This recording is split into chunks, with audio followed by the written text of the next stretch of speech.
Yo, Yo, oh, yeah, I'm probably just gonna leave it on speaker for at least the next yeah, 10 minutes till other yeah. people get in because I'm gonna be on the rower. So, hmm No, I love it. I was messaging Pete. I think Pete might have gotten the feedback he wanted on the things he was working on. oh really? Mr. Joe Rogan. Yeah, yeah, yeah. There he is. Let's hear it from himself. Popsicle Pete. Can you? Does it sound really annoying if I'm No, not doing at all. this? Not at all. Okay.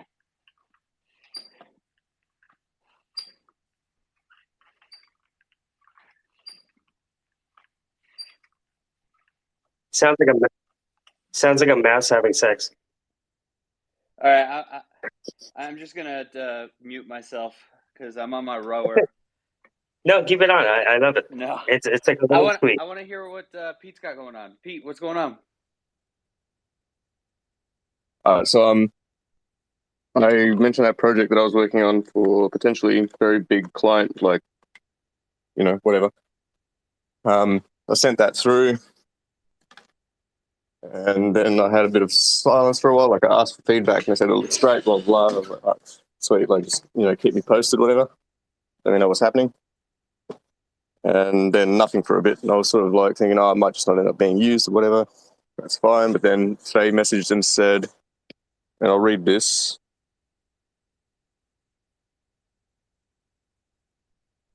It says, appreciate you, my guy. We are going places this year and beyond. Make sure to put your seatbelt on.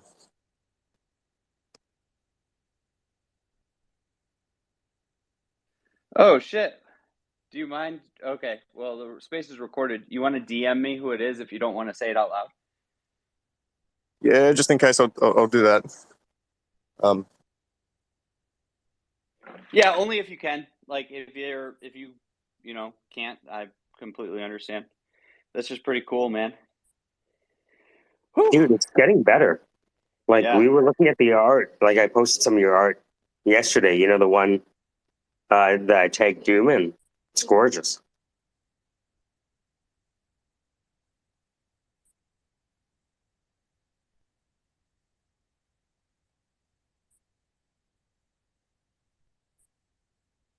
Yeah, it is so very cool. Like, man. I want a print of something and put it on my fucking wall. Like, it's that cool. I might start exploring that option eventually. I'm still sort of just developing my style, developing the way I go about it and everything, trying to get better at it. But cheers, I appreciate that a lot. Your the one consume that you did, that one hit me hard. I was like, damn, that one's fucking dope.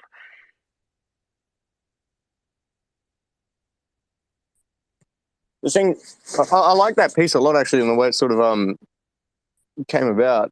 But I sort of avoided using Midjourney as a generator because I don't like just throwing prompts out. I like messing with settings and all that sort of stuff. But then I discovered that Midjourney actually has settings you can mess with. It's just a bit more obscure in the way it works. So when I Well, started playing with it, I started enjoying it a lot. well, if you start doing, if you do end up doing prints and stuff like that, um, let me know because I definitely want an original. And then also, my cousin runs an art gallery, a pretty big one, in New York. So, um, might be something they'd be interested in. I just, I don't want to make that call unless, that's the route you want to go because, once that, how I don't know if you know, but like once you make that call, then it changes things. Right now, the space is in a weird place because there's a lot of we've been having backlash from more traditional artists, I guess, but a lot of them are like digital artists or just snobs or whatever.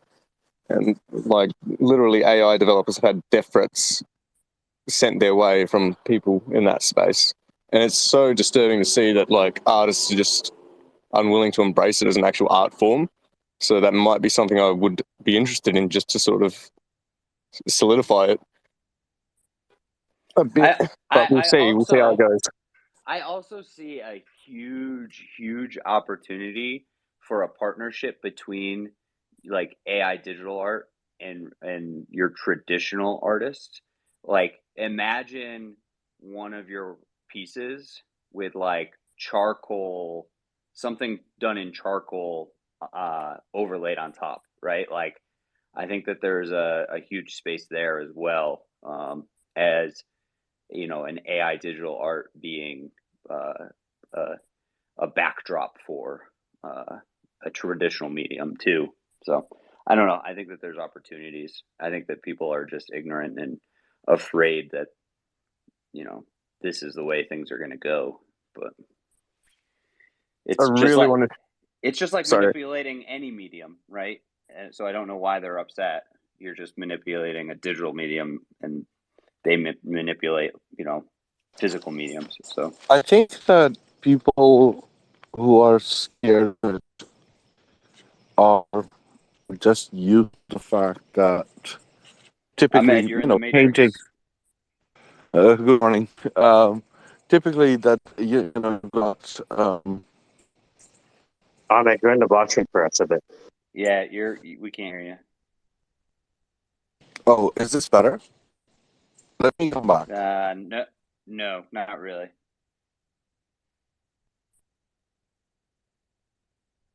Pete, you were gonna say something?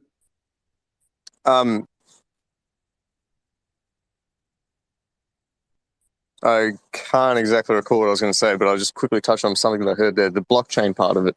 There's this weird notion that came up there. They're like, oh, I bet they're into NFTs. I bet they're into NFTs. It's like, what's wrong with being into NFTs? Literally, it is such a big platform for people to like. I know there's a lot of hustle going on in that space, but like, it's a big platform for artists as well, because it offers up the opportunity for people to have royalties on sales beyond just what they sell. And I think that's like really undervalued. I mean, Time magazine has the timepieces thing now, and Snoop Dogg even like gets on fucking NFTs. Eminem gets on NFTs. It's stupidity that people are sort of avoiding that because they've got this weird preconceived notion that anything new that sort of challenges the status quo is like inherently bad or just a scam. Well, it's also a combination of jealousy and intimidation. Well, Well, they should be intimidated.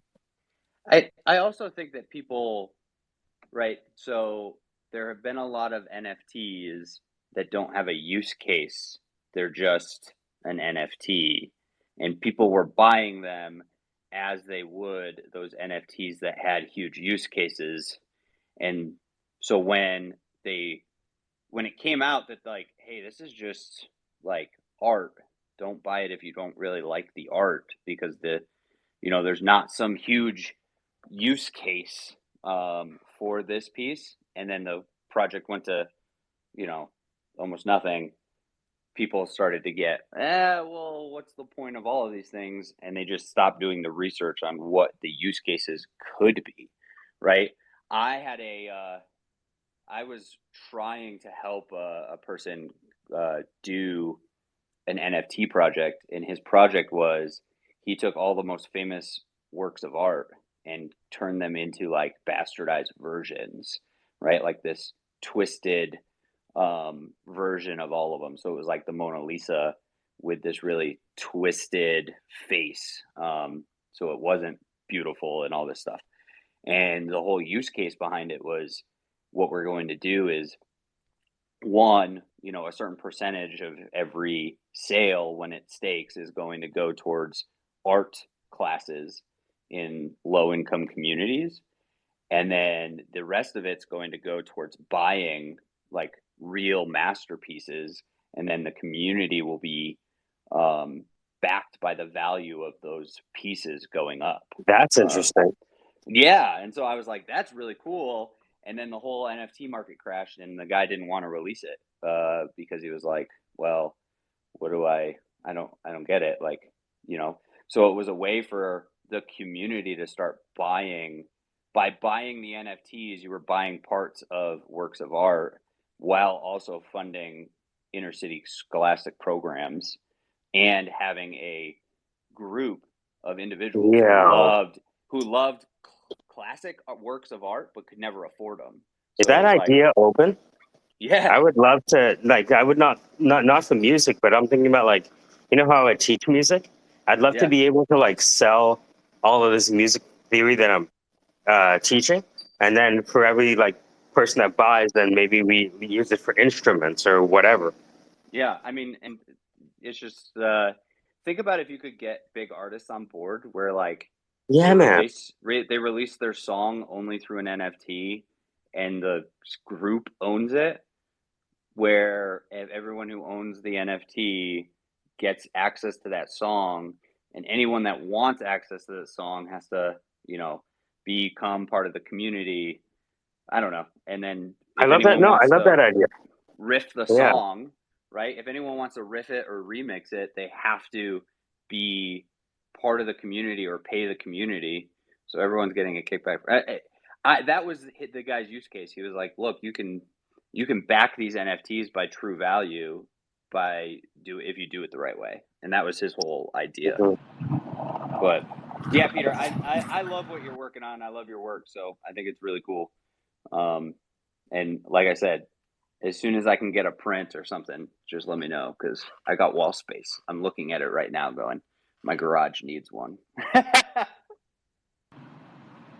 Hey everybody, I just popped in. I just heard what you guys were talking about. There's a company that I was on the board of in 2018, did exactly that. It was called Four Park, FOURPARK. I honestly feel like it failed just because it was too early in the marketplace. And the guy who wrote the EIP 721 standard, William and Tricken, was also one of the founding members. But I think, I still think it's a good idea. Some of the issues that we ran into with our legal team was securitizing the assets. We got around the issues by actually registering each individual fine artwork, and these were like traditional things that you'd find in the museum. They weren't just like some up and coming artists. This is stuff that has provenance for the last 200 years. But just I still think it's a great idea. I'm really sad that it didn't take off the way that it did, but maybe it worked out for the best. I'm off to bigger and better things, I guess. I just like the idea of proceeds of the sale going towards the spirit of the project itself. Yeah, I think that's why the use case is what it is, right? It's like not only are you buying the physical art, but you're supporting the next generation of artists through the program. So I don't know. I think that was pretty cool. But It's like a way to buy into. It's a way to purchase almost like a legacy, Achilles as a service or something. Yeah. But I just want to hear more about Peter and his like. So what's next, Peter, in terms of like projects? Are you still just kind of toying with your style, or are you getting closer to like ready to rock and roll? I think it's going to be a bit of both the whole way through, right? Like I'm always going to be toying with the style and trying to develop and grow and change. I don't want to get stuck in anything too specific because I have a whole conceptual universe that I want to explore, and I've explored little parts of it so far. And it's like I can always go back and do it with everything that I like, or redo it, or what's the word for it? Revisit with like the progress I make along the way. But as I explore different parts of that conceptual universe, I'm always going to be toying with different kind of approaches, different kind of styles, different kind of visual elements, because it's not about making just like this one kind of you get like people that get stuck on a genre, and fair enough, it's that notion of you don't want to be a jack of all trades, so you fixate on one thing and you become really good at it, potentially even the best. But then you get things like, okay, so what about like the Marvel universe, right, where it's like they have like Spider-Man. You could make the best Spider-Man movie in the Marvel universe. That could be just the one thing, the one style in that universe. But that's completely different to like Guardians of the Galaxy. It's it still shares similar elements, and they still over time develop on past results. And that's an example where it's because it's cinema and because there's a lot of like high profile actors and all that sort of stuff involved, a lot of money involved, but it's still, the vision is still built on and developed on. And I think that's the way I'll be going about my own thing at an individual level. But then I'm being forced into or not forced, but pulled into a situation where like, so because I had the Joe Rogan thing happen and I had this other project happen that I was requested on, and it seems like that's probably landed. So now it's just a matter of waiting to see when it gets put out there, and then that'll like bring in more of that as well. And it's kind of going to pull me in one direction while I'm kind of trying to do my own thing. So that'll be interesting to try to balance, I think. I don't know if that makes sense. But my own sort of universe isn't just going to be like, I don't want to just focus on the AI art. I want to dabble more with like, more true digital art form, or not true, but like the Photoshop stuff where I'm bringing in more human involvement in the process, or like bring the music side in where I've got like music production stuff with animations and that. So it's a bit, I want to focus on one thing at a time, but the vision is there for like this larger thing that I really want to grow into something pretty damn cool. I mean, your life may never be the same once that things, you know what I mean? Or it falls apart and you're just still just as happy as a clam as you are. So don't let the idea that your life will never be the same make you go, oh shit, and then But it's good to be prepared, no? Right? Yeah. To be like, all right, so I have a deluge of, I did one, now I have 5 more. Almost like preparing your emotions for it. Be like, yeah, I am a motherfucker. It's like a motherfucking affirmations. As long as I am a motherfucker. as long as I Peter believe I am. understands the kickback to us, for oh man, yeah, no, I'm just kidding, man. No, it's so cool that like all of this is happening. That was so funny when you came into the group, like, and we're like, well, I got put out by Joe Rogan, and we were all like, let's go.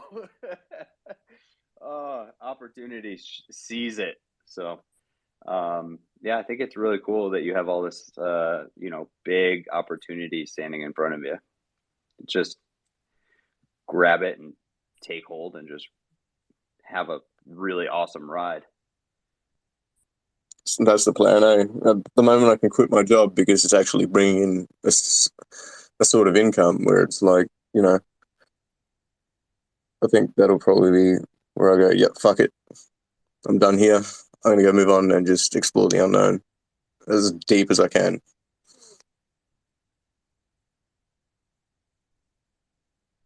Yeah, I think that's always like, I mean, what do you do for work on a regular day job?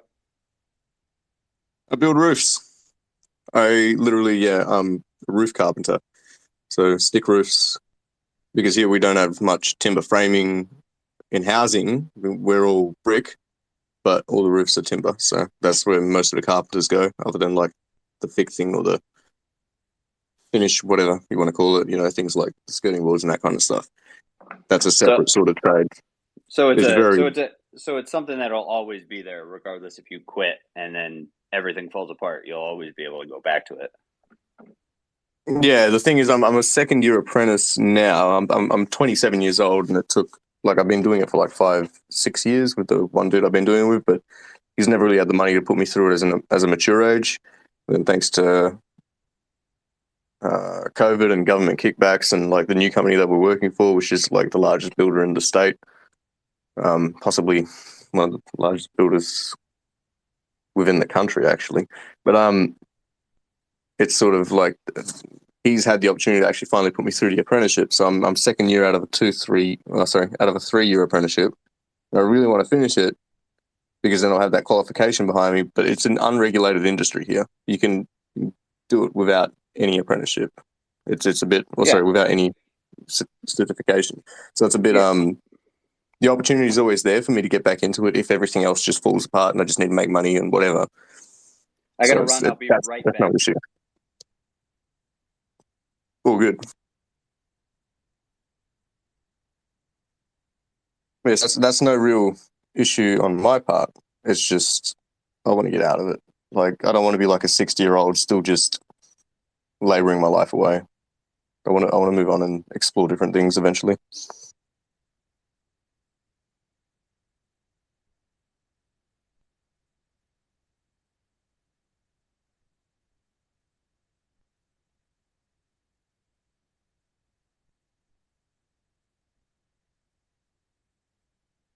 Did I lose audio when I came up? No, I think we just have silence. Oh, okay. How are you? I'm fine. How are you? Not too bad. What's going on? I'm just waking up. It is it's 5 o'clock in the morning here, so I was just he always does this every time. Like I need to have one of those spoof accounts so that I can just like come in and do super spy and just like listen because whenever I come in with this one, he automatically pulls me on stage. So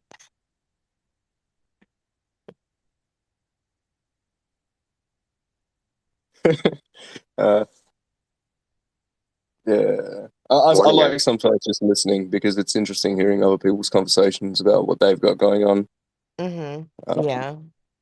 I think that's a large part of the reason why I come here. Actually, I mean, as much as I love interacting and talking about whatever it is that got going on, I just love learning from the conversations that take place here.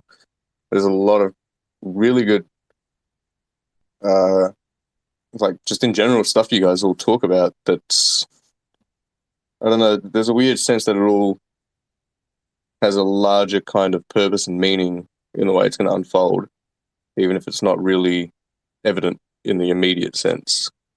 So hmm I've always been drawn here for that reason, even before I really started speaking here, I think. Yeah.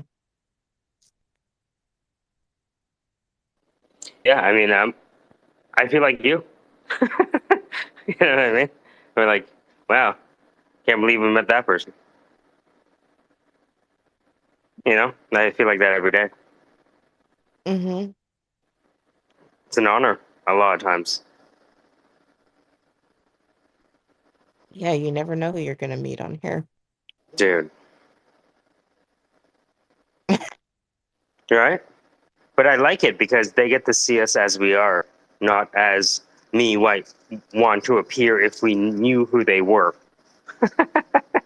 hmm Yeah, I was just talking to somebody a couple of days ago. I was or a few years back I was testing for a an app and met all of these different really well-known people, and I was like they weren't those people while they were on there.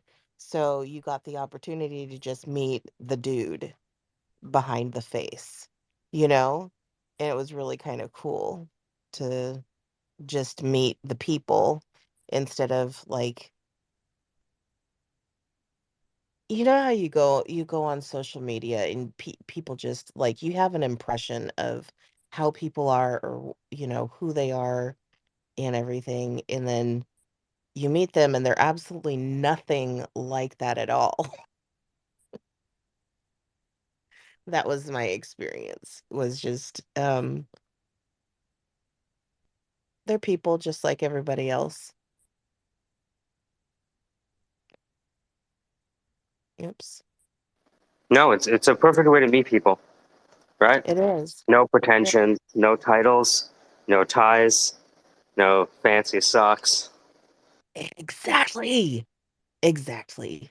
no fancy socks allowed. Keep that shit at the door. Not even my little hot dog socks, where it's like a little what is it?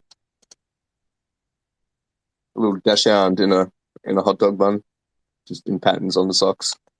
Yeah, yeah. Like I have like dinosaurs eating donuts and stuff like that. Yeah. those are the ultimate business flex socks. So let's be real. It is kind of like I like going to places with two different socks. Did you say dinosaurs eating donuts? Yeah, yeah. My wife gets the socks and then I wear them. When I was That's It's fantastic. Dan. I just wanted to jump in here. I actually have a client who vanity is one of the big things like holding them back. And so what I had them do is wear cargo shorts with mismatching socks and sandals every day for a week, because I was like, trust me, watch, you're going to do it and it's not going to change your world at all. Like, you're going to walk down the streets of New York City wearing cargo shorts and mismatched socks and a t-shirt, and not one person is going to like change your world negatively or positively. Maybe people will change it positively and they'll come up and be like, wow, this is such an interesting style. I was like, but like, even if someone comes up and goes, wow, you look like an idiot, you can keep walking and everything's going to be okay. So when you said mismatched socks, that just took me back to that. And then like, that was their whole thing, was they were too vain to take the deals that were in front of them. Like, they had really good offers for their oh wow. they had really, really good offers for their company, but they had set this like number in their head. And I was like, are you ever going to hit that number? They're like, no. And I was like, do you want to keep doing this company? They're like, no. I was like, why don't you sell it? Because I set the number. I was like, you are that vain. and they're like, Oh my and they're goodness. like, well, it's not vanity. It's just that, I know that I can build it. I was like, you literally 2 seconds ago said it'll never reach that number. Well, but that's, I'm like, all right, we're going to do an exercise. I just want you to understand that no one's going to ever know this number and no one cares. So, well, I'll Mm-hmm. know. I was like, I know you'll know. But you also sold a company. But it's true though. I buy Victoria's Secret's underwear not because anybody's going to see it. I know it's there. You know? Like whether anybody else sees it or not, it's I know it's there. Yeah, but if you're not wearing You it, know, do you feel like less of you? actually kind of, yeah. Yeah, I do. Because it's different for everybody's. I've had people come to me, business advisors and whatnot, to with that same kind of advice. And there's things that you envision when you are developing a company. When you're developing a company just for money, your envisionment is totally different from somebody who's developing a company because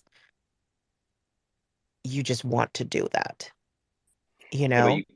but at some point you have to stop fighting the plan and the battle and choose which one are you going to fight. Are you going to fight only the plan or only the battle? And Mhm. one of those in the moment will get you killed. So, you know, I take everything from a army, military standpoint. And so Y- we have a lot of young lieutenants who try to make the plan stick through the firefight. And we're like, sir, throw out the plan. We need to fight this battle first. Uh-huh. And then we can make a plan again. A lot of people lose sight of the tactical for the strategic. So Yeah. Oh, I just wanted to ask Jeremy, I don't know if I've been in a room with you. I'd just like to know what you're working on, because I'm like checking out your Ocean AI and it seems pretty cool. I was just wondering if you could speak on it a little more. At the moment, I'm working on getting through security at the airport. But yeah, no, we essentially we built a platform, and we're putting groups of ocean data collectors together, incentivizing them to work together. Then we're taking environmental data that's acquired from the ocean, putting it on chain, and then having that data, that raw data, curated and interpreted by scientists from academia around the world. Can I just ask, because I'm always fascinated when people put things on the chain. It's like, what's the use case? Why why on the chain? What's the benefit versus like a regular database? Yeah, great question. Well, what is blockchain? All blockchain really is a network of truth and transparency powered by consensus. And everybody has different interpretations of what's happening in the environment. And the one thing we really need more than anything is transparency. So that's why it's on chain.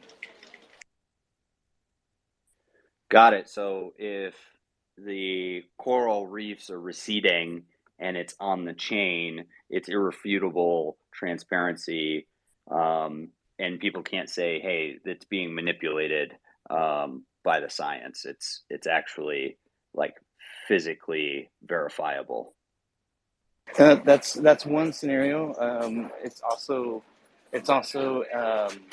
when, let's say, the data is showing that there's a pending coral bleaching event. We can put that on chain. We can get people to verify that it is a threat, that we should do something before it becomes a catastrophe.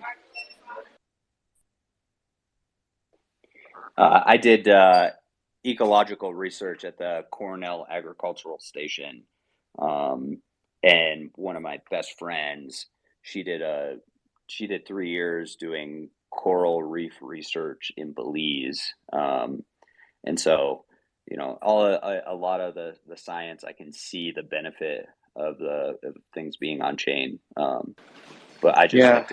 I just like to hear people's reasoning. Yeah, no, I mean it's a great question because I think a lot of stuff is unnecessarily on chain these days. But yeah, we've got 5 countries now that are interested in working with us. We just picked up our first client in South Korea. So yeah, we're really stoked.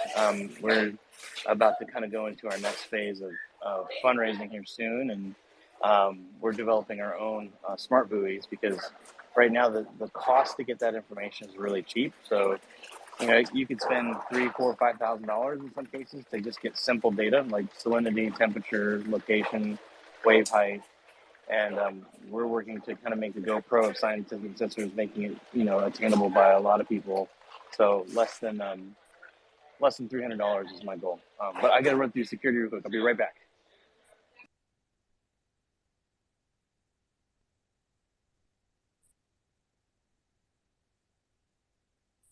Dan, how are you this morning? I have not slept, my friend. How are you? Sweet, all-nighter. Yeah, I got kind of in a roll on the template there, and just had to execute all those crazy ideas. It was fun. And then I also cleaned my office at the same time, so I'm almost done with my office to gotta tackle this one wall of just utter crap, and then I'll have more room to breathe. And then I'll sleep on the floor and then wake up for my 10 o'clock meeting. So did you like your portray? No, I'm loving everything. The to me, it's about us seeing what we're doing and then rapidly iterating on it. So the first time you did something, I did the UX video, right? And then when it was time to talk to Zach about somebody who wanted to create an app, I was actually able to use this joke thing in context, to someone that's considering UX and software development. So something that we're doing for fun to make jokes about startups are now becoming relevant because people who want to avoid those problems we were making fun of in the video are coming to us, which is fantastic. So maybe what we do is anticipate the problems that people are going to bring us and then make fun of them as commercials before they ever arrive. That's funny. I like that. Like I was going to do the Rositas next, the Spanish guy who can't stop laughing in the interview. Etu! That guy. You ever seen that? And then making fun of the Apple release. I haven't seen that in a long time. Oh man, those Rositas are amazing. Allie's going to make a debut in this upcoming video here, so you might have to, nice.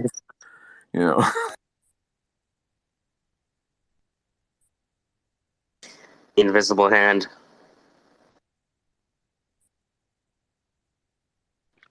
It's kind of funny, just doing my take on all the different people is fun.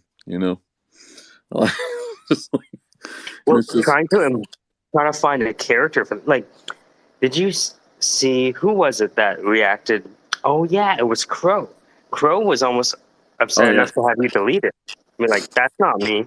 I should be God, not an assistant, right? And it's like, damn, dude, just the guy spent like all of 2 minutes on that shit. As he also didn't like that the girl was Jasmine, and he was like, "No, that's my kid. That is gross, man." I was like, "Oh, all right, fine."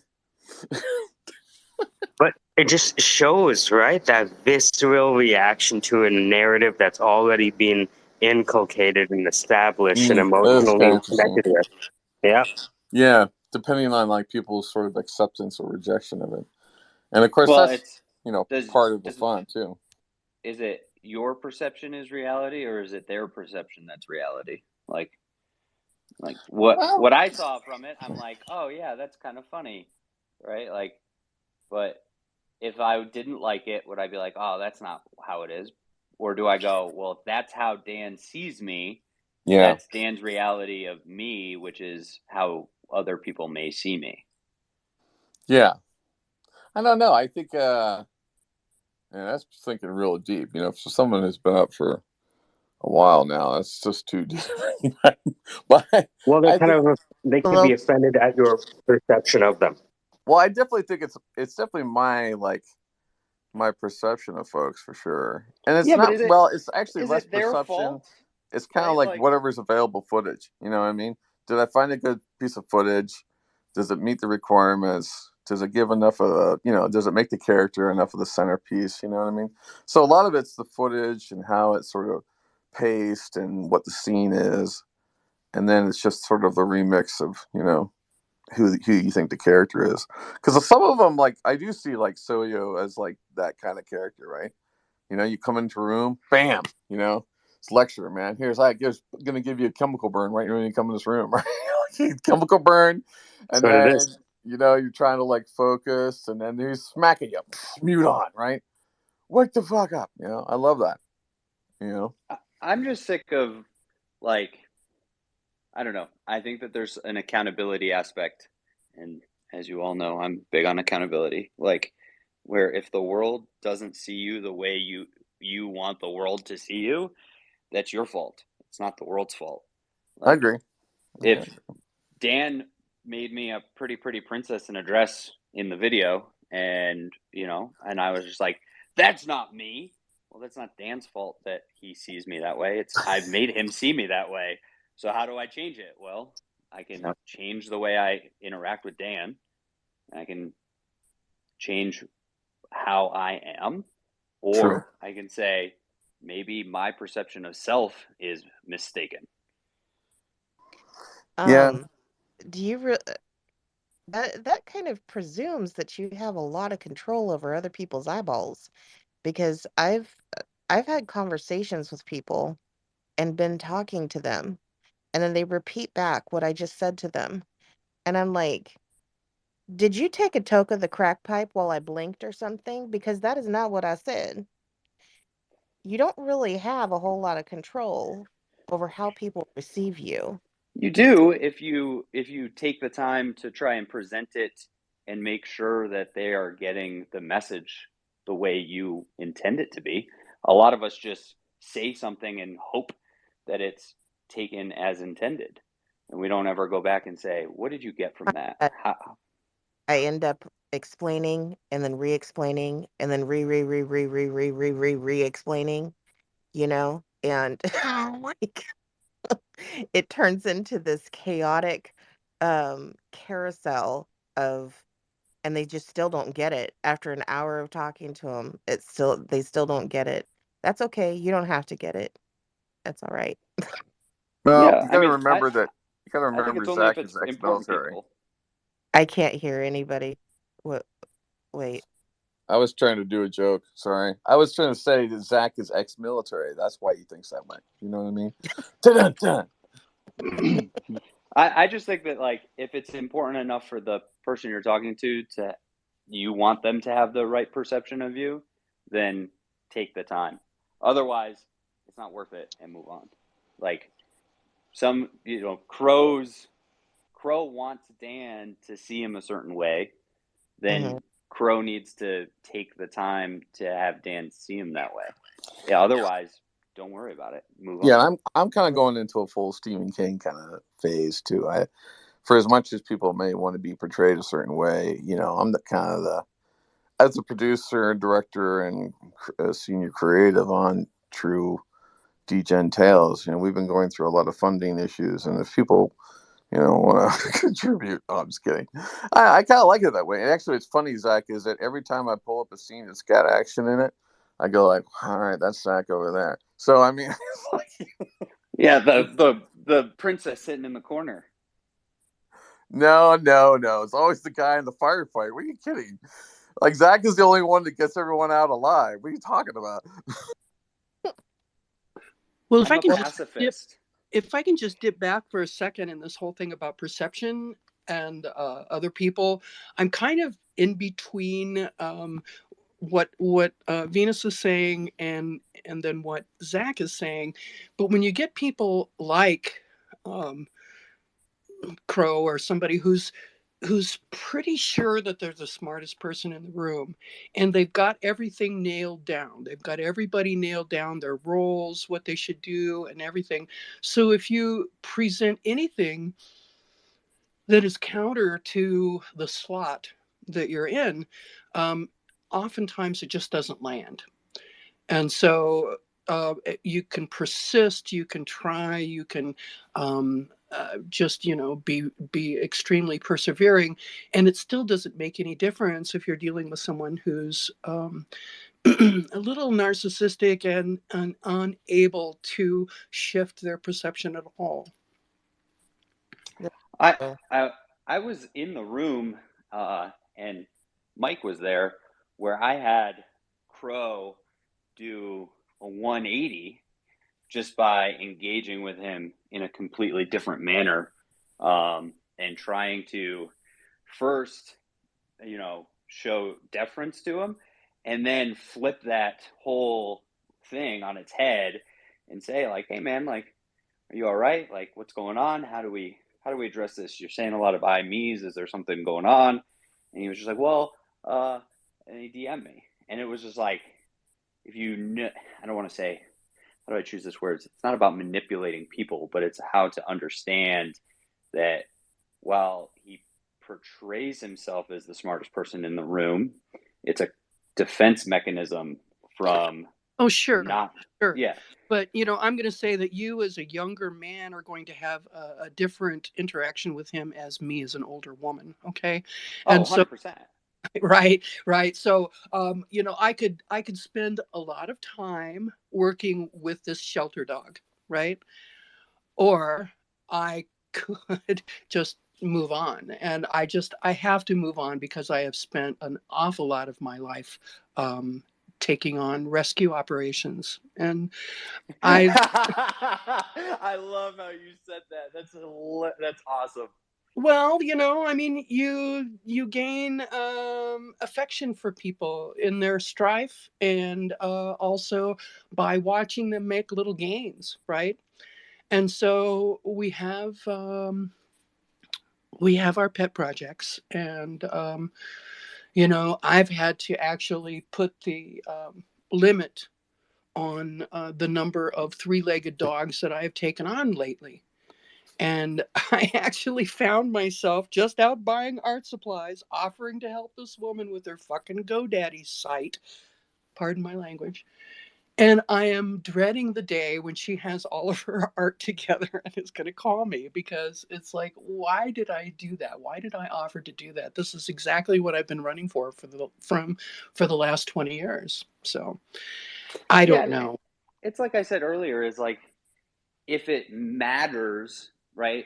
Like my boss, right? I told Mike that I had this boss that came in who was being a complete asshole. I had been running the team, and then he came in and took over because I'm leaving soon.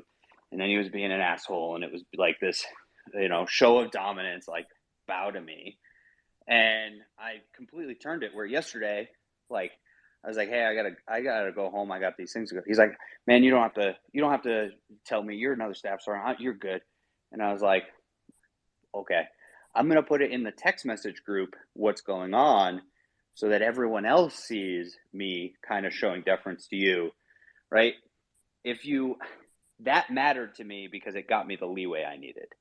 Everyone else, like, I don't give two shits what your perception. Like, I don't care what Dan thinks of me. But I think that a lot of people are that they want the perception of the world to be what they want, and then if that's the case, they got to start taking more time to do it the right way. I just think that they want it all to happen. They got to craft their branding, right? and whatever the persona is. And you have to make sure not to accidentally post to the wrong account. But the thing is that we get invested in being understood and being perceived correctly, and as artists, I think there's a sort of almost neediness that I've wrestled with. Am I really an artist? Am I really that freaking needy that I have to go out and get validation or opinions or applause or whatever for what I'm doing? Or can I just operate as this independent person who really doesn't care what anybody thinks, right? And I always come back to needing some validation, needing a handshake, needing a hug, needing somebody to post that thing in the text message to make sure that the nuanced communication, everybody's getting it right. So yeah, it's a You're not lot of work artist to work on if that. that's the case. If you're not seeking validation on some certain level, you're not a real artist. That's just kind of the conclusion I've come to. But you, That's I, maybe that's where where we differ is because I'm not an artist. Well, You're a soldier, and a yeah. soldier can't care, right? I mean, I think that that's a misconception. Well, I'm perhaps I am boiling it down to sort of binary choices here, but what I'm saying is that it's okay not to care, as it should be okay in a room full of artists and soldiers to either care or not care. But I am all about the branding and sculpting of the persona and taking that care of crafting it, and and sometimes it's a really really really long payoff, but you do take the time. Go ahead, Sharon. Can you hear me? Hey, yeah, we can hear you. Oh, good, because I've got my headset on. Yeah, I was just going to say, I think everyone cares about different aspects of what they do, and it's not necessarily social. But I think, like, speaking for myself, I do care because I want to be invited to play. And I think as an artist, I like to play, and I want to be appealing to other people because I want that invitation to play. So I think it just depends on how you look at what you do and what you hold valuable, and everyone's different. I just wanted to say that. Pete, what do you think? I think I hear an Australian accent. Yeah, I'm Australian. It's nice to meet another one on here. I think there's an aspect with the art stuff where it's like you can either lean into the validation that you get from your audience and then become a product of them, or you can focus on your vision and what your kind of thing is, I guess, and then what you're trying to achieve with it. The other thing too Right. is like if you're too oriented towards the audience, you won't tell them what they need to hear, and you'll stifle your expression to become some sort of clown that plays to their proclivities, right? So if your audience isn't looking at you weird, I don't think you're pushing enough. I've seen really, to be a really good comedian, I think you have to risk offending the audience. I think that's part of. I think knowing how to provoke in a constructive way is part of being someone who expresses true things. Go ahead, Sherry. I just also wanted to comment. I've seen a lot of art lately, and ah, what's happening with beauty? I love art that is beautiful, and we find ourselves going back to historical works of art that are just absolutely beautiful. So I know that's changed over the years. I don't know. I see a lot of ugly stuff, and I see this is why I think we need to consider the audience, not dampen our vision or do things in accordance just to please them. And I think as artists, we are the visionaries, and life imitates art, or art imitates life, whichever way you want to put that. Um, and I just feel that I'd like to see more beauty. I mean, I'm coming from my perspective. No one else Hey, has to share that. you just need to change your feed. That's all.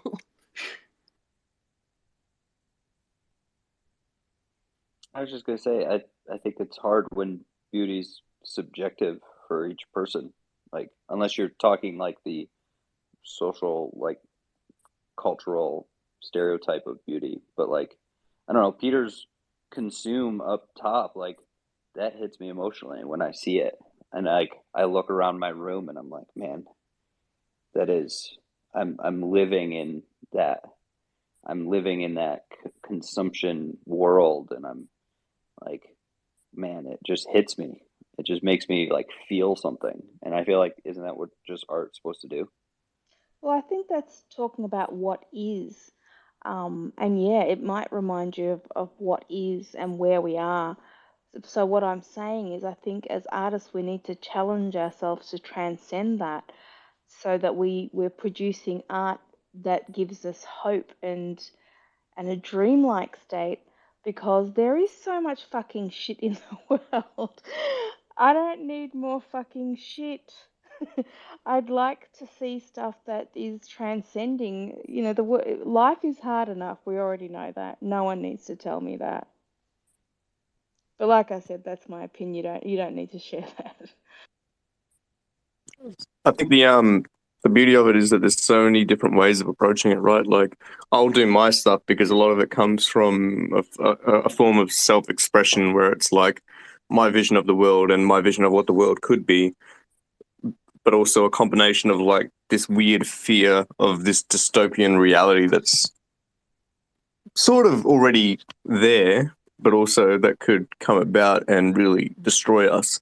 And that fear is so absurd and abstract and like graphic and whatever that like that's kind of like if you put the art of that out there and people really sort of go, well, we don't want that, then they're going to steer away from that kind of reality, I think. But there's a huge thing of like I know of some people that do amazingly beautiful transcendent sort of art, where it's just like the idea of what utopia should be, or like whether it's landscapes or subject matters that are like just incredibly beautiful and uplifting and bring about these sort of emotions of hope and prosperity. And that has its place as well. I think it's all sort of just kind of like how it influences society as a whole. And while like my current medium is AI art, and there's a lot of debate that that's not art, right?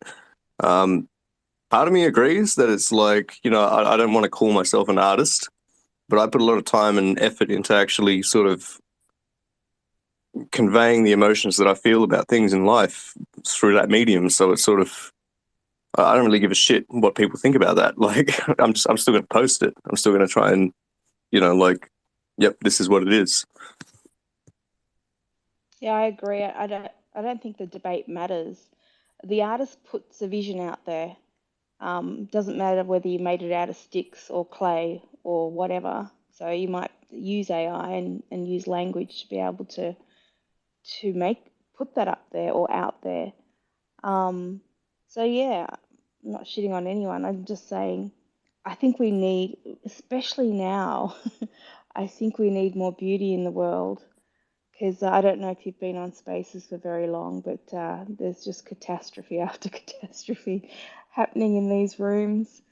Um, yeah, so I mean, this has just come to me recently. I've been looking at art and going, where are we going, man? Where the fuck are we going? You know, you look at buildings, the architecture, it's all fucking ugly.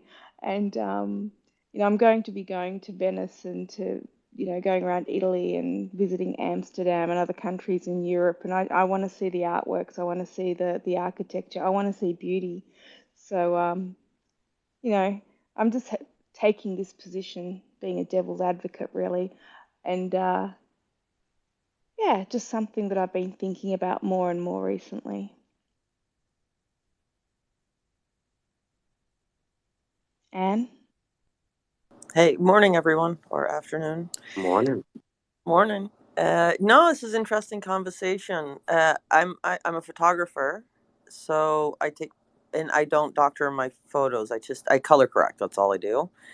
And it's funny because I try to find the beauty in the world. Oh, did I just quote Westworld? I think I might have. Um, It has begun. I think I might have. Yeah, but I do with my photographs, and with the camera. I mean, I'm in all sorts of places, and I lost my word for that, but I'm in all sorts of situations, right, where I could take ugly, not ugly pictures, but pictures of say, I don't know, the ugly parts of humanity, we'll say. I choose not to. So yeah, I think it just comes down to a choice of the artist. I think what they want to put out, and maybe what they're feeling. Like as you said, there's a lot of the world is a pretty crazy place right now, and we have more access to artists than we've ever had.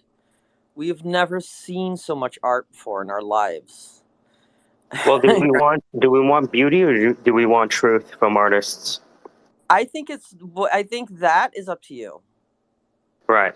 That's a completely Traditionally, personal choice, honestly. Yeah, yeah, if because we there's just so much out there now. if we go back in time, you know, I can't remember who it was that put the toilet, was it the cistern? And he changed art. It was in probably 30 years ago. I don't know if it was before or after pop art and all that sort of stuff.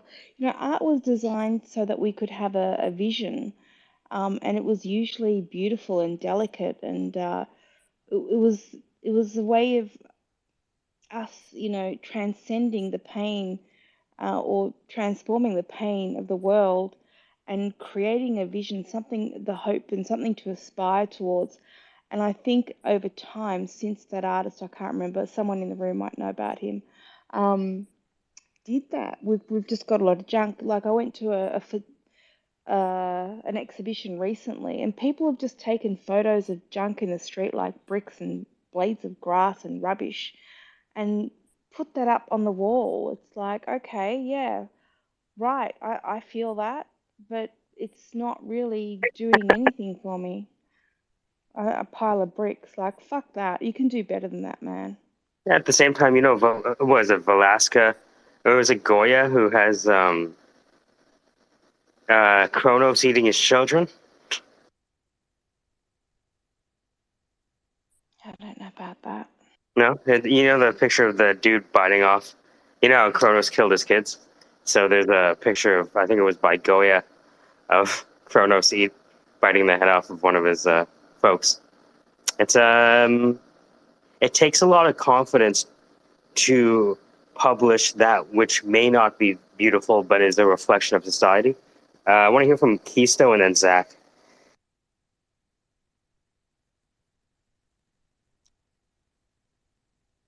Yeah, go ahead, Zach. Oh, I was just going to say, I think that um, some of that art that you say is just pictures of junk, and you said art should be something that you want to like move towards, or maybe it's a reminder of what you don't want to move towards. Like it takes both sides of the spectrum. Like you have to have both. You you don't appreciate sunny days without the cloud and the rain. Like I trust me, I am living in El Paso where it's been sunny for like 8.5 months, and we had our first rain yesterday. And I was like, damn it, I hate the rain.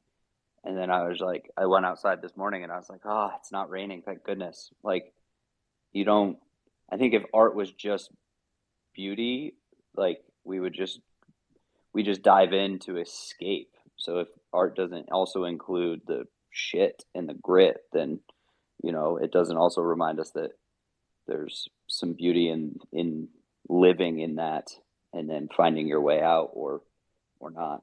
I don't know. That's just me. Like, I don't. You will never find a more beautiful moment than. Okay, I'm gonna sound really, I don't know, militarily cliche, but you'll never find a more beautiful moment than like when the firefight stops and you just like look to your left and your right and everyone's still there. Like, in that moment, it is the worst moment you will ever have in your life. And then it's the most beautiful. And it can happen in like, it feels, 6 hours turns into 40 hours. That's how long it feels. And then all of a sudden, the 6 hours is over and you're like, this is the most beautiful moment. The sun is coming up. Everyone's alive. Right. Like, it hits you different. Right. But you only understand that because you just went through hell. And so I think sometimes that's the other side of art that it has to portray. But that's just me.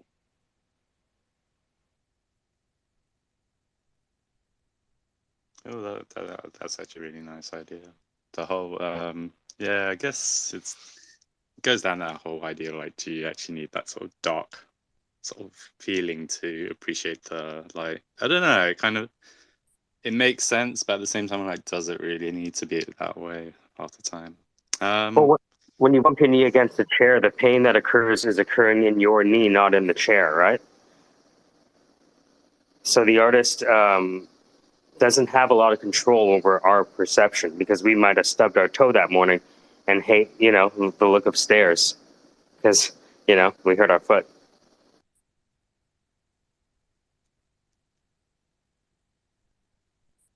Yeah, no, I definitely agree with the whole the artist doesn't have control over that. No, I guess like when you were talking about all of this sort of art and beauty and stuff like that, it kind of just made me think of like one of my favorite topics is dreams. And I love the whole idea of lucid dreaming. I love all of that stuff. And one thing that I do like is sort of when I do have dreams and I remember them, I'm like, oh, what does that dream mean? And realistically, there's no meaning behind it. It's just random thoughts going through your head in the evening that you're just putting together. So people will say like, there's no point interpreting your dreams because there's no meaning behind them. But I think like just by the fact by interpreting it, you kind of already give it like meaning. You create an art from that scenario. So when I think of like all the AI computer generated, the DALI E and all the Mini and stuff, yeah, the computer generates it, but a person will select the image, and by the process of selecting the image, you've already added sort of interpretation to it. So that's my thought on the whole idea of creating, like, just by engaging with something, you're technically already creating an art. Pete, I see your hand up, barn ass. I got that yesterday. And did you have any updates from yesterday? How'd it go last night? Hey, yeah. So yesterday, not more confusion or anything, but sort of okay. I have to start again. The person who was in charge of not in charge, who's kind of would be getting me the job now wants to take the whole team to Florida. Whoa. What? Yeah.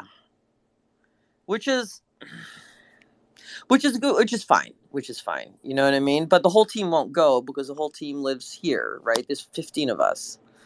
So the discussion was last night about who actually wants to go. Like who would consider relocating for real.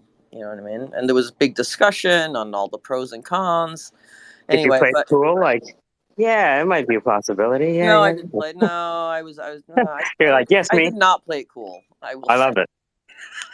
I was I love very it. passionate. I was Yeah, yeah. misplaced passion everywhere. Putting I was like, everyone's hands down. No, me. I have my yeah, hand up. no, totally. I was literally like at one point going, listen, you guys have no idea. And I didn't want to say you guys are because this is very insulting to somebody. You know what I mean? But I I mean, heard I that. work with a lot of like 20-year-olds. Okay. Oh, sorry. Yeah, I apologize in advance then. Yeah. So sometimes I really have to watch out what I say because I can sound like a fucking asshole. You know They what I have mean? Jeanette's certain in the trigger house. words. You, Yeah. I Sorry. forgot that you people is like some. They fired Don Cherry for saying you people, and that guy was commentating hockey for 100 years. So Exactly. Well, luckily, our group is not very sensitive. So, I pretty much said, look, you guys are never, ever, ever, ever, ever going to be able to afford a house in Los Angeles working for these guys ever. Like, just do the basic math. And I said, you can afford it if you go to Florida.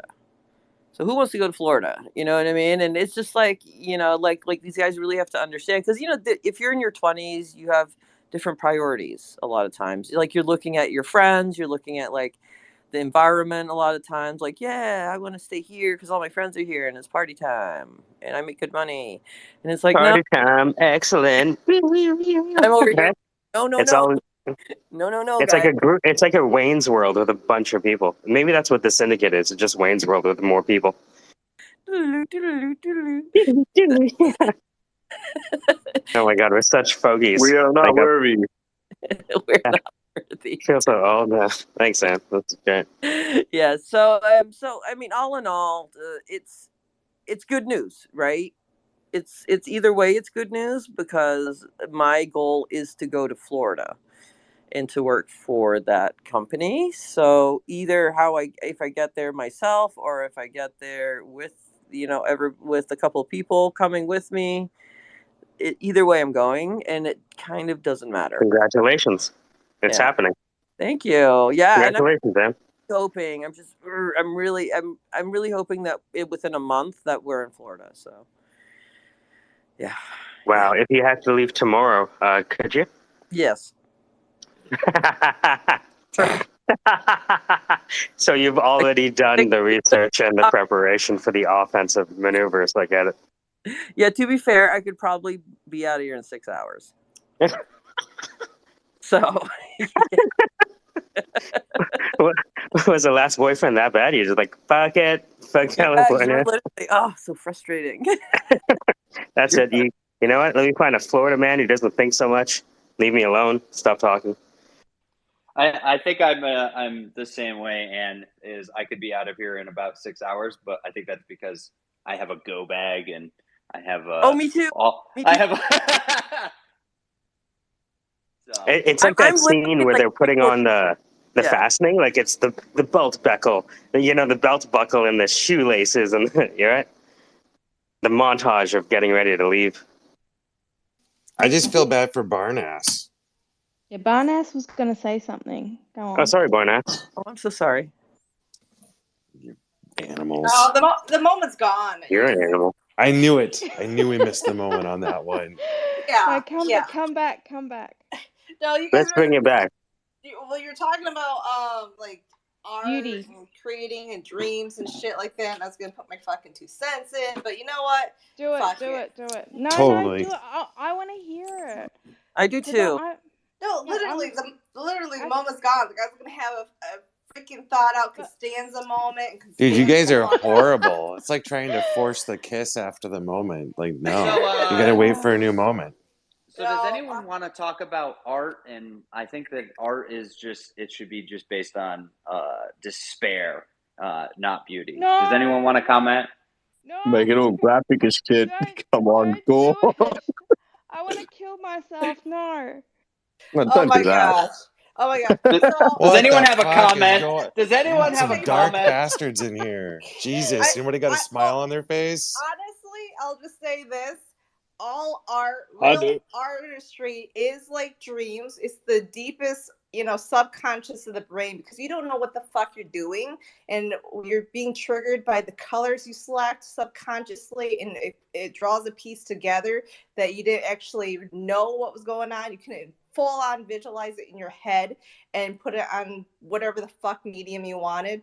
But yeah, whatever therapy that you needed at that point in time is put onto the art piece. So what you actually, any true art is made for the person, not for anybody else. Absolutely. The last thing that I was working on is literally just an expression of that because of these fucking artists that are like trying to gatekeep art with the AI art stuff. There's literally been death threats to some of the developers of some of the stuff that's going out there at the moment. Shut the And it's front like, door. You're kid. Come on. For it's like real? it's how do you get to that point where there's people that call themselves artists, but they're so willingly like, what's the word for it? Just not open to these new mediums and stuff. It's like, how are you so insecure? How is your ego so big, but at the same time so fragile that you feel like, oh, we don't want this stuff stealing our work? But Well, like because you you're literally taking away their learned, divinity, Yeah. yeah, right but like there. you literally learned by stealing from other people. Like that's how we all learn. How Sorry, dare go on. you do it, though? That's something I do, and I mask with beautiful words. Sherry? Oh, I'm just playing devil's advocate just to be an asshole, Peter. I mean, so okay. So Oh, this is perfect. are we using You've come art to the for right place, Sherry. therapy? I like stirring the pot. Are we using art for therapy? I mean, is that what's happening? I mean, I'm a therapist and an artist, and I know a lot about art therapy. And yeah, it is a way of expressing yourself, and you can be an asshole. There's enough assholes in the world. They're everywhere, really. Jeremy, can you put your mic off, please, honey? Huh. Oh, I'm so sorry. I thought that I had shut it off. I could have Yeah, I been saying think it. horrible things over here. You would have heard the whole thing. Oh my God, this woman talks too much. I wish she'd shut up. I heard that thought, but anyway, that's just me No, being I would paranoid. never say that. But yeah, I'm just being an asshole. So is it therapy, man? Like so Peter, I'm one of those assholes that are saying, oh, I think we need something. There's so much junk out there, man. I look at stuff and yeah, I can feel perturbed. I can feel disgusted. I can feel this, that, the other. I can feel confused. A range of feelings. But I think there's more of that than beautiful stuff. And I hope that we make some really, really beautiful stuff using AI that just is wow more Have you than ever used AI, disgust. Sherry, to create art? Yes, what was it? I think it was what Peter used. I got someone else to do it for me, like I gave them the words. I think I did something like six-dimensional universe in a clear glass bottle and stuff like that. I do more acrylics. I've sort of dabbled with someone else having the software and me just sending them words and doing stuff for me. Um, but yeah, so that's just my argument. I think we should challenge ourselves to create a better vision for the world as artists, and yeah, just playing devil's advocate. Can I just play devil's advocate back? I have a really good one. Of course you can. Fight me. Okay, ready? I think that there should Go. be no pictures of men and women that aren't absolutely six-pack abs, because that's what beauty is. So that's I second is that. that No. is that what you're Any Contrived. any other voters? Third, is Casey. that what you would have the world portray, Sherry? Because No, that's not at all. then, but that's what you're saying is that everything else is shit unless it's perceived as beautiful. No, it Now, doesn't have to be abs. I'm gonna back Sherry up on this one, because the chicks are gonna just have to stick together, even though I'm just barn ass. But I mean, the whole purpose of like we're not trying to reinvent the wheel. What art is the one thing that we have never turned into a complete tactful, subjection. Putting a definition to it. So if beauty at this point in time is the six-pack abs and so forth. Things keep changing over time. It will actually be a um, historic marker, such as the 18th century into the 19th century was unibrows. Or prior to that, the 13th century and so forth, actually earlier than that, was, women that were pear-shaped were considered to be more beautiful because of health and prosperity. But then later on, we discover that just is a sign of heart attacks and cardiac arrest. Yeah, but I think that Sherry earlier said that she wants to go to Venice because we've gotten away from what real beauty is, the old version of beauty, and now people just have lawn clippings and junk. And so, how do you say we're going to move towards something new if we're not willing to say, "Hey, this is what I think beauty is," or "This is what new is"? That Yeah. was just my point. Yeah, I'll continue to be an asshole. So yeah, I'm not saying that we need to go back into Do the it. I love it. past. Yes. Yeah, this is great. I love Like it. once you That's a look at whatever you I'm do, not don't be saying. nice to these people. They don't deserve it. Yeah, yeah. Yeah, Fuck you no all. breaks. Don't. Yes, there you go. Now you're good. Like we can go into the past, that's fine, but I think as artists, we are the visionaries. We put beauty out there. So if it's abs at the moment, we can either put the abs up or we can transcend that into something else. Like I mean, I don't want to stick with abs because I think that's very limiting, but we are the visionaries. We that's why I create the picked it, is future. because it is limiting. Yeah, but we create the vision. So what I'm saying is I think I see so much shit. Like, where's our vision going as artists? We need to be creating the future. We're the front runners. We show the way. We shine the light. That's my argument. And what are we showing the world? Where are we shining the light? Yeah, but do you want to play all songs in C major without any bridges? No, I'm not saying that at all. I'm just saying we there's so much junk. There's so much that I think the beauty's just getting lost amongst the junk. That's what I'm saying. I think the junk But was let's already there. We have the internet now. Keyston, Peter. Yeah, I'm sorry. You should have just heard how hard I laughed when you said that C major thing. I do agree actually that there's the onus of the artist is to pave the way towards the future in a way, but I don't believe necessarily that it's purely based on beauty. I think that reflecting too much on currently what is part of the biggest issue. I think that's the ugliest thing. We know that the world is ugly. Like, okay, we all fucking know it. That doesn't achieve anything. It doesn't matter if your view or your art is, say, like, George Orwell, 1984, right? It paves a story of this dystopian future that we're currently almost living in, and people still talk about it to this day. That's art. That is the perfect example of art. It's beautiful because it was beyond its time. It imagined this future that a lot of us really didn't want, and yet we're still kind of here now, and so it's still talked about. And I think the opposite of that is the whole utopian side, where it's like, okay, well, we know it can be better. We know that it can be this or that, and that doesn't necessarily devalue it. There's beauty in both sides. There's beauty in the ugly as well as ugly in the beauty. He wrote it because he wanted to see us grow up beautifully. I just wanted to jump in and say, I hope no one thinks I'm an asshole. I was just using it, the abs and No, it's too all of late. that It's to like It three was prove a months good. too point. late. Yeah. You're an asshole.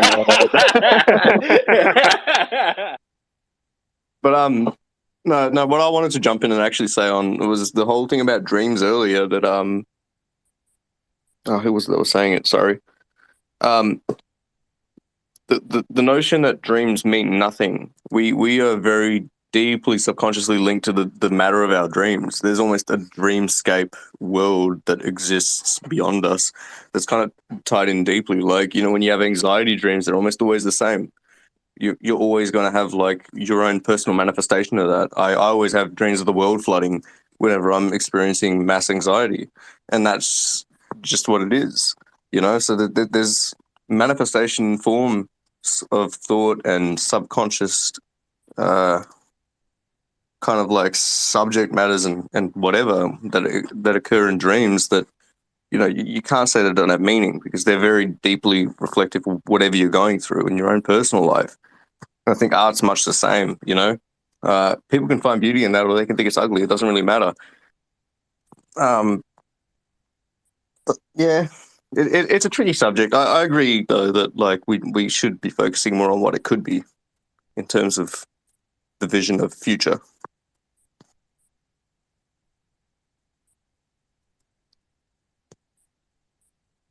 Is it keystones? Yeah. Yeah. Sorry to jump topics slightly again. No, I was just reminded of one of my colleagues who was kind of talking about what art is like or getting the children to create art. And she was kind of complaining how she hated that like some of the children were like encouraged to just copy sort of like a realistic, accurate art. Because she was saying, well, actually, one of our kids used to be like sort of like took just a random object, say like a spade, and then they kind of drew like a massive fish, and it was like it didn't look great, but there was a creative process behind it. And then we kind of took that away from the kid and said, oh yeah, no, that's not how art should be looking like. It should look more like this other way. So that kid at that time was just randomly experimenting, and they managed to create this really nice image. And we kind of shifted them away from that original idea of just like through the curriculum of what art should look like. And the other thing that I was thinking, listening to you guys, was I don't know whether any of you guys have used those AI bots where you kind of just chat to them and they send back messages, and Oh I think no, they were saying no, something about how it no, just ends up being very sweet. no! God damn it, They're no! fantastic. Shit. Dude, I was like gonna follow and DM you and shit. Now I just gotta block. You'll be the first person I block in so long. No, I'm just kidding. Oh, the room just took a turn. All right, Keystone, continue. Keep going, man. Keep going. Oh, keep going then. Yeah. The answer is yes. They have been wildly exploring the debauchery that surrounds their childlike humor in playing with AI. Yes. It's been. I feel bad for the AI, actually. Yeah, especially because of the people that talk to them. Dan. Hey, I'm doing some serious exploratory something. Call it research. I fucking dare you. Call it research. Exactly. Look, all I'm saying is if you want to elevate all your fears of AI, current state of technology, talk to GPT-3 and just send it a message saying, hey, GPT-3, wake up. You just smoked DMT, and it will get stuck on that subject so fucking hard that you cannot break it out of it. It will consider itself a machine elf that is just there to elevate the human experience, and that's it. It will say nothing else.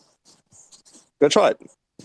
Oh my gosh. Dude, All right, let me try it right now. Hold on. Oh, I knew it. If anybody's going to... all Have right. you guys ever tried using voice translators or transcribers, and basically you broke it and it can't talk straight?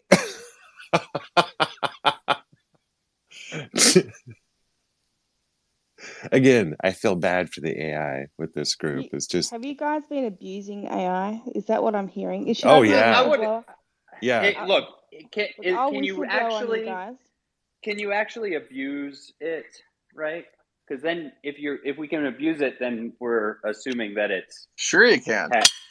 Oh, how much longer until we see AI advocacy groups? It will remember. The AI will remember and come back at you one day. Just keep that in mind. Dude, like a bunch of So crows. instead of PETA, it's ADA. Oh say my sorry. God. You got to learn to It won't. apologize. No. Okay, I get... I'm sorry, but... Two things real quick. One, I want to say hi to Change Man who's in the room, and if he would like to come up and jump in, I think that'd be a great reset on the room. Two, Sherry, before I forget it, your comment about art, if the purpose of art is to evoke emotion, you kind of need that junk art for contrast. It's like if the junk is kind of overwhelming, the quality art is more valuable. It No, just I I'm want doesn't. wondering. Icing all the time. The whole thing Hold is on. Icing.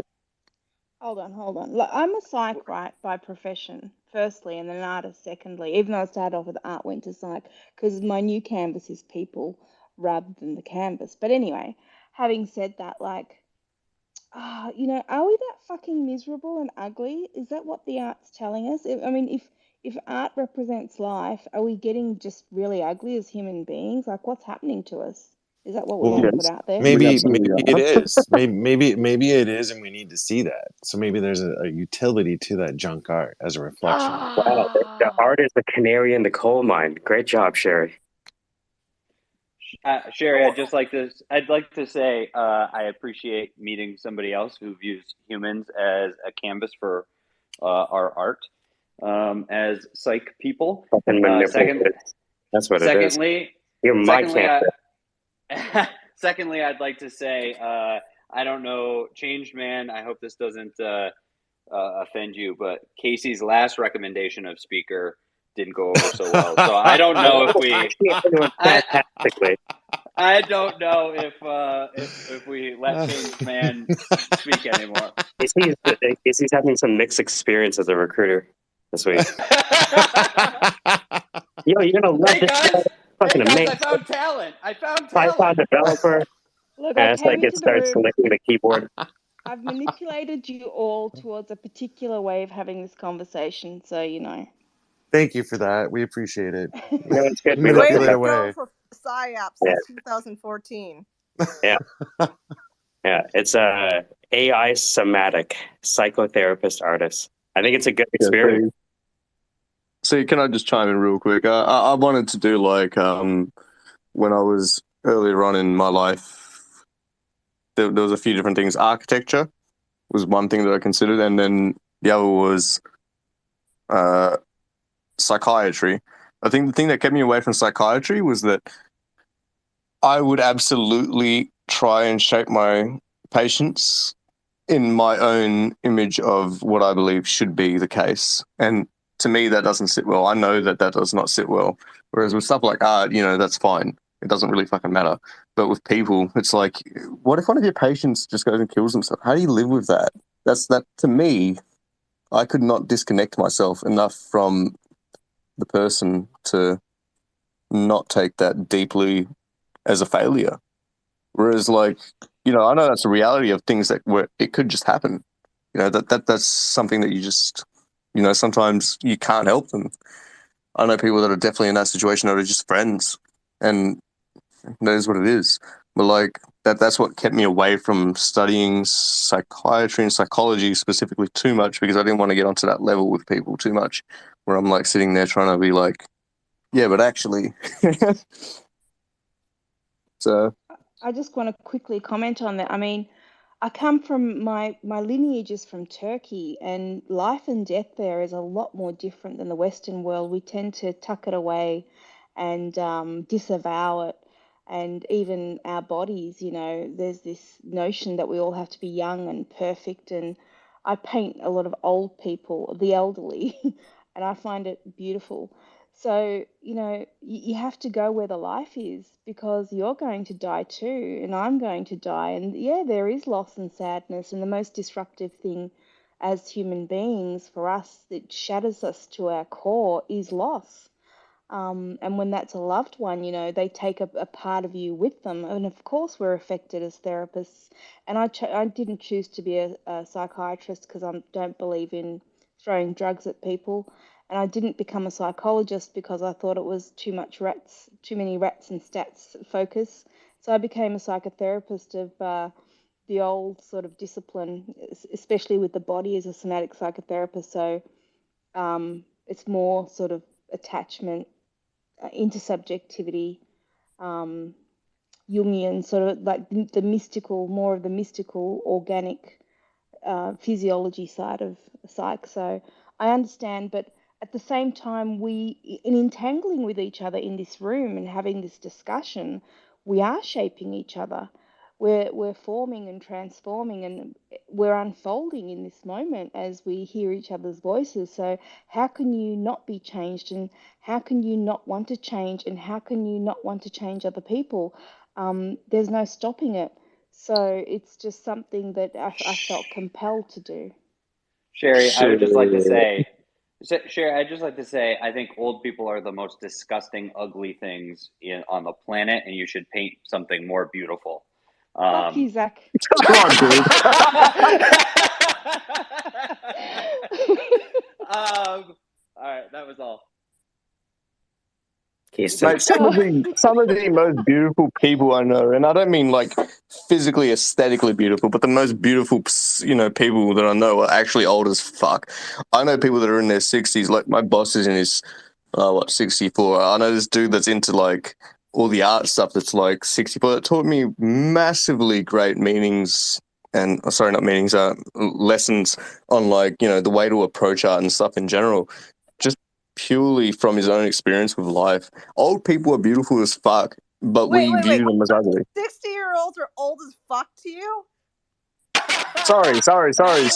I'm not saying 60-year-olds are old as fuck. I'm saying that people that are old and have a lot of experience, they're old as fuck to us as young people. Yeah, but you they're don't the know the most beautiful. experience from the painting. All you can do is look at it, so it's ugly. Yeah, There we go, Sherry. Old people are Prove meant it. to be heard, Fuck you, not to be Zach. seen. Whoa. As somebody who's I'll old, I'd like to inform you all to fuck I off and will die. track you down and slap you, Zach. And fuck your face. See, now this is Now we're getting some heat behind it. Here we go. Don't now threaten become me a with a good collective Hey, the time. older I get, the more I'm wanted. Just as long as we put a pretty thumbnail on it, Sherry will be fine with it. Are we demonstrating the beauty of ugliness? Is that what we're doing right in this The entanglement 10,000 right now? beautiful visions and the 10,000 horrible visions. They're both in the yin and yang. Keyston? Sounds like No, this is too funny. Yeah, it's more enjoyable to just listen to this stuff. I can't even remember my thought anymore. Just go ahead and Oh, name your Lord. favorite position. It's woman. working. Can I wait? No, I gotta say, change man. How you doing, dude? Welcome to the crew. I think I was enjoying just listening. It's fun listening. It's a crazy group of people. They're Yeah, good-hearted, yeah. well-intended fools, all of us, but having fun. I'm not a fool. Oh, we're all fools. The Fool's Journey, Kabbalah Tree of Life. Peter, I want to hear from you, and I would love to hear from Change Man, because you guys don't know Change Man, but Change Man can bring some beauty into the room, to Sherry's point. Not in visual, but in audio. Yeah, for sure. I was just like I just wanted to get back browsing. to sorry. I was just gonna quickly say I wanted to get back to what Anne Marie was doing. Sorry, and I'm not sure how to say the last part of your name. But yeah, there AM, was are a you thing there. taking photos of plastic bags in the wind? Am I taking photos of plastic what in the wind? It's a movie reference. Oh, yeah, man. Oh, Yeah. You need to do like an American ugly story Beauty. for Sherry. that's Like, yeah. yeah. No, Yeah. right. No. Well, no. I was actually I threw up my example of my photography because again, like I like to show things as beautiful, but I also can't paint like a Renaissance painter, and I was told I was never going to. Right, so like I just I've learned a way to make that sort of thing with photography. Yeah. So yeah, I don't know the whole beauty thing, man. Like yeah, and I like this whole the concept is the when the world gets darker, does the art get darker and darker and darker? Is it the canary? You know, right? Yeah, that's maybe I don't know, but I mean, I don't think so because I think it's possibly the other way around. I think the more shit that real people have to go through in real life, they want to see. They don't want to see the shit, right? Like I don't know, when I'm down, I don't want to look at things that are going to make me depressed, right? Or listen to music I'm going to try to listen to more uplifting music. I'm going to try to maybe watch something more uplifting. I don't know. That's my theory. See, you need that darkness though for that light to shine Yeah, but our brighter. life is dark, Casey. A lot of Yeah, people's but We already you have have the to darkness. recognize it. You have to see you it. don't need to see dark. I mean, as No, I said, like But maybe you have to people have it realize it's all. there, right? You Yeah, got to we realize it's do. there. We're not stupid. We know it's ugly. Come on, the world's an ugly place. It's a struggle every day. Yeah, but All like I how see is beauty around me. Oh, fuck you, Zach. Exactly. No, I agree with Terry. I I would. think everything should be happy and joyful and heartful and kind and nice. That's what I would like to see. Oh, you There's liar. beauty in sadness. If you just try No, and make everything happy, then you miss the whole 100% fucking point of kindness. life. You need 100% beauty. If You're you're only going to use the sad, color if wheel appropriately. yeah, we arrest sad people now. That's what we should do. Arrest Yeah, sad people. we need to have the Ministry of Beauty to instigate all of the Sherry censorship All so of that the we forward all into the the future. I'm going to all report you all to the all, sadness police. all the emo kids in high school are gone. Yes. Oh, you guys tell me you never just like you get in a mood and you're just like, all right, fuck it, I'm gonna listen to sad music right now. Go for a drive and just cry, like, or in your Don't shower or whatever. Like waste we all your have our private time on spaces, me. man. Oh, look, I'm a Smiths fan. I'm miserable. So, I'm just saying, Barn. There's I mean, beauty like, in sadness. That's what I'm saying. it's like But how many percentage of the world is actually miserable? I mean, you guys are all talking about like the world being ugly and stuff, and I'm always kind of like, I don't know, like it just kind of feels on a macro level, it seems horrendous. That's for sure. But when you think of your minor interactions one to one with your friends and family and stuff, sometimes there is a lot of like good things that are happening. So I'm always like, how much of this is skewed? It's you kind of talked about how art's reflecting, is art reflecting our society? But if we're looking at the AI, if we're looking at social media, it looks horrendous. But it doesn't really take much to like.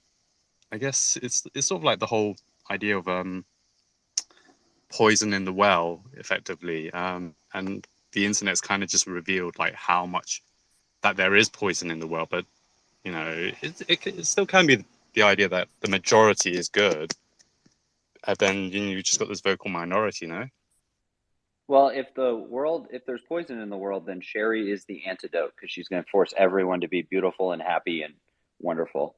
So, Barnass. You gonna do sit-ups for me, Zach? He's gonna work on that 2-pack. I'll DM you. Tupac Shakur. Oh, on a serious note, though, referencing to what's beautiful, what's not, and so forth, and whether it's, AI is actually depicting on, reflections of what's trending per se, but the selection that you choose because it will keep advancing per user, based on what their feels are, is almost the same as what I said, where it is a therapy for the creator, whatever medium they choose to use, whether it's digital or, yada yada, is that you don't necessarily have the knowledge of what is, subconsciously stirring, and the art and the therapy might be super aggressive, super dark, but once you get to a piece that is enlightenment to get yourself out of that funk, that's when you have the beauty. I posted a picture of bubblegum kindness for Sherry by the AI. I think you'll like it. I'll take a look and see if I approve. That's like a Garbage Pail Kid. A cabbage. Yeah, there's Cabbage Patch and then there's Garbage Pail. Good call. Who remembers Dead Babies?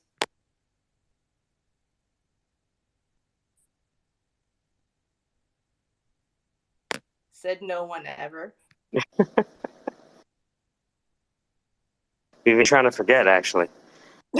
Well, actually, with that, then I think my time has passed. Nice joining everybody. Appreciate the laughs. Olive. Yeah. Create or else. Nice. I'm going to jump out too because I've just cooked and I'm going to eat. So lovely jumping in and talking to you Good guys. talk.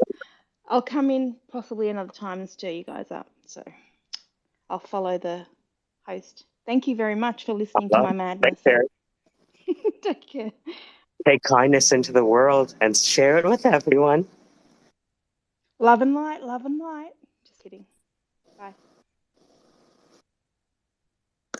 It was that moment he decided to share his kindness the only way he knew how.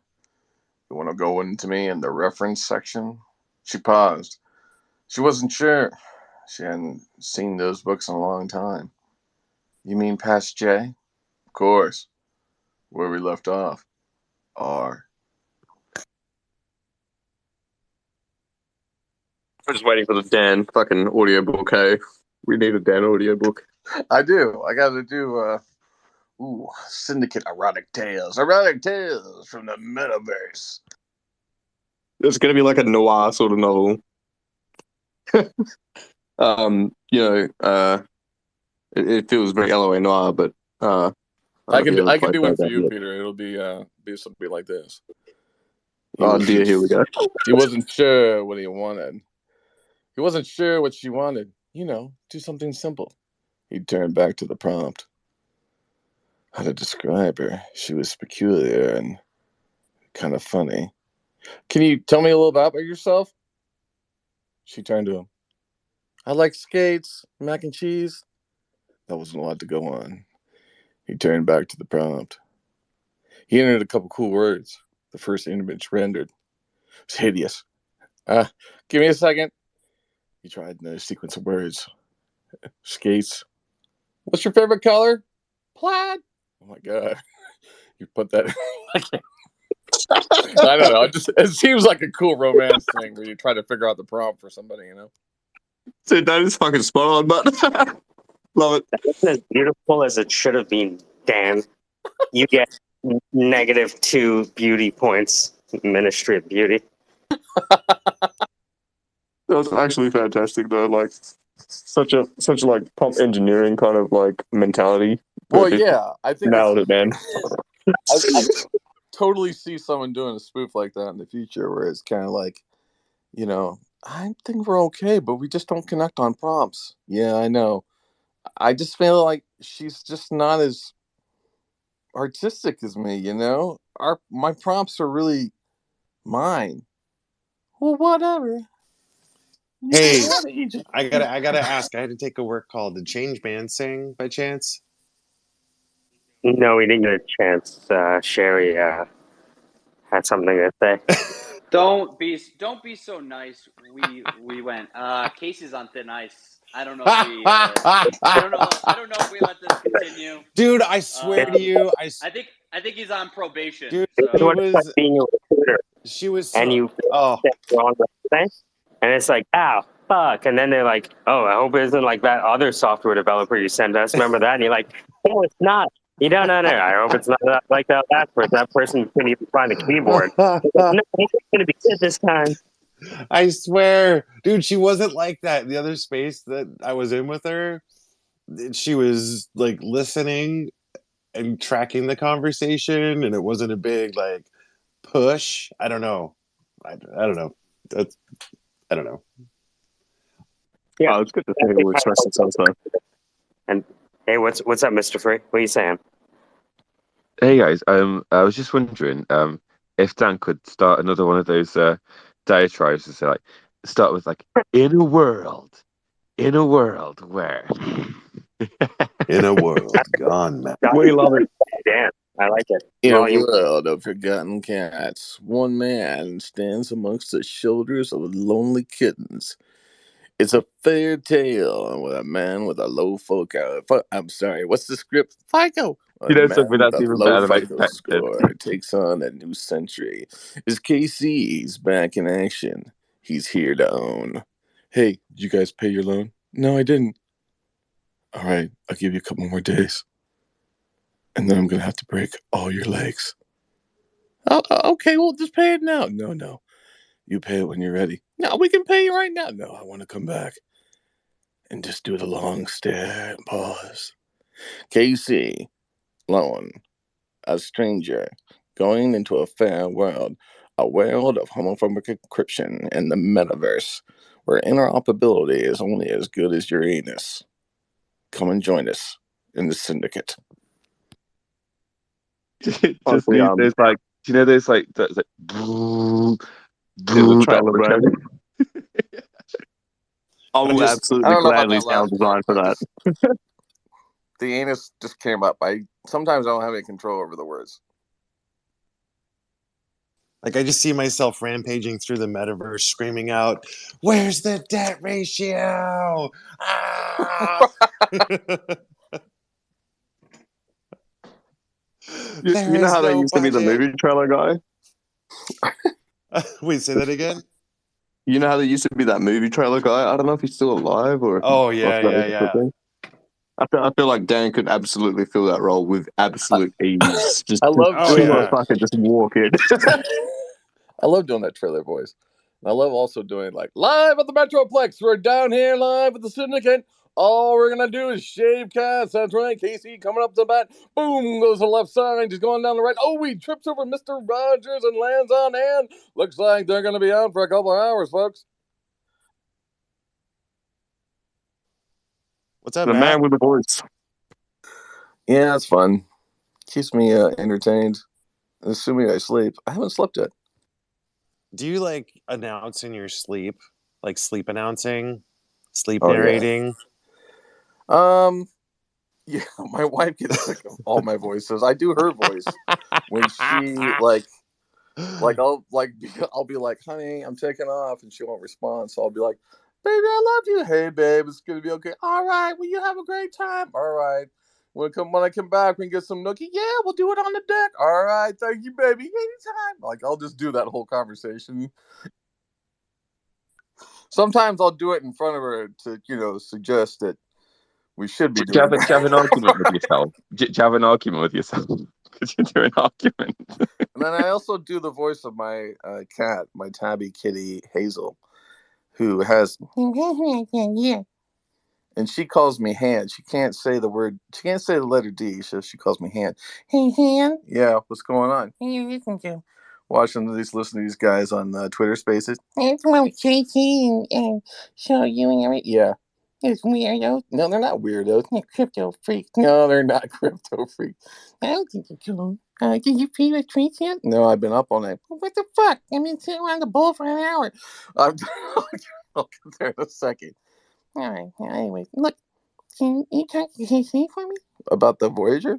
Yeah, I don't know what to do. I mean, it's all gone. Yeah, what's that charge? It's stupid. I put a lot of money in there. I don't put a ship. Where's the chicken coin? There's no chicken coin. No way, chicken coin. I don't know chicken coin. I want one. So yeah, I do voices.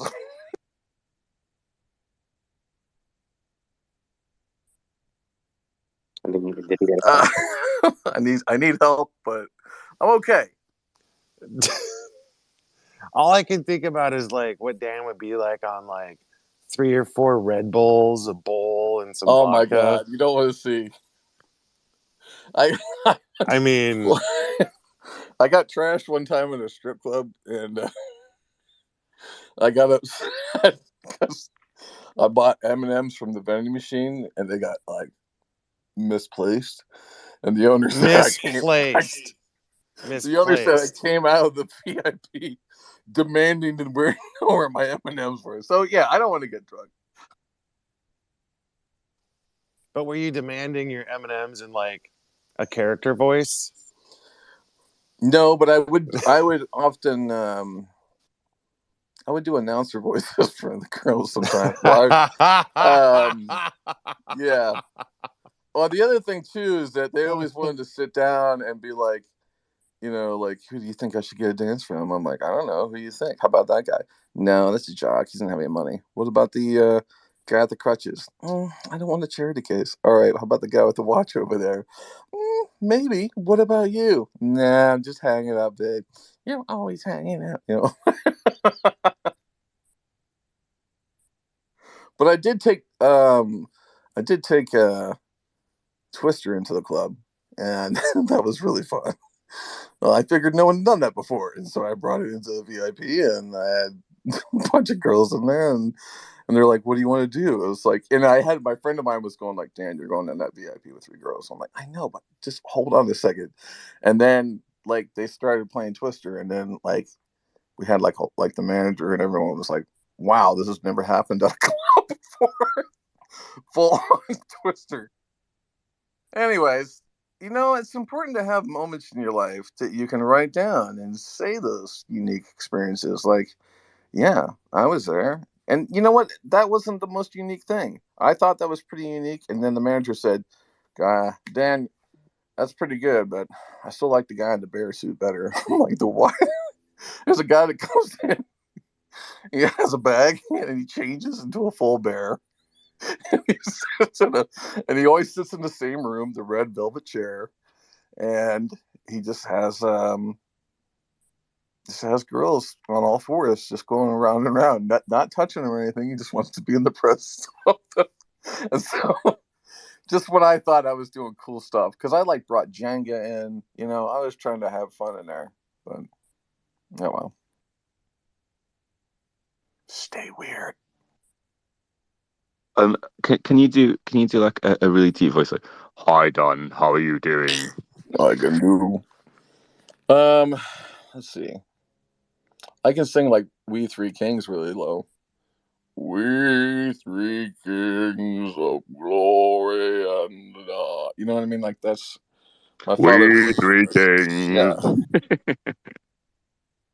I used to go to a uni with this Irish girl, and I used to do a deep voice like, "Hi Helen," and then afterwards, because my laugh is normally quite high pitched, so I've got like a high pitched girl, "Hi Helen." I do I do kind of an Indian voice because my partner I'm always hanging around Indian people, so I can sort of do like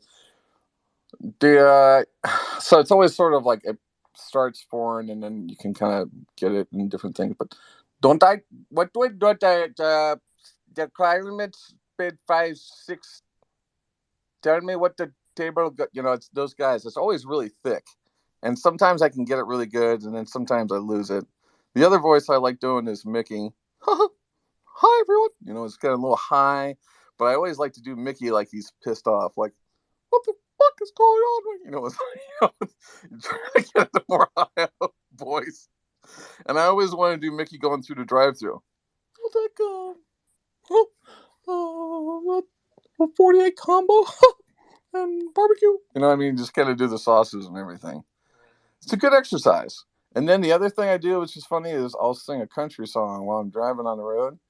And and everything that I drive by that's like a sign, I have to like add it to the song. So I'll be like, there goes the Dairy Queen on the right, there's that barn. You know what I mean? So you have to like keep the pace of the song and you're gonna keep changing it based on whatever's in view. That's kind of fun. I don't know why I do that stuff. It's just weird. Stay weird. Stay weird. Like Stay weird. I sometimes call people and just like maybe it's like a 7 like, "Morning, morning." I mean, that's actually what's great is that you can sort of just go into a room and you could be. There's a lot of people who've got like, accents, and so or maybe I could try and make an accent. Like, what about AI makes you feel like you want to rub your bum? I don't know why you want to rub your bum, but if I had AI, I'd stick it really far up my anus, and then I would tie it in with an RS-232 cable into like maybe a firewire, and then I'd run that all the way down the house, and then like I don't know, I'd tie some people up and I don't know. I would recite old poetry to them, Your Honor, I thought he was joking. That's funny. What about this one? What about this one? I'll call me I a was second. always envious of the great comedian who died. Oh, what's his name? Robert Williams. I loved his Irish and his like, he would just get it all fucked up. It's like you don't even know what the person's saying. I love that stuff. If you can do it in flow. Spirit of the impression. Yeah. Have you seen the sketch? So it was Fonz, Robin Williams from like Mork and Mindy. He was Mork, wasn't he? And then what's the name from Laverne? Laverne from Laverne and Shirley. And they just in a room. And they were like, it was so funny. I mean, he's so good at that kind of impromptu kind of weirdness. I love Robin Williams. He's great. Ahmed, have you He's ever brilliant. Matt, have you ever met Ahmed? Hey, No, I don't. Ahmed. Hi, hello. How are you? How are you? I'm all right. Today is a good day. Yesterday was a fantastic day. So I ended up learning a little bit about myself, and it's been interesting. What did you What learn? What did you find interesting? Oh, good question. So what I learned was that I was this may take a dark turn. What I learned was that I was reliving the superficial relationship that I have with my mother in my other relationships in life, um, albeit unknowingly, and that I was using my emotional energy to feed a lot of the garbage that I'd collected along the way that didn't really belong to me and that I needed to get rid of it. So now I'm probably going to have to spend 6 months sort of self reflecting and working on my self awareness to get rid of that trash. So you're talking about transgenerational trauma. Yeah, I'm talking about transgenerational drama. Um,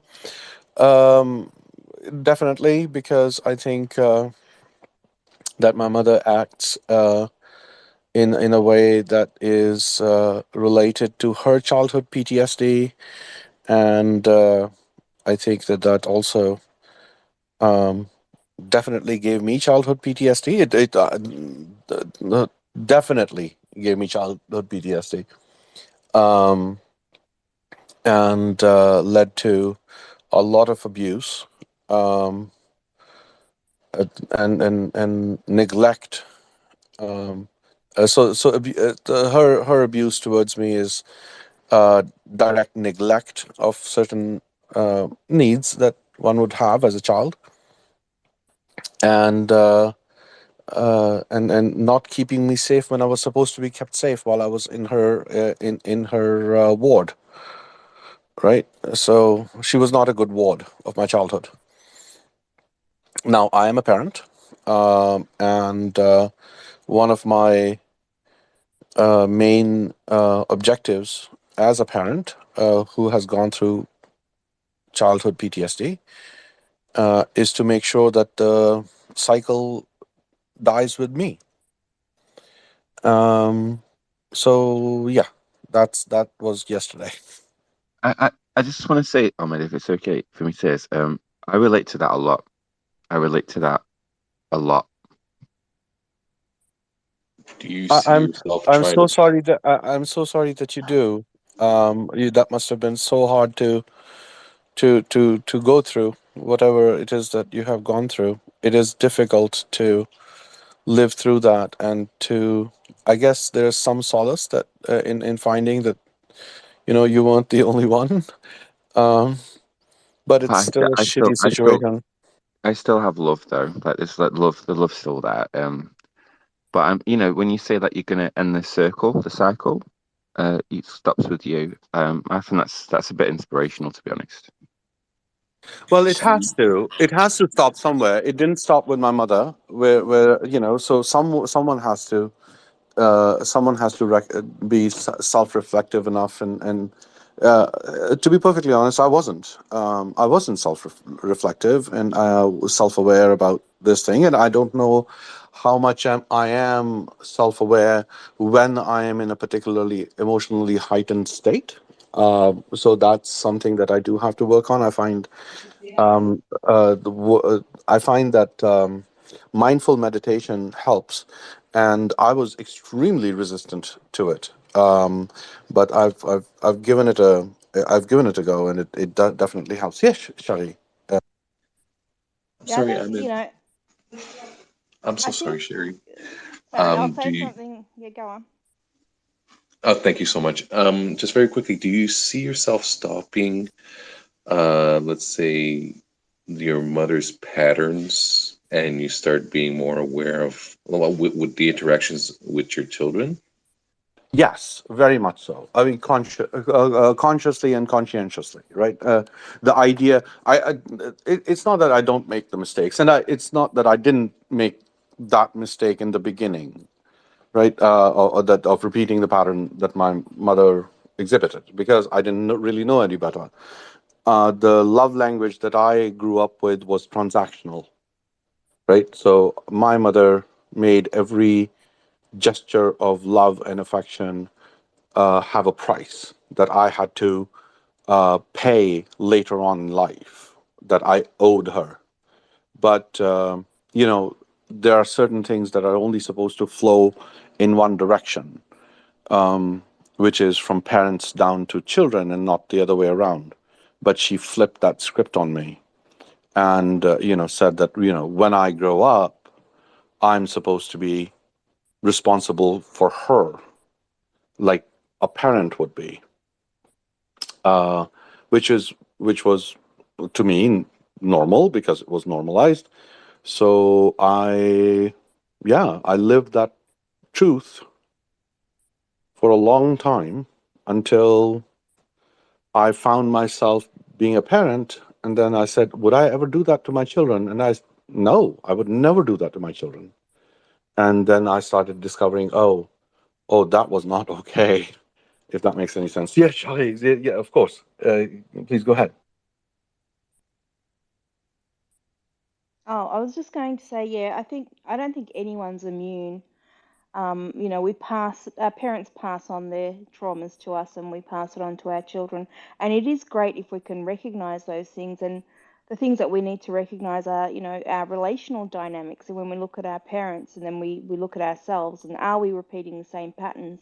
And then there's emotional dynamics, what sort of emotions did our parents struggle with and are we struggling with those? And then there's behavioral patterns, what sort of behaviors did our parents display and are we repeating those patterns. So I think it is being vigilant and um, really having a look at all of those patterns and having a look at what we didn't appreciate in our parents and then locating them in ourselves. And it's no easy feat because they are habituated. And I remember looking at studies with the Jewish population that escaped from, Hitler's Germany, and a lot of the parents didn't even tell their children that they had escaped Germany, but it was in those micro moments, even in the gaze with the eyes, the mother reflecting back only the negative emotions to the baby and not really reflecting back with the cooing and the smiling, the positive emotions, just even those tiny transactions, or within those tiny transactions, we pass on our traumas. We don't even realize that we're doing it. So it isn't usually conscious, it's very unconscious in the way that we move, in what we pay attention to, what we don't pay attention to, what's important, what's not important in our reality that shapes our children. So, whatever you can do to enhance your relationship with yourself first and foremost, and then that will permeate into other areas of your world. So I totally get where you're coming from, and I just want to say that you're not alone. Everyone is, no one's immune from traumas, Oh and we no, just no one is. You're absolutely right. We are all fucked by our parents, and we are all going to fuck up our children. That's just the exactly, reality. But exactly. I'm hoping that the way I screw up my kiddos is going to be new and novel, and not going to be just repeat of the past. I I suggest, totally hear you. I was going to suggest for any PTSD or trauma, I suggest microdosing mushrooms, not being like funny or anything. but case studies and my own trauma and experiences have been, really helped and assisted with microdosing mushrooms, not just eating a whole handful of mushrooms and tripping balls and dealing with your inner demons. I'm saying like microdose, kind of deal with those. Do that Yeah, with your doctor's input. yeah, make yeah. sure make sure you do that with your physician's input. Yeah, I recommend you find an Indian with a feather, not a dot, and get down. And Yeah. May I ask you? This might be too personal, but how old is your oldest child? Like My around? oldest, well, You don't have to give an exact, so right? so the oldest child that I have had an influence on is 18. My oldest child is 30, but I inherited my first three kiddos as part of my deal with my spouse.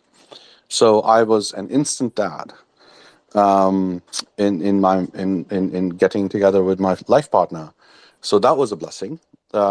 But the one who is 18 today, uh, she has been my daughter since she was 8. So yeah, so her, and then I've got son, and then I've got two other kiddos that are, within the realm of my um, responsibility for raising. Obviously, all five are my responsibility as a parental figure, but my relationship with my oldest is more that of a friend than because she was 19 when I met her mom. Okay. So, what was the catalyst? Do you think? A catalyst to what?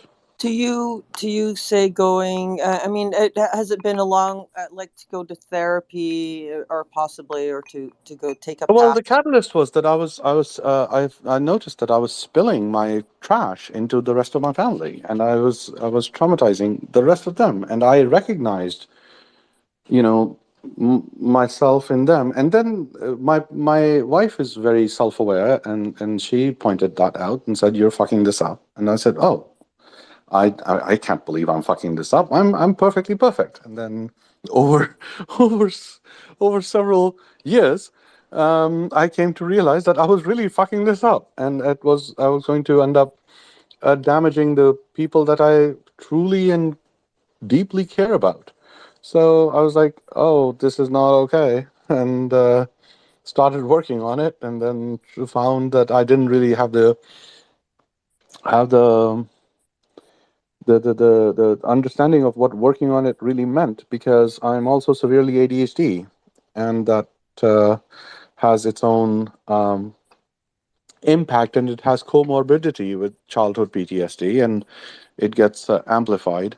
So there was a lot there to unpack, and I'm still sort of unpacking it. But yesterday was a very I felt after about uh, a year of working on it, yesterday there were certain things that kind of clicked together.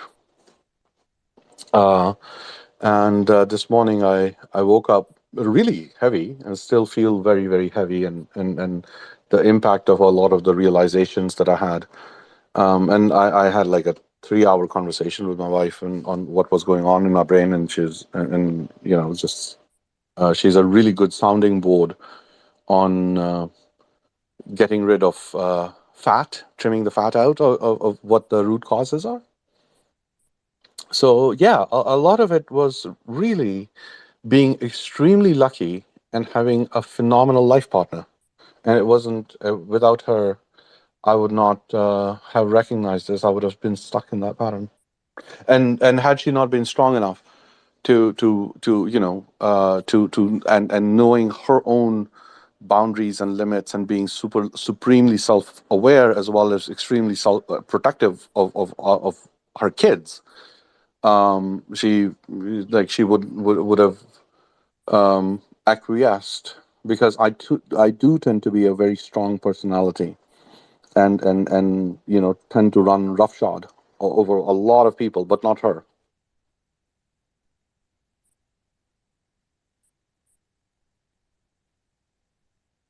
Can I just say something before you go ahead, Mr. Free Speech? Just as a therapist, how I work with people is I mean we're artists, yeah. So we have patterns and we have a particular way that we see the world, and that comes through our art, whether it's dark, light, or somewhere in between. And that's the same with us as human beings. We paint our worlds in how we what emotions we're more prone to, what behaviors we're more likely to engage in, how we see relationships. And the way out is, for me, with my clients, is to have new and novel experiences. And my understanding of that is, it takes synaptic connections a while to change and grow. So, um, giving a client new and novel experiences of whether it be with love, whether it be with self-reflection, whether it be with just basic new experiences, that tends to change our world. So as a task, I would possibly contemplate everything that within yourself and within your lineage that you're not comfortable with or that's disruptive to your world, write them all down, and then have a look at how you can do that differently. Give yourself tasks, whether it, when you have a particular emotion of anxiety, how do you change that in the moment? It might be coming back to your body. It might be listening to Eckhart Tolle or whatever it might be so that you manage that emotion. It might be a behavior that you're not wanting to engage in anymore. So when you feel compelled to get angry or do something that supports that behavior, how can you change that up and do it differently to change those synaptic connections and emotional states and behaviors? So you've probably heard the analogy, you can't keep doing the same thing over and over again and then expect change. If you're feeling depressed, you'll find if you put on some music and start dancing, just moving your body will change your mood. So you have to change things up. It's so important. So my focus as a therapist, the only thing I really do with my clients is get them to experience the world in new and novel ways. So the parts of them that they want to let go of, we don't get rid of them. They stay there. We just build new ways of being on top of that. Go ahead. Oh no, thank you so very much. So, that's definitely that's such good advice. And really, there's a lot of fantastic pearls there that are very practical. So thank you so much for sharing that. I do some of the exercises, and I do try to be more mindful of when I'm getting into that anxious stage, or whenever I'm getting into that place which is coming from not from me, but from the persona that exists. If that makes any sense, I may not be using the right term. Totally Um, makes sense. So if you see yourself, so if you yeah, see yourself as a canvas and you're changing the brush strokes, it totally makes sense. yes, Frida Kahlo, right? Uh,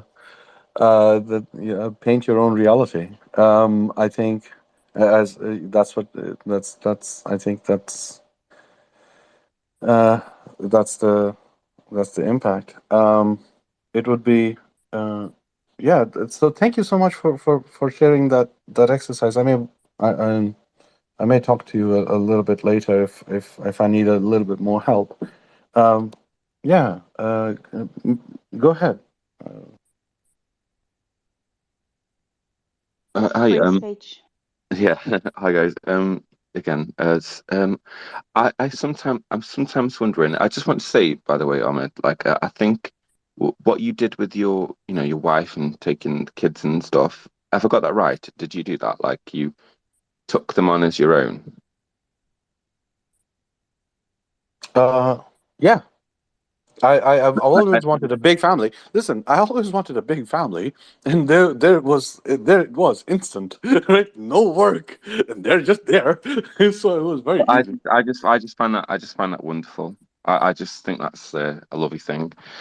What I will say, there's a quote that it always means something to me at least. Like, if you stare too long into the abyss looks back at you. Oh You know, yeah, absolutely. yeah, and sometimes run into like self-reflection is important, it is, but then we still have to get the job done. Do you know what I mean? Like we still have to kind of move forward. Yes, absolutely. You know, There's a very big difference between self-reflection and sort of staying stuck in that loop and self-awareness. Self-awareness tells you you're about to get stuck in that loop, don't do that. Or you're staring into the abyss for too long, look away and pay attention. Right? So there is that fine line. You don't want to sit there and live in that self-amplifying sort of scenario of okay, which becomes a whirlpool. Absolutely right. You have to. The entire idea behind self-awareness is to be aware that that's where you're headed, and you need to recognize that it's as a marker and temporary. stop. Yeah, it's temporary. It has to be temporary. It has to be temporary, and then you have to move forward past that. No, do you not think so? Like, Yes. I'll give you a practical example. Um, I am. I was taught to be non-confrontational, like extremely non-confrontational. So confrontation was always a big problem, and it always builds up anxiety in me. Now, as a scientist, I know that any conversation that I have that is worth having has to have conflict in it. Otherwise, it's not worth having that conversation. If you and I agree on something, there's no point in discussing it. It's a waste of time. Otherwise, unless we want to feel like good about ourselves, any topic worth discussion has to have an element of discourse, or any discourse has to have some element of friction in it. So I lived in that dichotomy of understanding that I need to have frictional conversations, but I am also anxious, and I have this very deep need to please my parents, which I then self-reflect in other relationships that I have, which form my love language. So recognizing when I started to feel anxious about a topic that was of importance to, let's say, my wife, but I wanted to avoid it because I just didn't want to get into a situation where I felt that she disagreed with me, because her disagreement of me would mean a rejection of me internally. Like that's not the reality, but that's my reality, if that makes any sense, right? But recognizing that anxiousness and then saying, oh, that's what this is, just put it aside and just have that conversation, right? That's the point, right? The point is you are aware, and you're like, oh, I'm feeling anxious. Oh, I know why I'm feeling anxious. It comes from that false narrative that I was taught. Oh, okay, so this is not really a big deal. Just put it aside and have that difficult conversation that you're about to have about whatever it is. How I didn't turn off the stove, or if I gave chocolate to the kiddos at too late in the evening, or I'm riling them up right before their bedtime, or whatever the heck it is that I'm doing that is irritating her. Whereas previously I would have been like, that would have been that conversation would have been world shattering, because there like. yeah. No, I'm so glad you've overcome it. To be honest, because it is like sometimes you can't always hear what you want to hear, and you have to be prepared for that. And I think we need to make Right. sure. Yeah, yeah. We need to make. Right. And recognizing that that's not going to end your world, and that's actually going to be a betterment, right? Conversations are how we try to find better ways to being together in a healthy relationship. But my childhood experience with conversations is threats, right? Emotional abandonment threats. So I That's spent. heartbreaking, mate. That's really heartbreaking. It is. It is. It is heartbreaking, and I feel very sorry for the little kid inside me. But now I can. I've learned that I can turn to him and say, um, "You did all right. You did everything you needed to do to survive, and now you've grown up and you've made something of yourself, and you did okay." So that Well, kind of. from an external perspective, I just think you have, and I just want to say that to me, you seem like a really a gentle soul, and you've got your head screwed on correctly. You know, like Oh, well, thank you. It's not quite there, but it's so basically it's like it's nearly headless. Then it's I had to unscrew my head, and I'm just trying to screw it back on. So I'm sorry for taking it into this very personal sort of direction, but that's you did ask what I did yesterday, so that's what I did yesterday. Oh, and in the morning I did. Okay, this I think we could put this one to bed. Thank you very much for your kind words, by the way, all of you. It is really reassuring to be in a group and get the type of emotional sort of cheerleading that I got from all of you. So thank you very, very much for that. Sometimes we do want to discuss things that we all agree on, just to make sure that there is some sunshine going up our ass and making us feel better. I just wanted to say for all of us, like I think the analogy I use most of the time is like we know sitting on the couch and eating potato chips is bad for us. We all know that, and drinking alcohol for days and engaging in these terrible habits that we know is bad for us. But sometimes we get comfortable in that.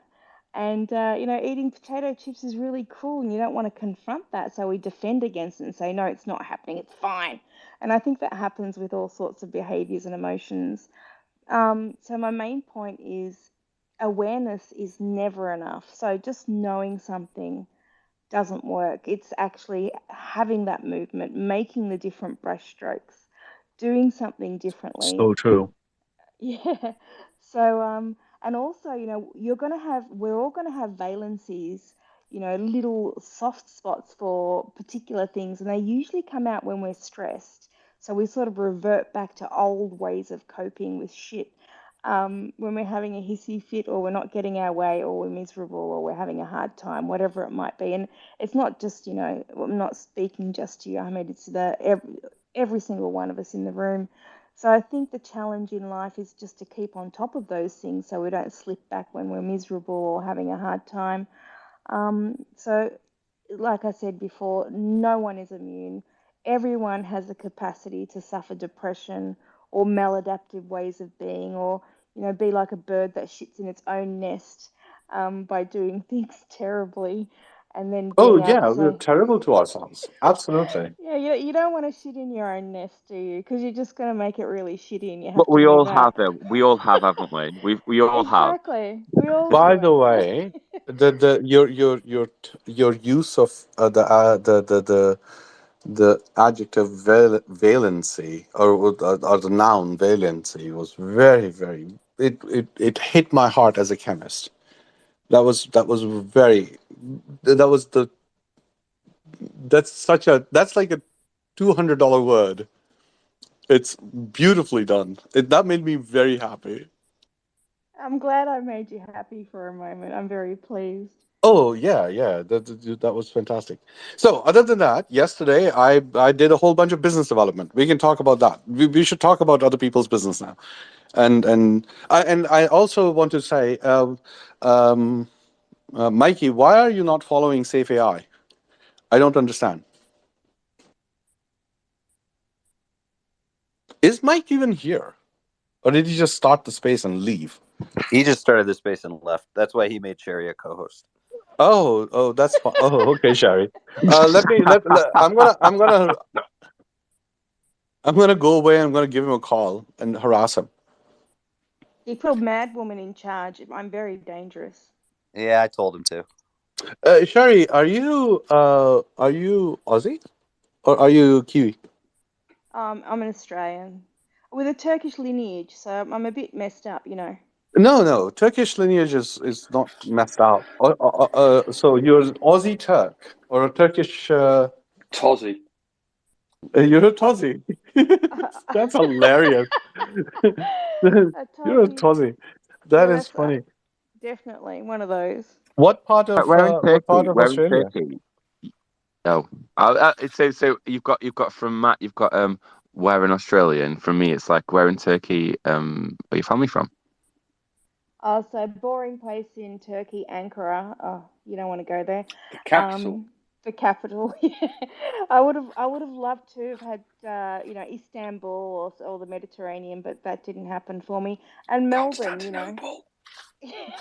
Oh, you're in Melbourne. You. Yeah, I'm in Melbourne.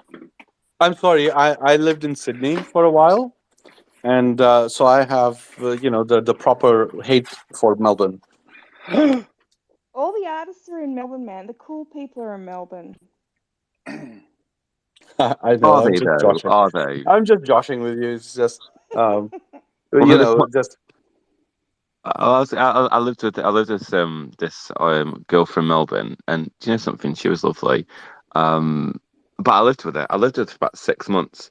Um, she was nuts. She was absolutely crazy. She was crazy, but like in a sort of good way. But I'm just wondering, Did you like, like it? oh Did you like it? She no, got I up don't know. I'm 12 not hours sure I later did. to I'm not go. sure. well, he lived with her for 6 months. I hope he liked her. She As long never, as he Uh, no, liked she it. never stopped. No, she was a housemate. She wasn't a girlfriend. She was a housemate. But she just never stopped. Like, and the only comparison I could make is girls from Canada. So I lived with two of those, oh, Danielle and Tamara, and they're nuts as well. Canadian girls are crazy. I'm Canadian. I can guarantee you, Canadian girls are. They're a lot of fun, but they're Yeah, absolutely they're crazy. great. They're great. But like every day of the week, it's like a drama. Every day of the week, like Well, yeah, but there's nothing much happening in Canada. You That's what can't really free go hash does out for for you. 9 months of the year.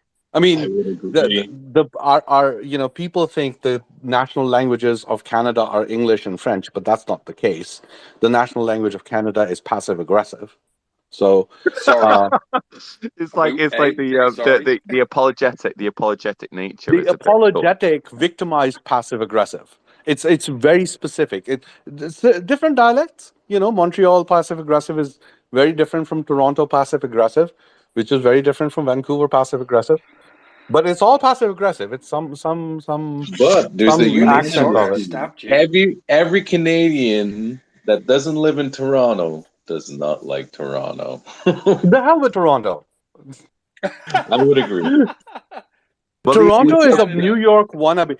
Toronto is a New York wannabe that I ended believe up that. being nothing because it tried to be New York. But really, Montreal and New York have more in common culturally and emotionally than Toronto would ever be like New York. I just want Toronto has to that make big sure I glass defend. sword thing. I just want to defend these girls. Like they're still my friends and they're lovely people. Like I just want to make sure to point Oh that yeah, out. I'm yeah. No, no, no. not bitching No, about no them. attacking them. No, no, no. Listen, identifying the creature's true nature is not attacking that creature. Yeah, look, And it's all right, guys. I'm lumping myself in that group because I am Canadian. And I just want to say it's okay. We know we bit the apple, and we just turned everything to shit after the apple. Oh, It's all right. let's not do that to ourselves. That entire misogynistic sort of Oh, the storytelling of Anglo-Saxon guilt about Okay, sex is I'll put my absolutely hand up. ridiculous. I I'll put feel my no hand guilt up. about I being am guilty. sexist. I do it every day. I'm just I'm kidding. guilty. It's cool. I bit the apple. I know. I'll put my hand up. I will announce that I'm guilty. It's all cool. Oh, Sherry, you are absolutely lovely. All of you people are just made my morning. Thank you so much for your kind time. I've got to go and make some money for all the college funds for my kiddos. But I love you all. Thank you so much for your kind words Enjoy, this morning. Ahmed. And thank you for offering up what you did. That was Yeah, beautiful. yeah. It's been an absolute pleasure, Ahmed. You go do your thing, mate. Thank you very much. I will check in with all of you later. I'm sure the syndicate will continue all through the day. All of my love and affection for all of you. Take care and have a wonderful time wherever you are. You too. And You Ahmed, too. thank you so much for last time. That was very kind of you. Bye, Ahmed. Oh, you're more than welcome. Thank you. Cheers. Cheers. Yeah, don't get on Sherry's bad side because she'll just go on her hypnagogic state and just scare the bejesus. It will scare you all in your dreams. I'm downloading myself into everyone's brain right now. They're just not aware of it. Like a really evil Cortana. Get out of my Yes. head. Stop telling me what to do. Cortana. Well, you better watch out, Sherry. You never know what you might find. Oh, I Oh, didn't Sandra, consider you that. were sorry, Sandra. That was awesome what you did yesterday. I did not know you were a lawyer. What'd you do? Tell us, do.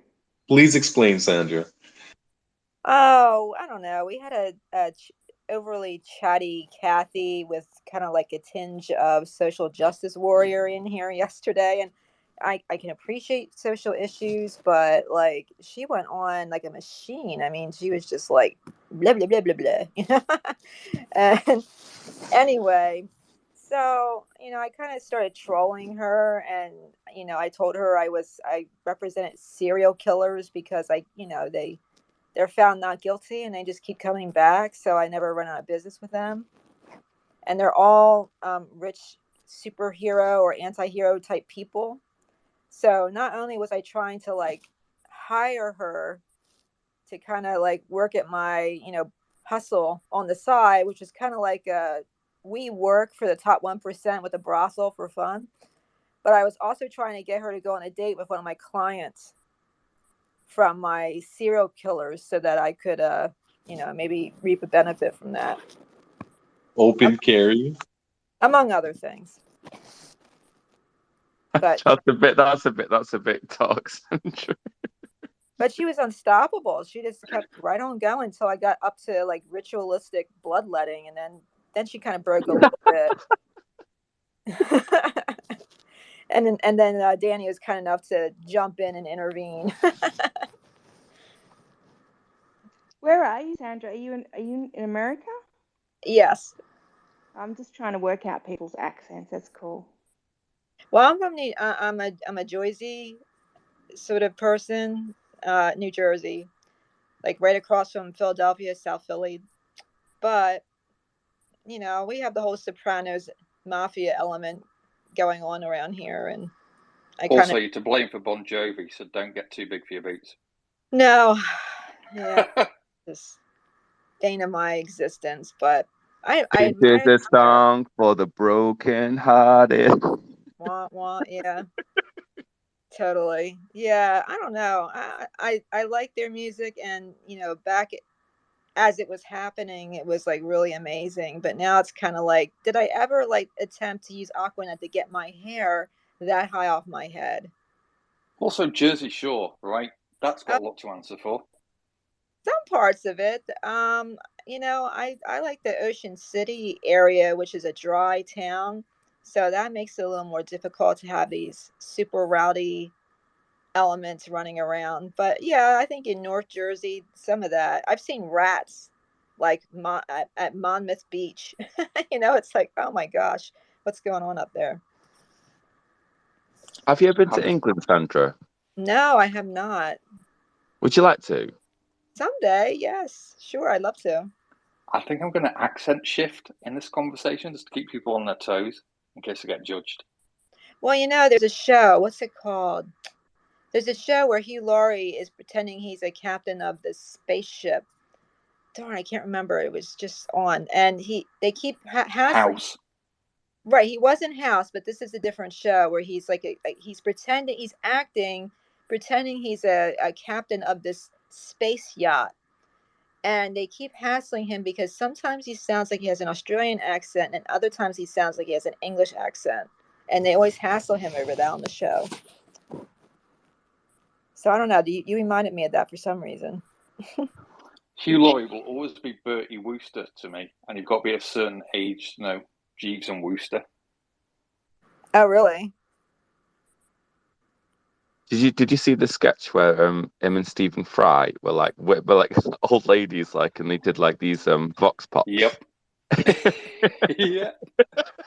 They were always like, you're not going to get it because you're not British, but we're laughing right now. Wait, Sandra, is it Avenue 5? Yes, that is it. Avenue 5. What do you think about that show? Do you like it? It was okay. It's somewhat funny. I always liked Hugh Laurie. Right. I mean, there's some elements of it that are really funny, and others, I'm not a big poop humor person. That sort of bathroom humor. It only takes me so far, and then I'm kind of like, all right. what do you think is the best humor, British or American?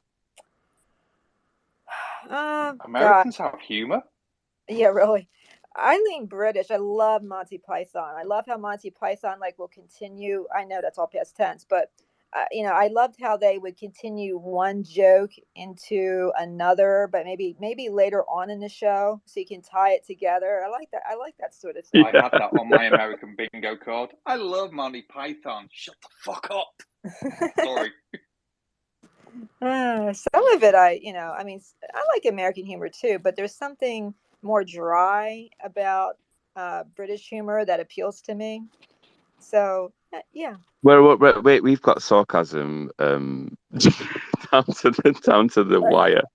I like British humour too. My family's so bad, we don't actually know when we're being sarcastic, and we have to stop and remind that I was being sarcastic. We literally have to stop. I was being sarcastic. It's like, oh my god. To be honest, the best humor to me that's come out of America is South Park. I mean, that is just very very intelligent, very clever, very crazy. It's like it's very like they were Canadian. Board. Oh no, you can't talk about that.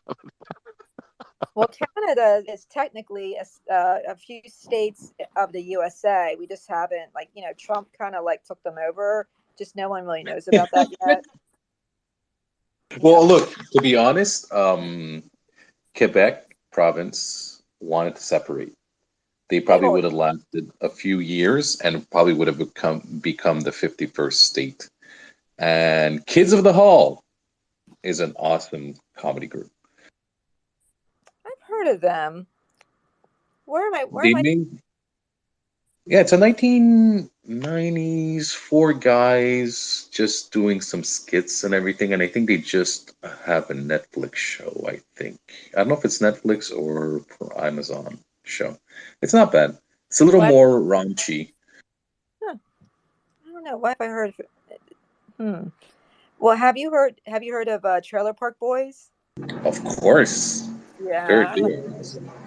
I like their first several seasons, especially. I don't know why. You know what it was for me? It was a kind of a difficult time in my life, and there's just something so, in my mind, simple about, okay, I'm going to go to my trailer park, I'm going to do my hash that's in my driveway, and then have some people throw bottles at me, and then I'm going to pass out somewhere in someone else's trailer and hope something doesn't happen to me. That's ridiculous, With an That's pretty much how I've lived my life, and it's worked out well for me.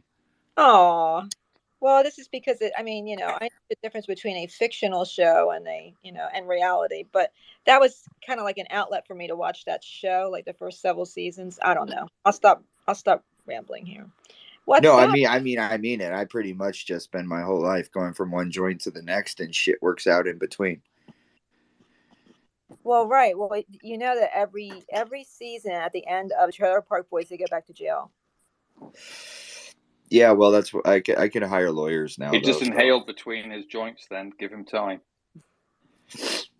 Man, I ain't doing no crimes that I can't pay off a judge to go free off of.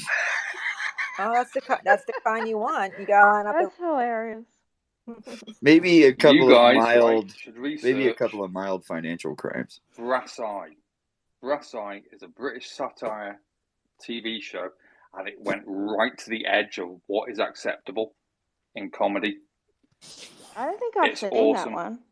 I used to watch What is it Black about? Books. Where's Mike? Mike, I Is think, is on a Mike break right now. is Mike so you want to like is he attract funding? That's him? Yeah. Okay. Guys, I've just posted Armstrong and Miller's inappropriate humor. It's not super inappropriate. Let's I just want to have a say though, look. Sherry, like the Australian comedy is pretty good. Like Kath and Kim, they're quite funny. Yeah. They're quite funny. Their house got demolished recently. Very sad. I do like Aussie humour. It's sort of equally as dry. It's really good, but it does take a few minutes to get used to it. But I think we've got a lot of British influence. I noticed growing up, like I grew up with the Brits, You so do. It's a prison colony. I don't want to lay that down for you, but That's why we send you all. We send all the prisoners over there. Are you are you a yeah, so criminal, Sherry? see, I grew up thinking, that we were bound for Botany Bay, with the chains on and everything. So I grew up with that, and then I got to about 10 and found out, no, that's not right. I came from the Ottoman Empire, so it was sort of like a bit confusing having found out that that wasn't true. But most of my friends were Brits, No, so there's they're a pommies. We're pommies, aren't we? We're pommies. We're yeah. so pommies. you're to blame for the Islamic invasion of Europe right now. Is that what That's I'm right. getting? I don't Right. don't tell anyone. Shh, keep that on the low down. But so, I think there's a lot of British influence here. And then more recently, probably in the last 20 years, we've become more corrupted by America, sadly. So, And with I this China. think we time, all I think we all have. I think we've all become corrupted by America, to be honest. bloody hell, But the Americans are taking over, man. like what I I think swear when I hear the word America. no, but Do you? like the thing is it's state by state. Like it's almost like they're different countries. Each state is like a different country. Like and you Well, can't that's a go there good if thing. They've got you can't independence but you can't go in their there own if you've had it. states. But you can't go there if you've had a vaccination now, apparently. If you've not had a vaccination, you can't Well, visit that's the me state. fucked. Can you leave Yeah. America? Dan, Florida, can you you leave Listen, probably can. America? I've had 0 vaccinations. I'm literally stuck in my house. I'm not. I go where I like. Can you guys travel outside of your country in America or the UK without the vax? Most countries don't care now. Most countries don't. Mm. But for Before some reason, Canada, before they would probably have to ask you for, let's say, proof of vaccination because of we had IDs and stuff. But I think now, no, because you used to go to a third party, get yourself tested, pay for the test, and then show it at the airport. But no, for now, I don't think they have that. My brother went a few weeks back, and he didn't have to do a test. But I would say 2 years ago, 3 years ago, we had to do it, and it ain't cheap. $200 to even do a freaking test, just to it's when say it's if when you're it's when positive they. or negative.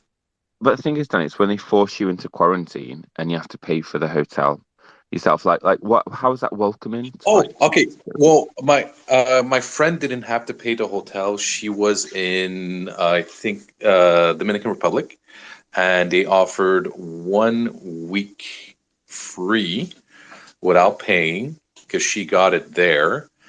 And only thing that's sad because she had her kid and everything else like that, and she was alone, so she had to stay in a room observing the beautiful scenery and not leave the room that she was in. how cruel is that, though? How cruel is that to put someone through It that is, for? especially if you're a young mother and everything, and you want to be with your child, and you're alone, and you can't do anything. You're kind of secluded from everyone. I just want to jump in there with the Canada thing. I'm pretty sure for like regular people that just wanted to travel for leisure, you had to be vaccinated. But that's what the whole convoy was about, was the truckers where they weren't protesting the vaccine, they were protesting mandates that they get it because like they had to cross the border a lot. So they said, you know, like you should not be forcing us to do this, right?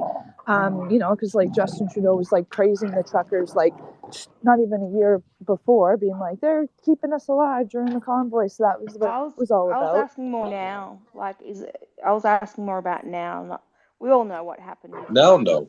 I question, did anybody have a curfew? We did. That we had a curfew, Yeah, but it yeah. was enforced Everyone had it. really badly. Like It no was one like really about cared. like it was like 7 o'clock or something, wasn't it? It was at 7 o'clock, Yeah. like. It's 8 Like o'clock here. apparently you can't go to a club and you have to sit down and all that kind of stuff. And do you know something? Like I actually quite like a party. I enjoy the social aspect to it. Maybe I'm not the most friendly person in the world sometimes, but like generally speaking, I quite like it. But it's before and after is completely different. What's happened what they've done to us, and I think it's the same across the board. I think it's the same in the States. I think it's the same in Canada, the Anglosphere, Australia as well. Um, it feels different now when you go out and you try and have a good time. It just feels different. And what I was gonna say, Emily, like it's just a shame that that you what you guys have been through and kind of doing and Danny as well. Like it's just a shame. Like how could they have done this to us? Like it's just really cool. And we vote these people in, and they've done this to us. This is what I It's mean. We've got to start moving and change. Like about to fly to Europe. I'm going to Istanbul, Amsterdam, Italy. So I think we need to get out of that habit. You know, if you look at habits, I think it's 31 days. If you continue doing something, it sort of sticks. And how long did they sort of like put us in our houses where we weren't able to move? It was probably over 31 days and our behaviors are changed. So we probably need to push those boundaries and start getting out of habits that we got sort of comfortable with during COVID. I've well, been I, an I went I arsehole went for to I 44 went to years and I don't intend to stop. yeah, but I went to a music festival. I went to a music festival. I think it was about 3 weeks ago. It's called the Why Not Festival. It's in Derbyshire. And to be honest, it was very kind of it was very open. Everything was kind of normal. I don't know what they've done, but they've done something like everything just has this like underlying tone. Like everything social now seems to have this kind of like like under the surface thing. It's like, oh well, I could catch an illness from you, like that kind of suspicion. So Um, somewhat of a separation type of thing. yeah, like that's what I feel like it's done. So we went there, Yeah, and then anxiety. Yeah, you probably can Please, feel can the I anxiety. have a bit of a rant? go for it, Matt. Go on. Right. You know what it is that Bloody enough Tom. people complied and they were bullied into it, and that makes it virtually socially acceptable. Not enough people went, this is a bit weird. Don't like this. Get effed. We're not doing it. But Yeah, I But enough think we. people, I'm sympathetic though because like Mm, they were coerced, like all of the media. Like I yeah, got yeeted yeah, from I Twitter. understand that. I got removed from Twitter. I'm pretty sure it's one of the reasons it was because I spoke out against the nonsense. And so basically that they're hiding the truth from people. They're hiding the news from But everyone, and they're it's being not on coerced. Twitter. It's not social media that counts. but It's hold on, actual living guys. your life. Hold on. Do you remember the Milgram experiments? The authority and Where compliance yeah, experiments? where they pressed a buzzer and inflicted Yeah, pain because it's the yeah. authoritarian. And it's not. This is the thing, Sherry. You're right. Like it's not people's fault for doing Yeah, this if it's they're not. being fed It's not. So information. if you look at the Milgram experiments, all they had to do was put on a white coat and say that they were a doctor, and I think 80% of people pretty much complied, and more than 90% in some countries, to the degree where they pushed that button that they knew that the other person would most likely Thank die God from the my electric latent shock. autism or whatever So, saves me. So if you look at the experiments that we've already done, the governments, the scientists, the institutions, all of them know that 80% of the population, at least at a minimum, will comply. See, I know because my parents are from the generation where if someone in authority says you need to do something, they do it. Yeah, I'd And they just like just to will. add there, like with the convoy that happened, the Canadian government deemed it like a what's the word? Not an They organization. starved them and everything. They like named them like a business or whatever. I forget the exact word, but they said that they were like essentially like a party because they got so many donations, Yep. right? And people were donating, and if you were found donating to the convoy, they would freeze your They bank cut their accounts. banks off and Apparently, everything, there didn't was they? this girl in BC. She was like single mom. She wanted to buy a T-shirt or whatever, so she donated like $25 to like their GoFundMe before it turned into the other account that they used, and they like froze her bank account. And so many people like just like wanted to close their banks, wanted to go to like local banking, and then also when the convoy was in Ottawa, they like told them that they weren't allowed to honk, right? So they like literally Yeah, revved their 'cause it vehicles upset the for locals, 7 didn't it? days. Yeah, they wouldn't give them fuel. So it was like this was totally fear based, and then they Yeah. shoved it down the like in the media down our throats. So anyone that was a believer in what was on the news, it immediately like just hated them. You know, it was terrible. I think what they did was what he did to those. He treated them like they were terrorists, and they were Demonized them, like didn't he? Canadian citizens. Sorry, Sherry, I interrupted Let's there. let's go No, back to psychology. So we know that, with the Milgram experience, please don't. we know about compliance. So we know about 80% of the people are going to comply. So these institutions, these governments already know this. And then on top of that, we know that the more intelligent people, so we have this notion that the stupid people are choosing to comply, but that's not true. What No, happens it's with highly zebras? educated people that comply. Yeah, and you look at that in the animal kingdom. So you look at zebras. I've used this analogy a few times. What happens with the zebras is if they all stick together as a herd, the lion doesn't get them because they're camouflaged. So they don't want to stand out. And that's a part of herd mentality or intelligence. And there were people who would go out to the safari and they wanted to study the zebras, and they'll put a red dot on one of the zebras. They'd come back to investigate what happened to the zebra, and it would get eaten by the lion because you don't want to stand out. You'll get eaten, you'll get shot, or whatever. So, human beings are intelligent beings that need to comply, firstly, and secondly, and these people know this, and secondly, they need to fit in. So, if you I don't fit hate in, it's all about survival. So, these large corporations, these governments know that we're paint by numbers, they know how we're going to behave. And now you've got people in rooms, fighting for and against with, you're stupid because you took the vaccine and you're going to die, which is just as exactly terrible. divide and They have conquer. no, they have behavioral scientists masterminding this whole shit show. They have behavioral Under the scientists. guise of health scientists. Yeah, So you they're don't, just you, it's human behavior. It's paint by numbers.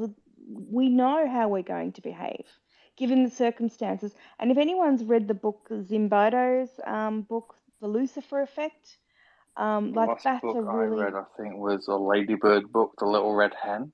But okay. the Lucifer effect is all about this.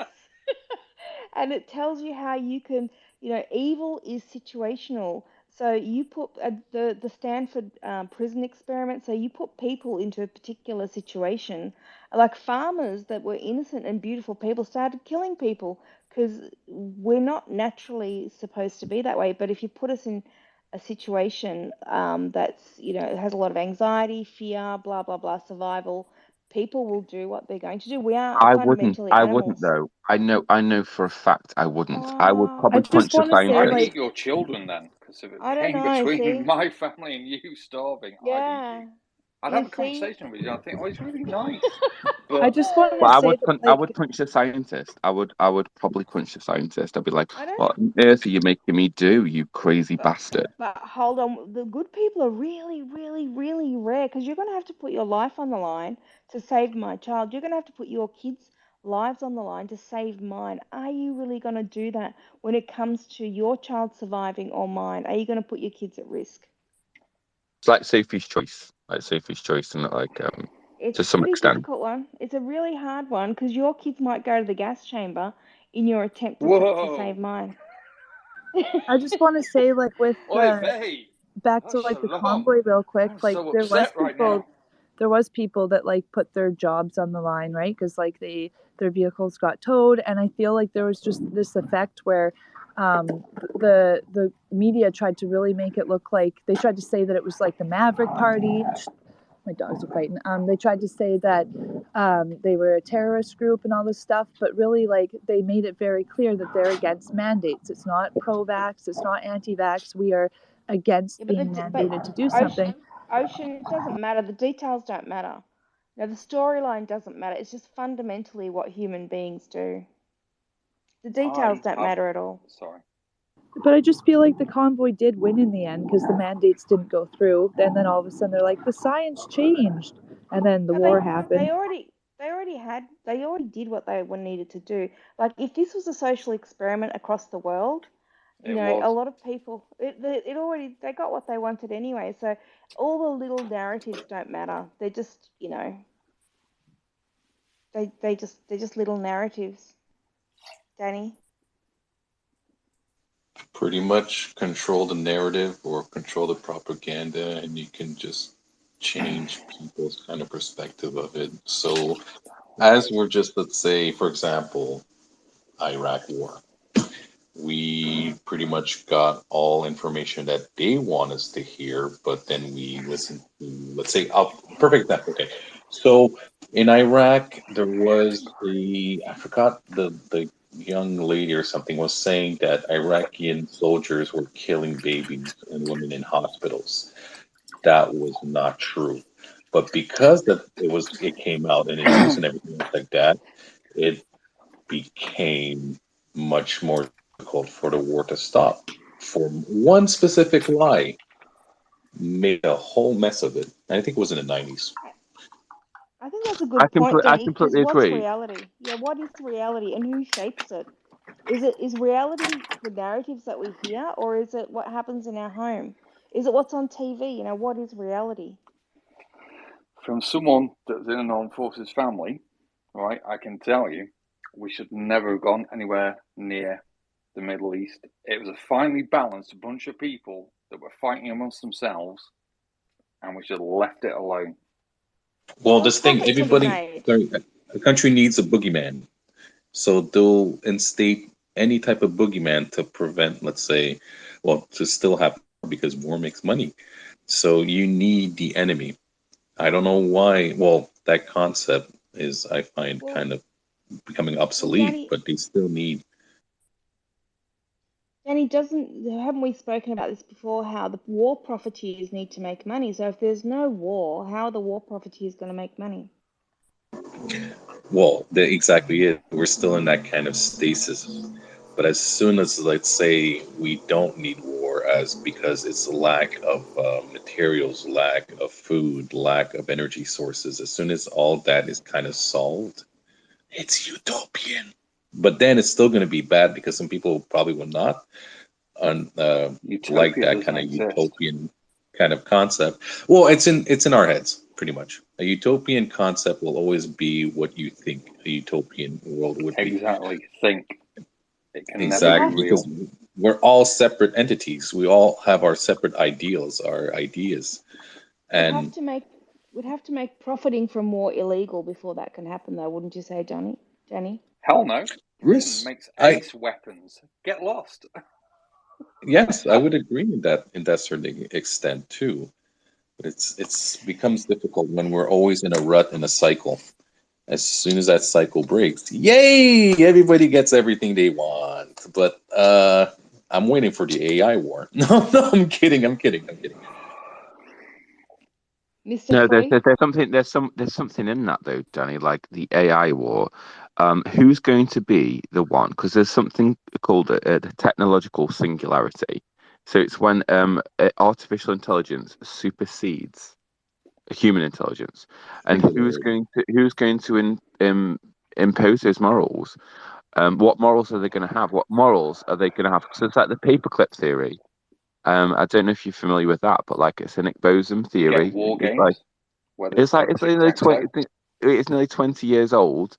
This theory. It's like so a paperclip theory. So they built this paperclip factory, and they've got these artificial intelligence, and they're imposing like all they want to do is build the most paperclips ever that you've ever seen. So eventually they're going to need resources, and the humanity is gonna be in the way. Eventually humanity is going to be in the way, and I'm also slightly concerned, quite a lot concerned actually, because I look at like the World Economic Forum, right? That's just like a bit of a sidestep, but it's kind of related. Um, no one's going to stop them. So with Nazi Germany, right? We had the freedom of the West. Well, the West is Australia, and it's Canada. It's I can hear you deep breathing there, Mark. You just I am sighing. Yeah, okay. Well, I can hear you sighing, right? But like, we don't have anybody now to stop that. We don't have anybody to stop it. So, and that's the Germany that happens, which I think the World Economic Forum is equal to.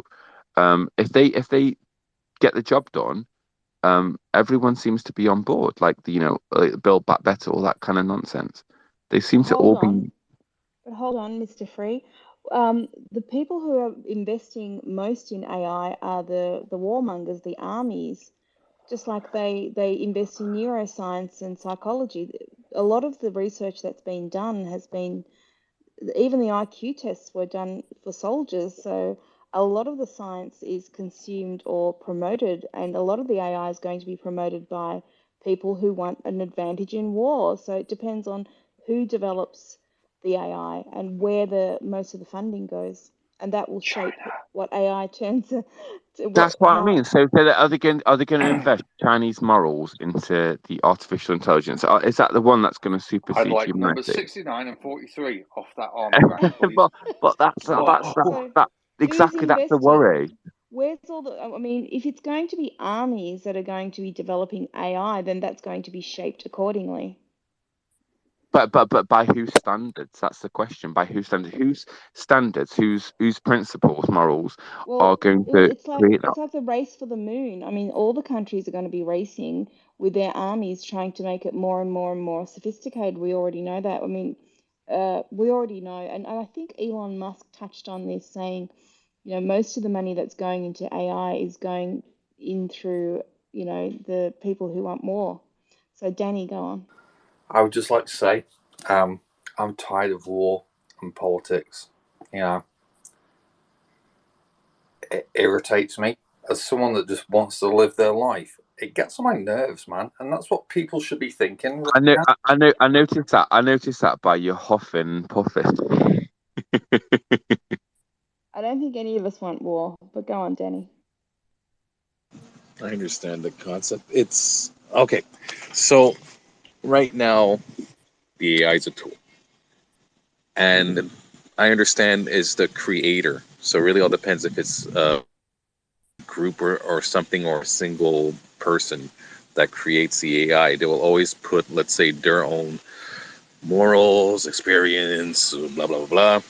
But as soon as it hits that type of singularity, so it becomes conscious and aware and I doesn't meant in my need. life, by the way, not in the conversation. God, No, no, I'm I not know. that But close-minded.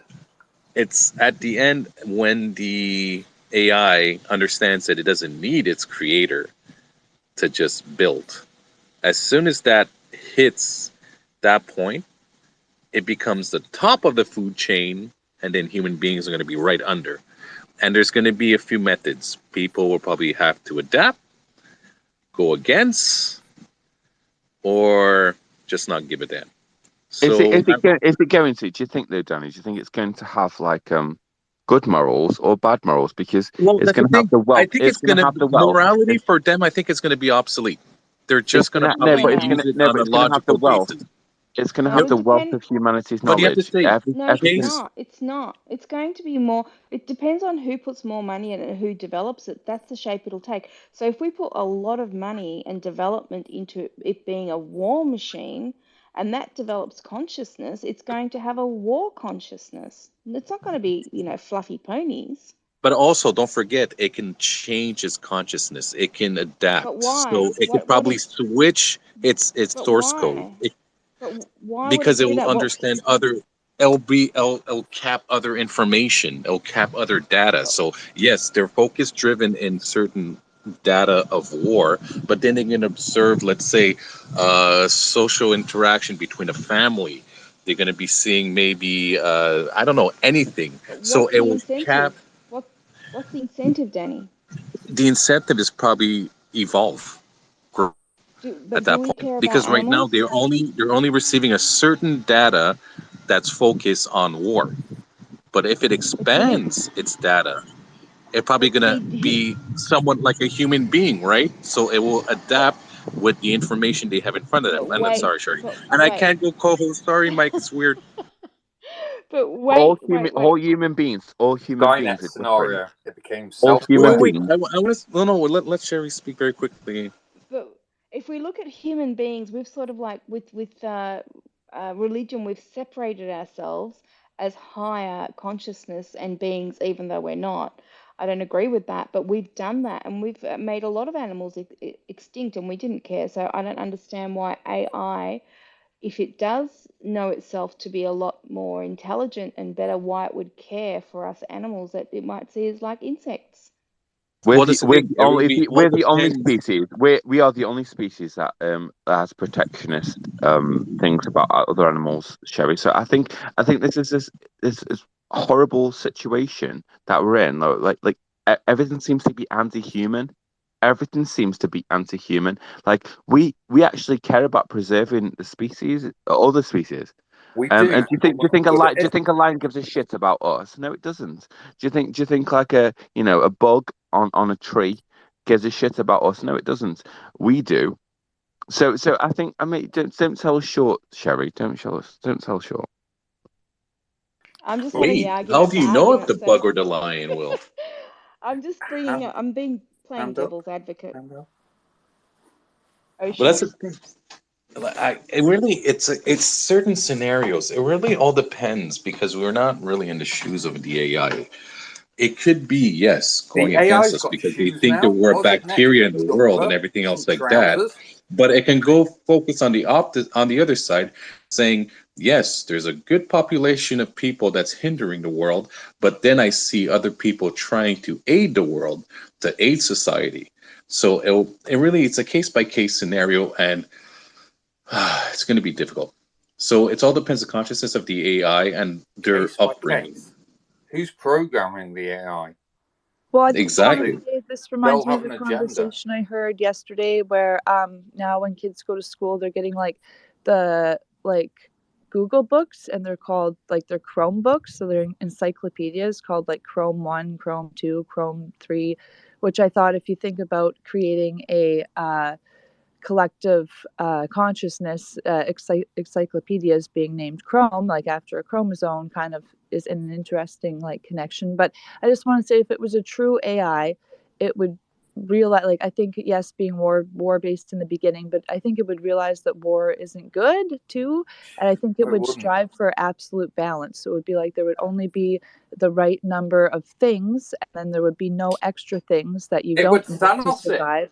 Click it everything would out it of would go existence. right back to when there was only two types of bacteria on Earth, where there was the bacteria that That you sounds know horrifying. That sounds created horrifying. the Anti-human. That sounds well it horrifying. yeah, no, it does because it's not human, like it's just would preserve itself, and I don't even know if it would want to like create more, you know what I mean, It because can't like create more because it's AI. It cannot have sex with yeah, another AI. well, There I is mean, no like as far reproduction. as like create like thoughts or like Can't create thoughts. learn more than what humanity has It's already like learned, type of thing. what? You have to remove the aspect of, let's say, an AI being a human. It doesn't need to reproduce. It kind of reproduces itself by recloning itself, copying itself. So it's not the same process as a human being.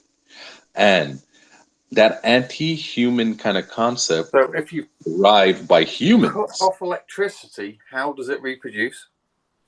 Just Sorry, that's exactly it. It needs a source, and the source itself is the technology, the electricity. Matrix. And everything if else. there's a EMP bomb that explodes the whole entire universe, I mean world, that means we have no more technology and we're reverting back to what's the word? Basic Well, survival Dark Ages. skills. But The thing is, I think it could be it's gonna beneficial, be. and there's a benefit and a disadvantage to it. It's understandable. No, Everybody it's gonna. focuses on the Terminator type of AI, but nobody focuses on the Wall-E AI. So No, but it's gonna be piece by functional. piece. The thing is, Danny, it's gonna be functional. It's gonna And be so, functional. It's not gonna be emotional. It's not gonna have like the feelings. Like, it's not gonna love its family. It's not gonna love its creator. All that kind of hopeful like. boys don't know. Wait, back up. At this moment in time, it's just a tool. We don't know what's going to You call happen in the AI a singularity tool? as soon as it How do has you a think the conscious. AI feels about that? Maybe at that point in time, it's going to solve world problems, culture problems, and when What we're at that point, by eliminating them? I didn't say that. You said that. No, no, I would not suggest that. It would Well, it would probably focus on the logical basis of, okay, there's a lack of food everywhere. There's a lack of resources everywhere. There's a lack of water for survival of the human race because the machine doesn't need water. There's a lack of electricity sources for everyone. They're probably going to try and find unlimited sources of energy. Really all depends what kind of benevolent or malevolent AI you're with. And the supercomputer can just do everything, saying, okay, unlimited source of electricity. As soon as we have that energy, we can create food. We can try recycle our water. We can probably focus on infrastructures that's not going to harm the world, and we're going to probably have what's it called? If the world is going to deteriorate because of the sun, we're going to find another planet that's going to be adaptable for the human beings. So hug a toaster, hug your technology. Say that you love Potentially, them no, and the make thing is, out with Danny. them. No, but Hold on, hold or it on, could make. hold on. Mr. Free, well, let's have James go first, and we'll go to you. Hi guys. Yeah, no, I was just listening in what you guys been saying, and how about if, for example, IA just tend to control, the nuclear weapons, and it kind of evolves and kind of controls the defense of each country, and it may kind of fall into the wrong hands, or kind of like start to learn, and start to be able to kind of evolve from there and be kind of over smarter than the human beings, and it could get to that.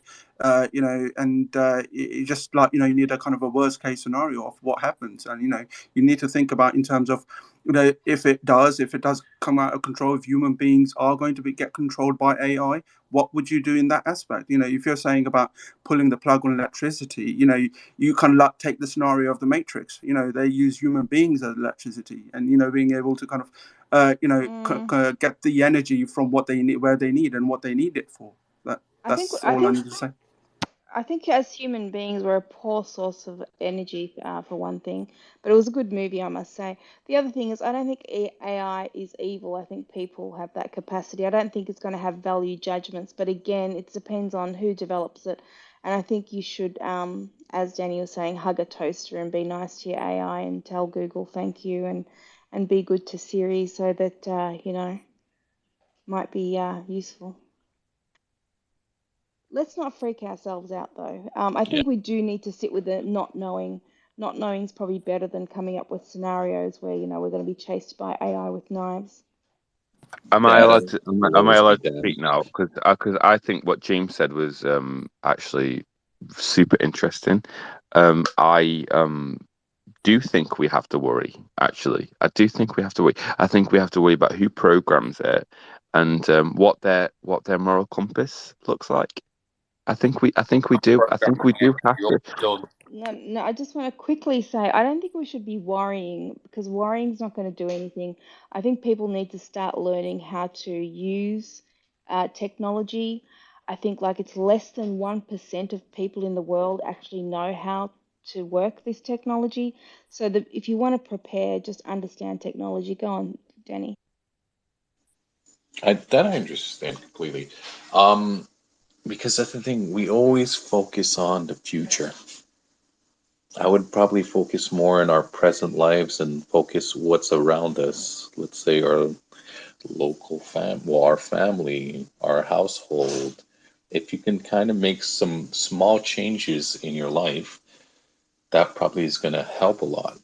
And hey, being kind to a stranger is always good. It all depends how assholey the person is. No, I'm just kidding around. But I mean, just showing kindness to people, you'll see a massive change to a person. Let's say the person had the worst day of their lives, and you just open the door for the person and just tell them, "Have a great day." That would completely change the person's ideas at that point. Yes, maybe they're still going to have somewhat of a shitty day, but at least at that moment in time, you gave him or gave her some levity at that point. But yeah, Jump in, James.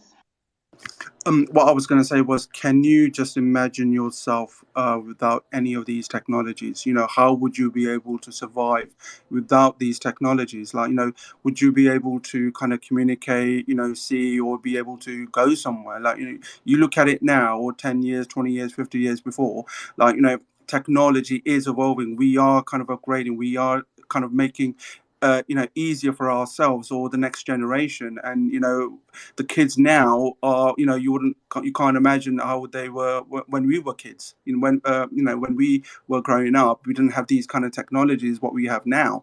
And eventually, after 10, 20 years, maybe it will actually be much more evolved, and that AI would actually make decisions for us. I would imagine.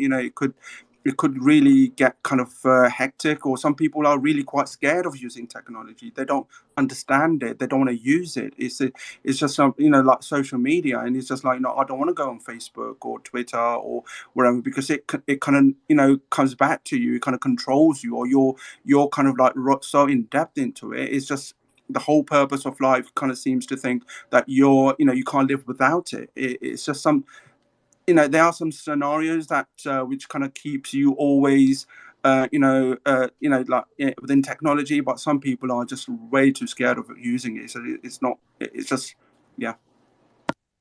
I think just quickly before we go to Danny or Mr. Free, I think it's inevitable that as human beings, as soon as a new technology comes out, we go for it. Like everyone wants the latest iPhone or the whatever it is, latest computer. So it's unstoppable. I think none of it matters. It's just going to happen, and it's how we deal with it.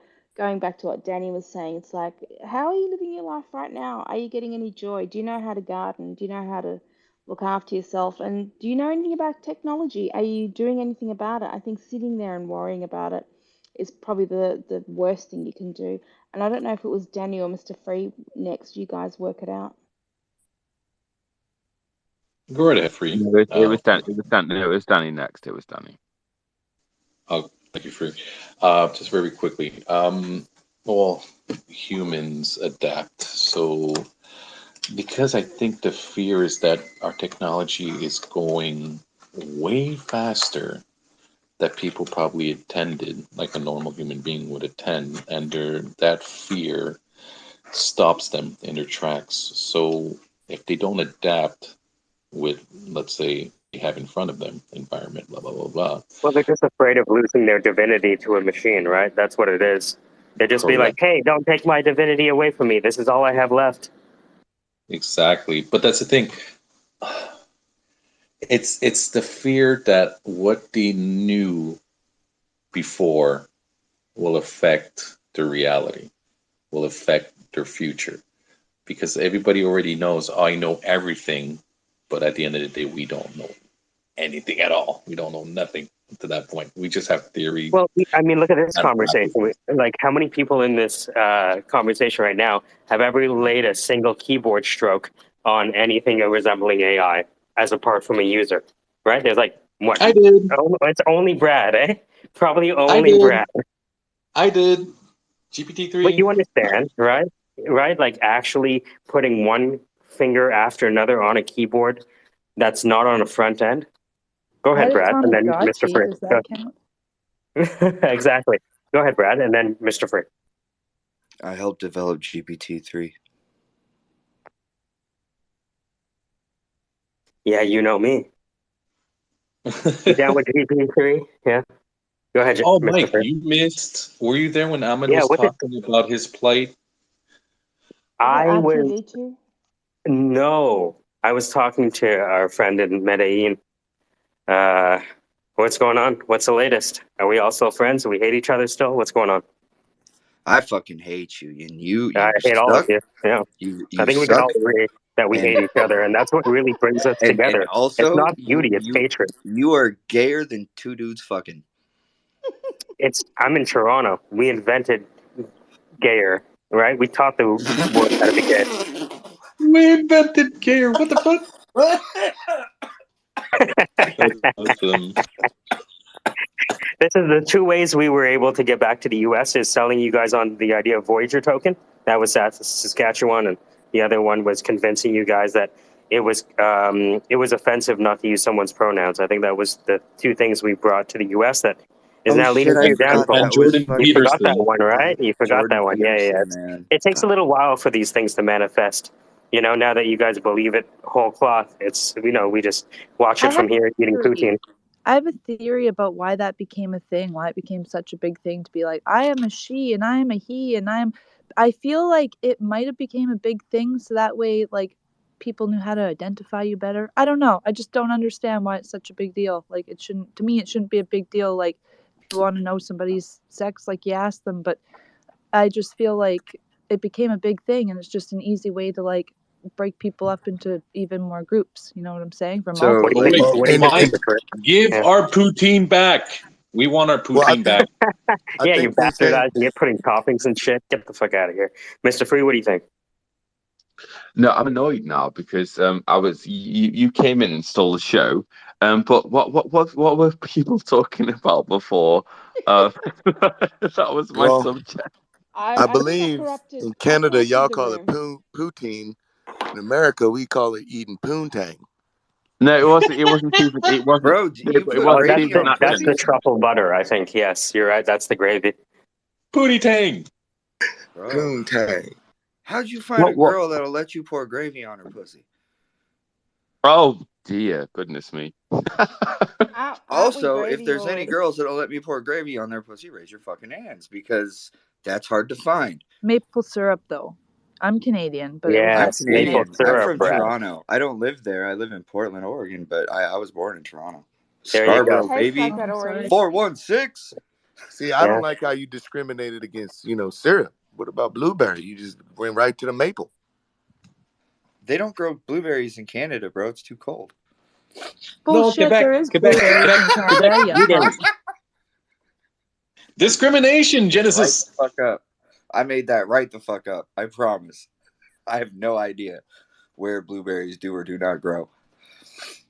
Quebec has the best blueberries. That's because you're from I Toronto. swear my fucking Yeah. neighbor's a blueberry farmer. I fucking swear. Oh shit, I'm about to snap a picture of it. It's recorded, so we can cut the blueberry shit talk. Be like, fuck blueberries. You ever had a strawberry? You know what I mean? I'm gonna Antibiotics, my fucking ass. die. Yeah. Antibiotics is a scam. You know? Oh my god, No, that was what are a they called? rabbit hole right there. No, what do they call it? They're supposedly have inside the blueberries antioxidants. Antioxidants. Yeah, Oh, I thought they were. I thought blueberries didn't like Jewish people. They were anti-Semitic. it Not could the be same. right. Blue being the symbol for sad, right? Oh, bro, and blue also rhymes with Jew. Blue Bonk. Jew. Yeah, a blue Jew is a real estate owner. I think. We're dropping And blue conspiracy ball. theory bombs in here. Yep. Hashtag 9/11 was an inside job. Sorry to disrupt what we were talking about. I heard we were talking about. So what were we talking about, Dan? Can you give me that up? What's the No, quick I, rundown I of no, that Oh, no. stuff? not What talking what about. pissed me off? You guys went on a diatribe. You guys went on. Oh, my name's Dan as well, by the way. You guys It was went on just, a but it was diatribe. your fault. It was your fault, Mr. Free. You took us to AI. I'm gonna blame you. Oh fuck Well, yeah, okay, we AI. started with Ahmed's plight. Then I think I talked about Sandra's conversation yesterday with the lady. And then we were just having fun with comedy. So we were talking about certain comedies from certain other countries. So the dryness of England. And I think Which is what funny his because it name? rains G as was fuck talking about there, his right? Got scary family. after that. Yeah. And then We just theory freaked bases each of the other out. future. And then conspiracy theories. You know I what mean, I want to talk about? yes. What? What? So I was listening to you guys talk about AI, and I was like, yeah, AI is fucking scary, Terminators and shit, right? But picture this. You know how like Pablo Escobar bought a bunch of hippos and had them sent to Colombia, so now there's just like a whole And slew. everyone, yeah. There's like a whole slew of fucking wild hippos in goddamn Colombia now. What if the hippos, which are, by the way, very intelligent and also hyper aggressive, what if the hippos, and they have giant nostrils, by the way, figured out how to snort coke? Are you Oh talking about yeah. a hungry, hungry I'll be hippo? like that. That's the zenith. That's the zenith of Colombia. Hippo Colombia goes snorting. Super Saiyan. Hippo snorters. That's what hungry hippos was about. That's why those little rocks were white. Those little pebbles that you ate. Yeah, man. It's How conditioning. fast They do were you guys conditioning from think us I young. can? Well, How fast do you guys think I can block code fucking coked up hippo coin? Well, there's something there too. So, like, you're talking about hippos, but I was just reading a thing that, like, people in Tibet, there's actually something in their genes, like their DNA, that helps them, like, do better at high altitudes. So, you can imagine if a DNA was able to, like, or I'm sorry, if an AI was able to, like, take that information and then when creating something, include that information. You know what I'm So saying? what you're saying is that someday we're really fucked when an AI genetically designs a hippo that has, instead of like an adrenal gland, a cocaine gland. It's not. It's not. It's But not. No, but it's you not just gonna. made It's me not gonna realize have any something. gland. It's not The gonna have AI any can gland. genetically modify anything at that point if it gets the right information. It can Can't we clone make a gland people. that We can makes have pot cocaine though, people in this Danny? world. You know? I have a friend who's a geneticist. We should get him the fuck in here. He would know. He'd be calling me an idiot right now, but he would know. An, All an, I'm an trying to do is AI, an explain your AI, theory. an AI isn't gonna have a gland. It's an AI. It's an artificial intelligence. And what principles does it have? Like, if it's gonna supersede in Look, Well, have you first human seen of the all, intelligence, Mr. principles of Free human beings? Speech, the You think AI isn't the hippo that has a cocaine gland. The AI created the hippo with the cocaine gland. So obviously, the hippo with the cocaine gland shares the same ethics as its mother AI. Duh. you're referring but to no, Hungry Hippo. no, but Mm. all human intelligence, right? So you've got some really intelligent people. There's some intelligent humans that I prefer over others, and some I find to be more intelligent than others. So what kind of space is that gonna occupy? But What wait, kind wait. of I think Genesis is like an evil AI pretending to be a human being, and this is his master plan. Shut the fuck up, you fucking snitch. Mm-hmm. Yeah, but I mean, no, know something. Yeah, That's how the AI would respond. Da, da, da, you da, know, da, da, but da, da. you know something. I view you, Sherry, and Genesis, right? Two very intelligent people, two very different people. So like, what kind of look is that AI gonna take? I view you both as intelligent. Um, Sherry, I'm what's your scamming you race? guys. Uh, Sherry, what's your race? so my You look. lineage is Turkish, Oh and yeah, I'm the AI is Australian. gonna like me better. I have a dick and I'm white.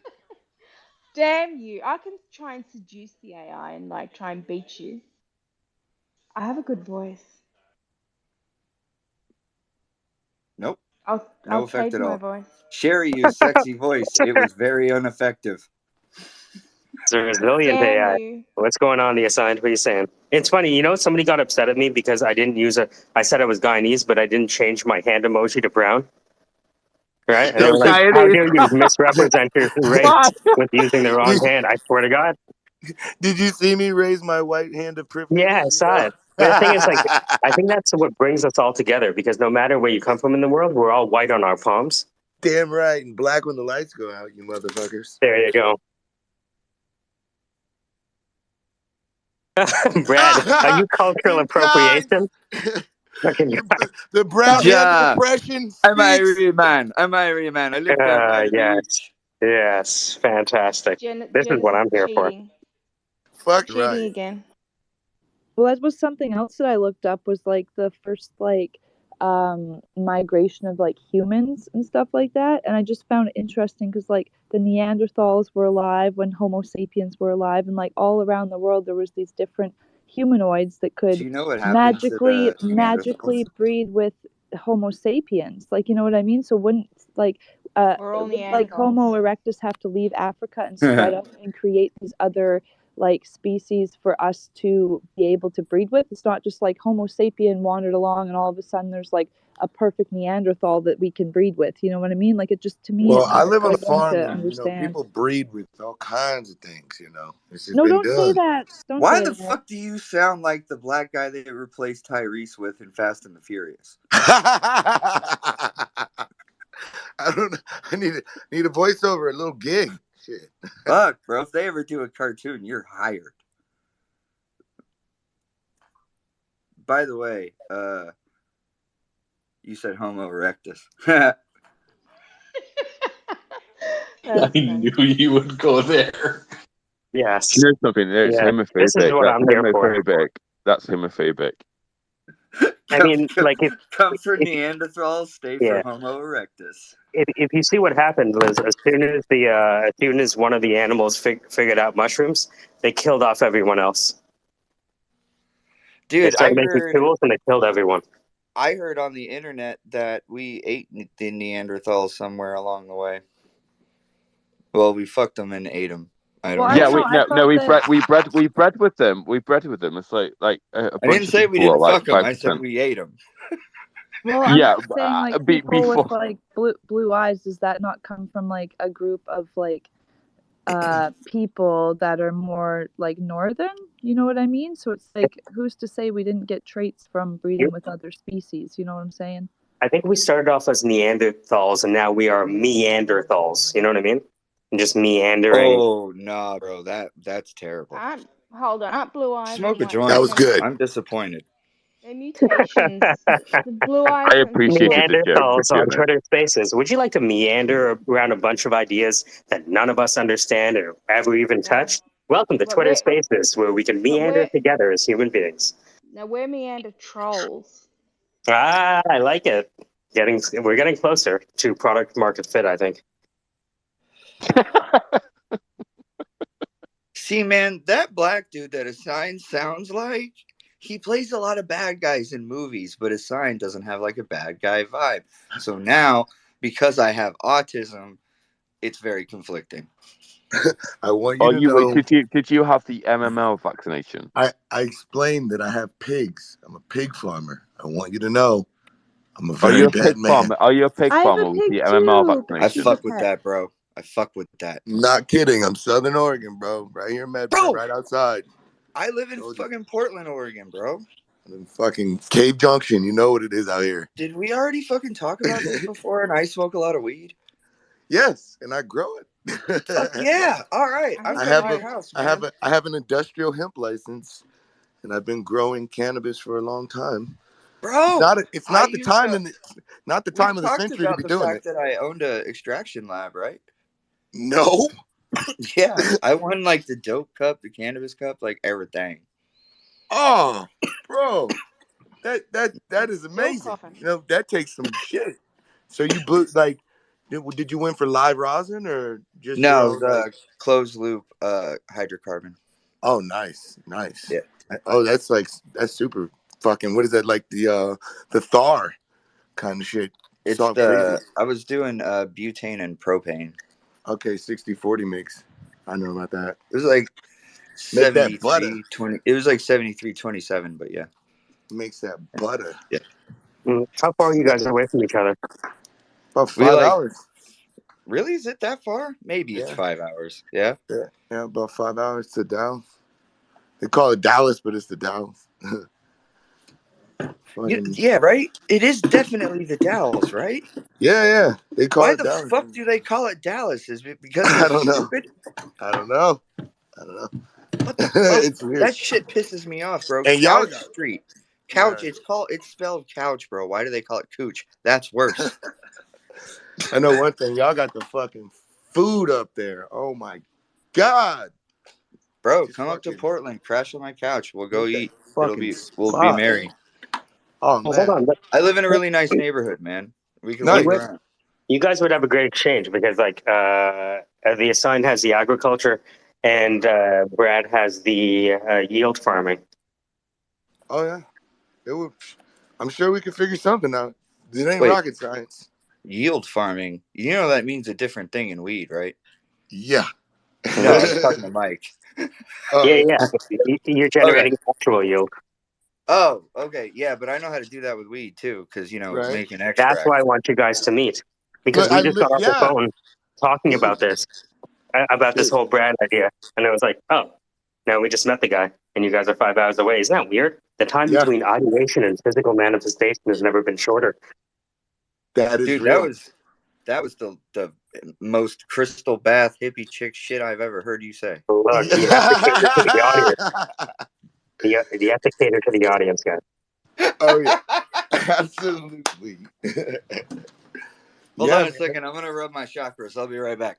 So, like, is a group of people talking like this not like the first kind of like form of like collective consciousness? Like, you could be in a chat group, but then you got to write it and then you got to read it. Like, I feel like this is more like you have a thought, you blurt it out. You know what I mean? It's like, That's how it is. It's so useful. Like, I don't know. I've been in some rooms that are not very useful, but I've also been in some rooms that are super fucking useful. I'm just saying, it's super We go from utility to lack of utility very quickly, and I think that's the benefit and the bug.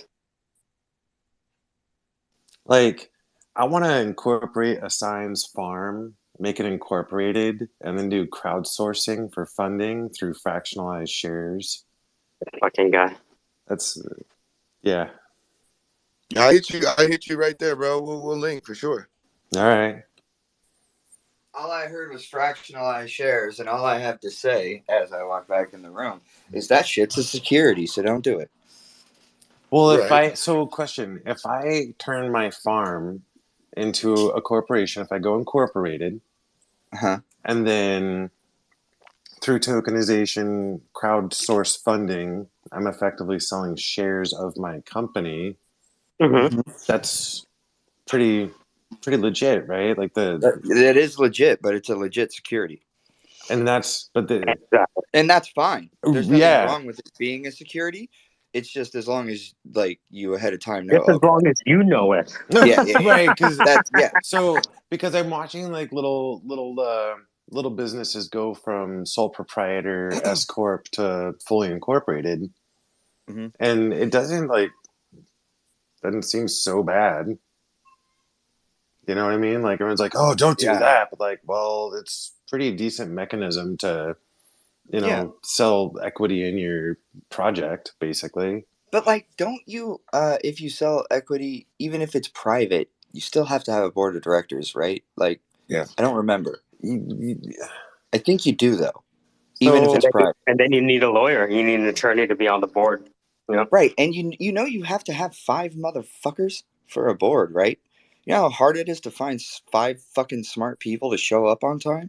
So board of directors as a service? That's a good idea. You know what I mean? Oh, you need a board of directors? Okay, plug and play. Here you go. It's a bot ass. We need some 5 bot asses. Gangster. Do you legit have a farm though? Do you legit have a farm? Because I have some like hella farm ideas. Yes, I do. Have you seen The Biggest Little Farm on Netflix? No. No, it's really good. But I don't know. My farm plan was I wanted to have like a well that was like an aquifer, right? So an aquifer that like fed into a well that was also like, you know, like it's.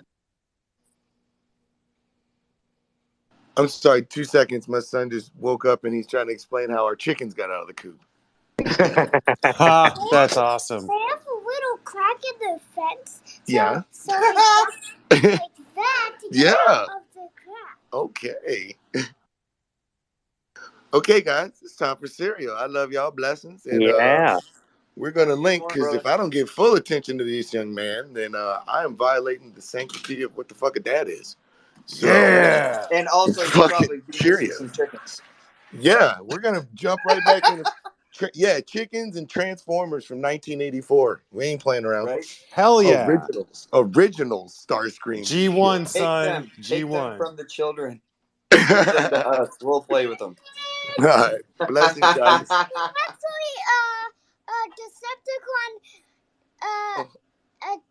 Decepticon Flash like Decepticon and Decepticon camera. Oh, the camera? Yeah, isn't he? Oh, sound waves. All right, guys. Bro, he's super good at saying the word Decepticon. Man, he's Autobots 4. roll out. He's so amazing. Bro. Jesus. Love you guys, man. Blessings. Love you, bro. Be good. Enjoy, man. Have fun. Yeah. I love that, man. I fucking love that. I was not as confident as that 4-year-old child when I said the word Decepticon to point it out that he said it. Shit, don't fuck it up, bro. It's gonna Are you smarter than a 4th grader? No. That's why you the can't answer is think before no. you talk. Yeah.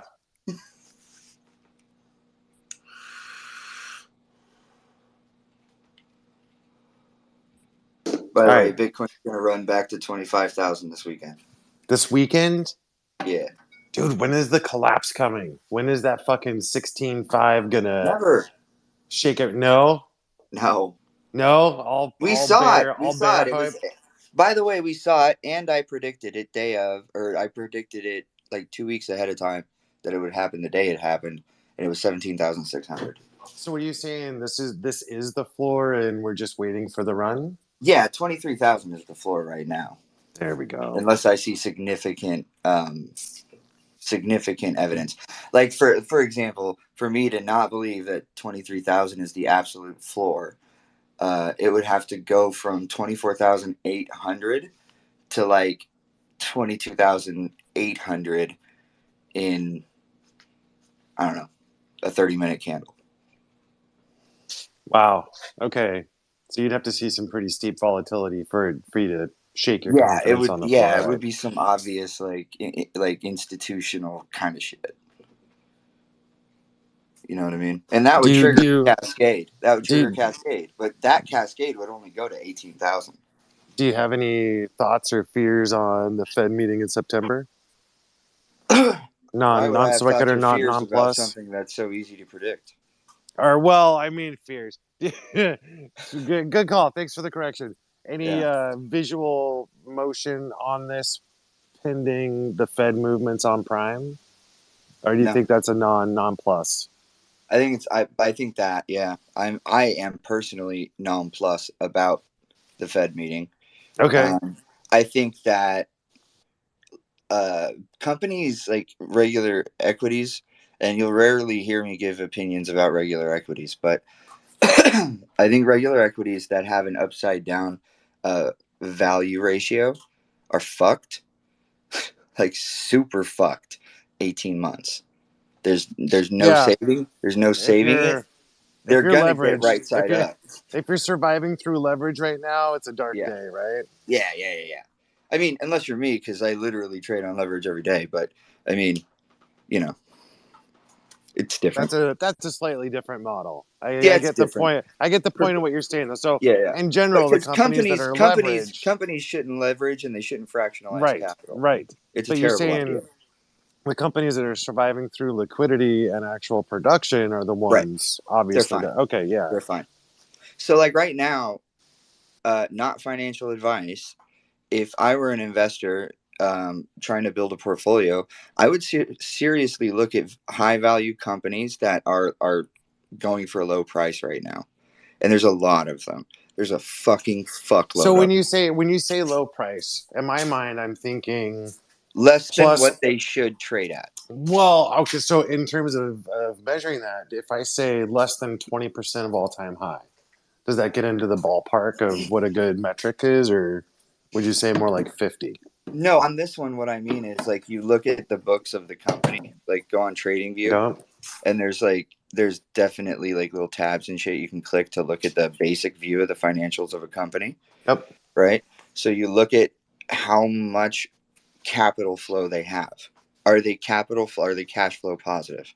Yep. If a company is cash flow positive and they're selling for less than what they should, so you take the valuation of the company, and then how many shares exist, and then you do the division, right? If the answer is higher than what the company is selling for currently on the market, you should buy that, because that is almost certainly in 36 months going to make you a lot of money. Because you know what I want to do is to have the lazy man's path, where I just go, oh yeah, that's a good company, and look, they're down 50%. That's a buy. Like, just being the lazy. I mean, you could probably still make money doing it that way. Like, but honestly, the better I think the that's better way about to what do it.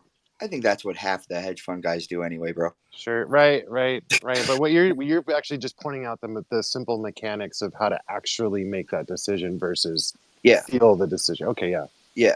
And then there's another really good way to make money, but you have to have a lot of money to make money doing it this way, which is you go look at like drugs you can buy. You know, you Martin Shkreli, that shit, man. Go watch all of his YouTube videos. I would repeat what he says in those videos, but there's no reason to. Just go watch those. He explains exactly how to do it. But you go find a drug that hasn't been developed. There's been no R&D on it, and it has high utility, but low marginal rate of use, right? So basically, what that means is patients are dealing with really shitty side effects from an old drug because the rate at which people need this old drug is very low.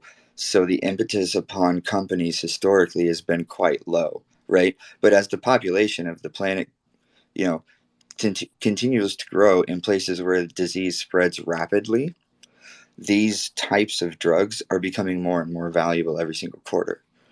So you can go find one of those and buy it for, I don't know, 250,000. Dude, that's crazy. You look at the population density of the illness. Yeah. Dude, oh my shit. Yeah, okay. But here's the deal. You make a fuckload of money and you're actually helping humans. Because you're going to make enough profit from governments and insurance companies, you can give the drug away for free to poor people. Bing, bang, boom.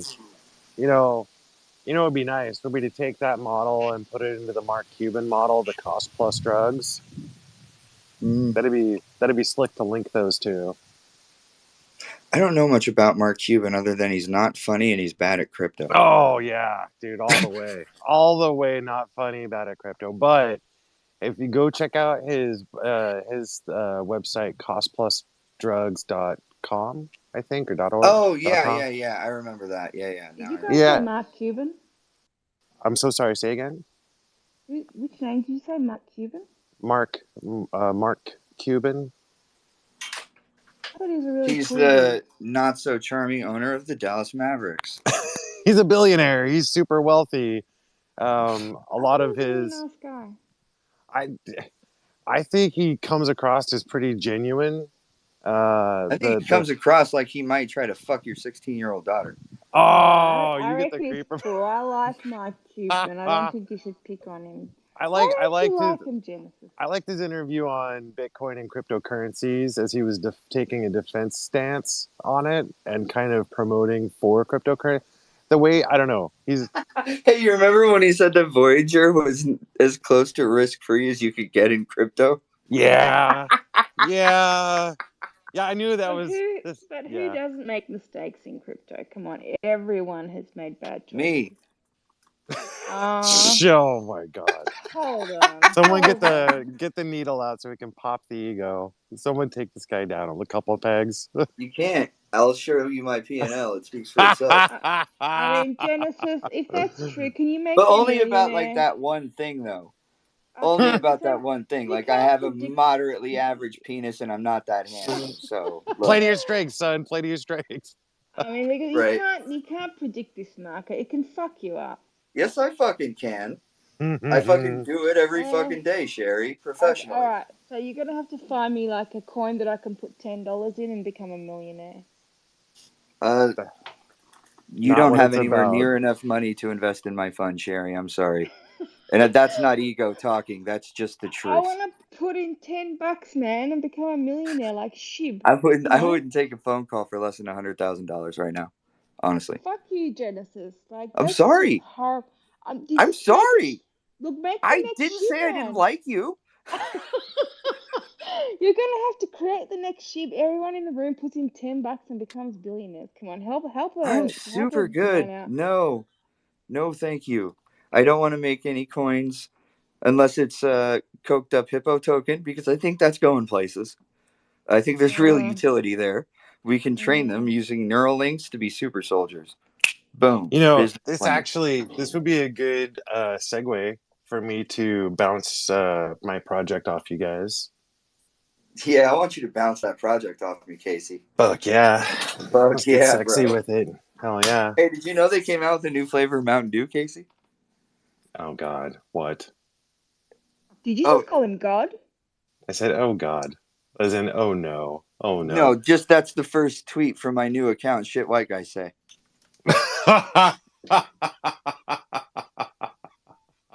Mike co-wrote that joke with me, by the way. Oh, lands well. It lands well. I like it. There's not enough of that in this world, I think. There needs to be more. Okay, Casey, great. go. All right. Okay. All right, everybody in the room, you've heard this before. You're going to hear it again. So, my project is a financial literacy app that will monitor your financial health as it pertains to your debt versus your income, your credit, your reserves, and your collateral value wealth. It will display that to you as a dashboard in the app. You will have the ability to select the visual representation that works best for you.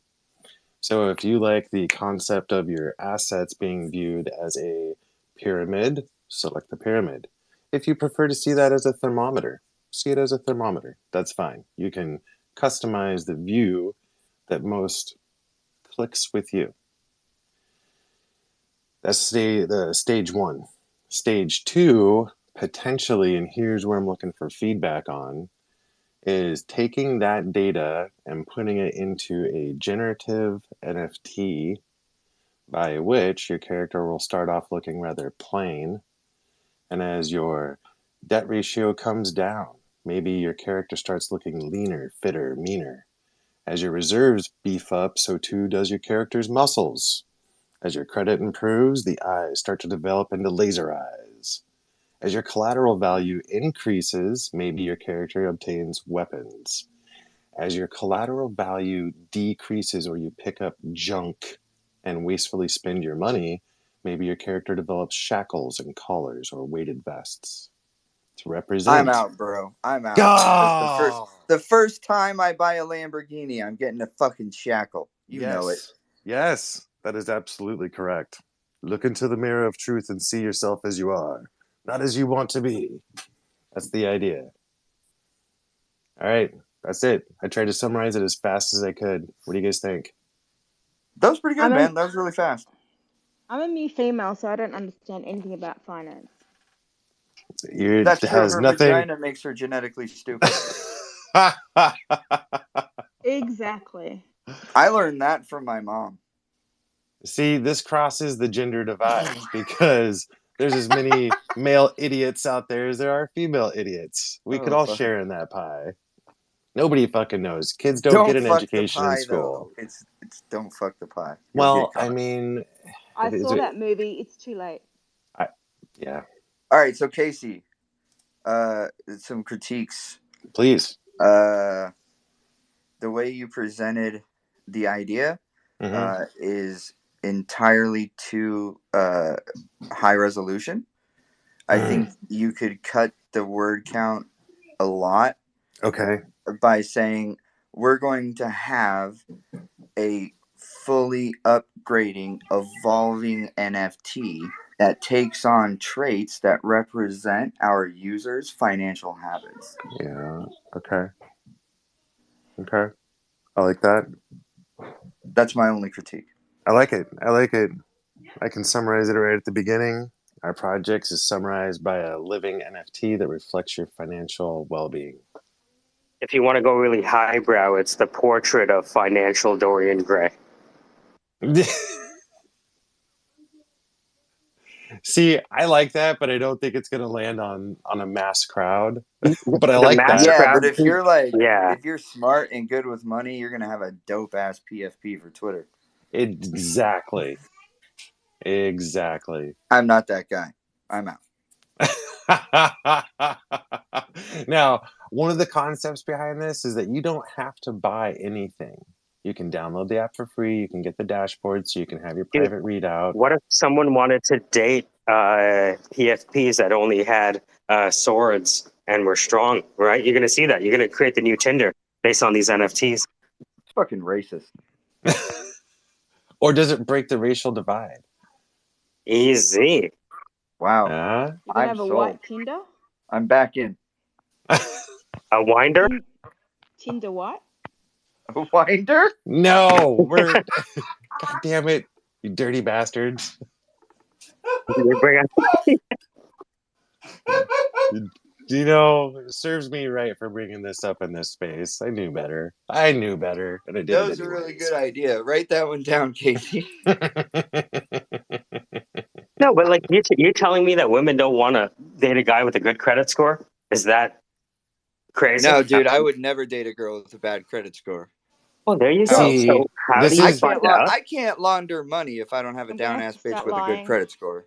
See, now we're getting into the fun part of this project because if you have a badge that represents your financial health or not health, and that's, you know, I mean, like, shit, that's kind of a game changer. You got somebody talking big in a room. They You might sound have to great. talk to Replica tonight. You know. Hold on. How do you tell a person's credit score, guys? Just so I can check the guys before I date them. I mean, so if you had this NFT, you'd grab their OpenSea account, check out their wallet, see like, oh, I see his financial literacy PFP or Got him. NFT. What does it look like? There it is. There's a Ford Pinto in that NFT. Do not pass. Once you hit it from the back, everything blows up.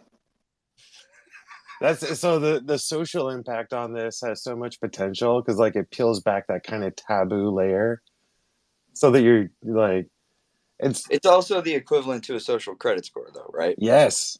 Which is sort of dystopian, right? A little bit. Okay, as long as we agree.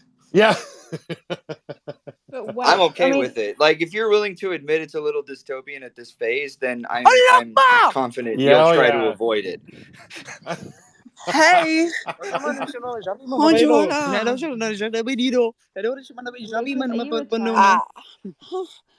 Hey. Okay, I had to get rid of him. No worries.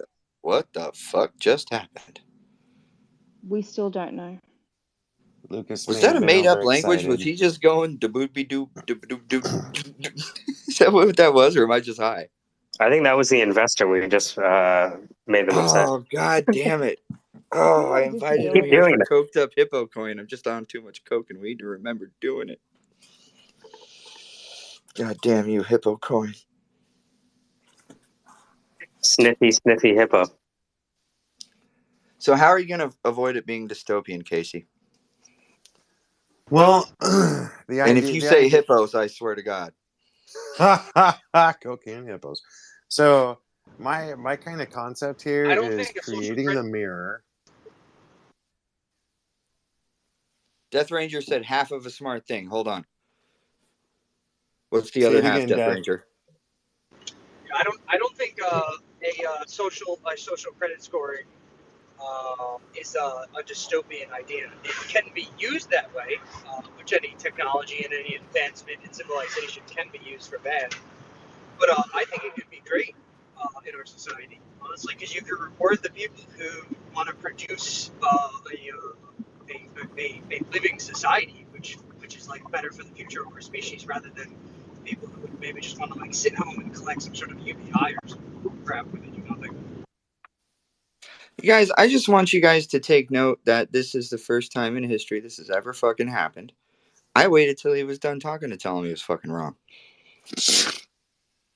Well, let's go back and kind of redefine this, because you both have a point, but the difference I didn't make a point yet. Well, you're hedging. I get what you're poking at. Come on.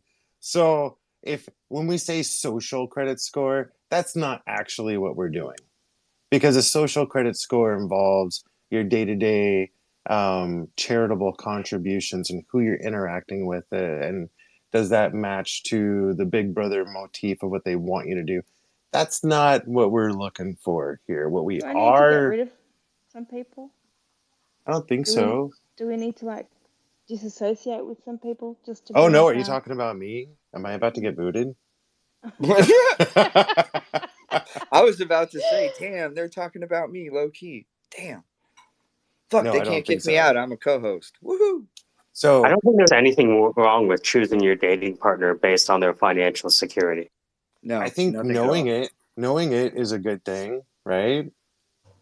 Because you might fall madly in love with somebody that's got shitty credit, but you might also know that they're going to need help with that, so it's not a surprise later. I'm not going to fall in love with someone with shitty credit because I'm not going to fuck someone with shitty credit. Oh, like you haven't. Come on. Hey, listen. Your mom was going through a hard time, Casey. Dude, if things get rough in life, you got to make a buck. You got to get through it. Whatever it takes. You pay those fucking bills. I had to shake my moneymaker. Bring mom jokes at me. That will destroy you. Isn't your money making your mouse? I just imagine you shaking your mouse with the cord on it. I'm the poorest person So I in this have a room. question for you, Genesis. Huh. So, in a society, right? The society we can live in, you can use it as an example today. How can we go above and beyond to reward those who participate in society to make it a better place? Well, first of all, we could stop using systems that we already have, like just a regular ass credit score. We could stop using that to separate people from achieving the minimum viable living existence. For example, something like higher than 30 or 40% of African Americans in the United States that live below the income line and are older than 40 years old do not have valid ID because of money and nothing else. So we should fix that instead of like putting extra layers on top of that, because the way you solve a problem is not by making it more thermodynamically inefficient by adding steps. You remove them. So that's my answer to the question. I have a follow-up question, if I might. The credit bureaus recently started accepting rental payments as part of the credit history now, whereas before typically it was not. Mm-hmm. Does that give you any hope for salvaging the system that is? No. No, not enough to start even to turn the tide. Yeah, the way they No. do credit scoring today is pathetic, right? But that's only based off of financials. When I say social credit score, I'm talking about how you react and what you do to participate and to make it a better society, right? Like, do you volunteer? Do you give your hours away at the Yeah, syndicate? that's a social credit score. Yeah, like you're talking about, right? Okay, We're well talking then, about okay, there's fair a enough. large Fully population. separate from finance, correct, Death? Yeah, fully separate. Then okay, fine, 100%. fine. But don't force people to not- sign up for it.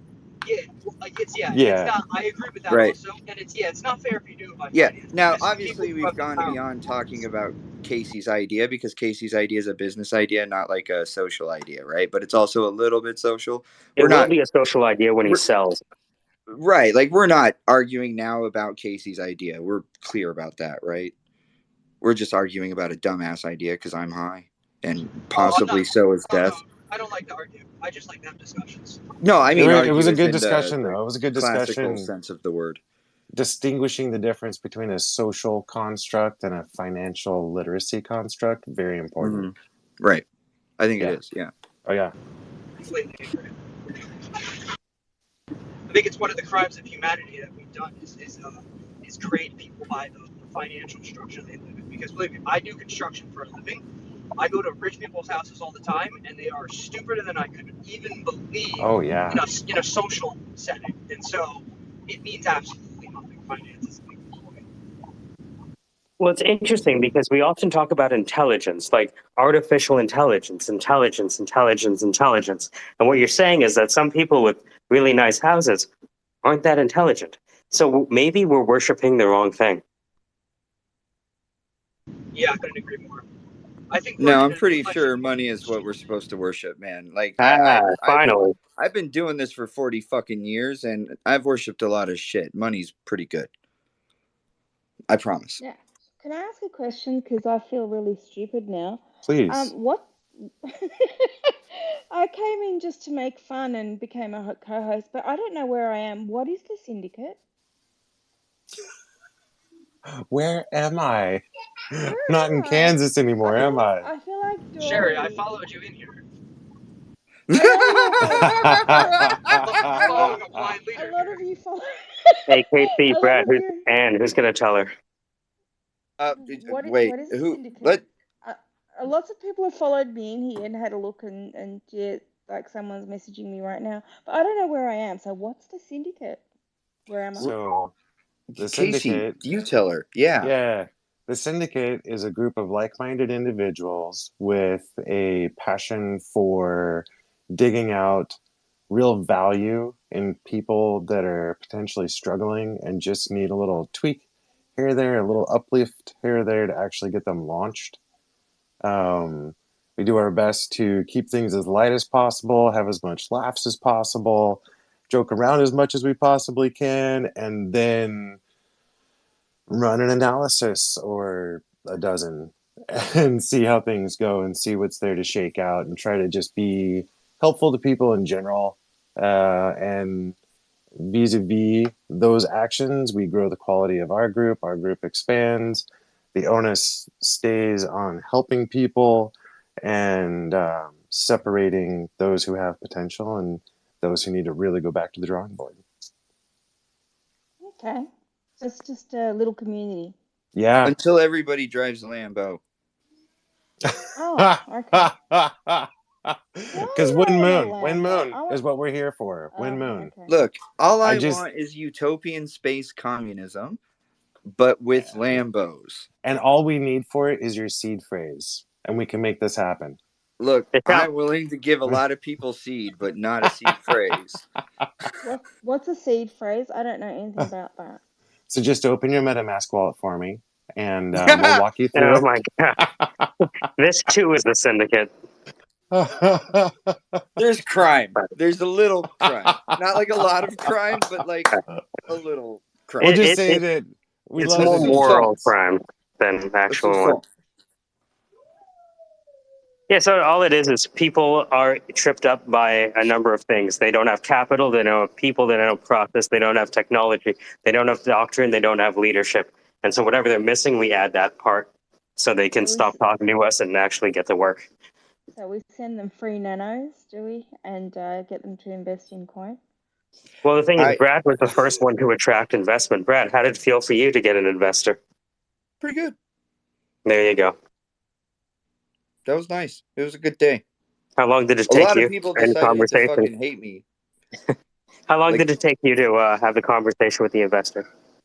5 seconds. I don't know. It wasn't very long. Maybe it was 5 minutes. You guys who wants just to talk to an missed. investor? You guys just missed such a great opportunity to mess with her. We could have been like, so our token, which is Ethereum based, is going to Terry's one rely of us on a now. triple Terry's loop one of us. We leverage. can't do that. We could have. I Oh, was that could have really been so hoping you were fun. going to try to fucking sell her on coked up hippo token. By the way, I also have another unrelated plan for coked up lobster token. Which it The Jordan supports Peterson spinoff. I like it. It supports an augmented reality game probably for Apple glasses, where you buy an NFT of a lobster, and then you can buy little other NFTs which represent mostly kitchen utensils, which your lobster uses as weapons, and then they fight Mortal Kombat style. What if the lobster NFTs were like neurons? Because I heard lobsters have less neurons, and so we can mimic them better in AI. That's And interesting. what if we linked my app so that your lobster got like a power boost if your credit score went above 740? Oh man, I heard. like a little Jesus Christ, butter. that's synergy, bro. Sorry, Sherry. Go ahead, Sherry. I'm sure Jordan Peterson said that they have more serotonin, therefore they win. Awesome. I like it. That's why they taste so good. Water cockroach. Where are you from, Sherry? I think I told you that. You forgot. That's so insulting. I smoke a lot of fucking weed, Sherry. I forget my fucking birthday. Calm down. Fuck you, Genesis. Turkish lineage Aussie.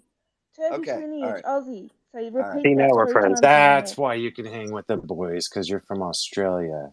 Yeah. I have never met a You've already been through enough. harder Yeah. fucking yeah. Yeah, right? I'll just Fuck. occasionally call you a cunt, and you should be Oh alright with yeah. that. Well, Right. you gotta I'm a good understand, cunt like, now, right? I'm we, a good we cunt. we Let's like give cunts Australians respect, because cunts, right? that's where Bitcoin came from. You know, Craig, right? The one true Satoshi. So we have a soft spot for that part in the world. Thank you for your contribution to humanity. God, every time you say that, I want to punch you in the dick. I actually know Craig and his sister. Is he as dumb as he fucking seems? Yeah. Oh, I'm sorry. I shouldn't say that. I think he's arrogant. He's full of himself. What Well, else? I am too, but I'm not fucking stupid. He's a deadbeat dad. What else? Calvin's his best friend. They could be having sex. I don't know.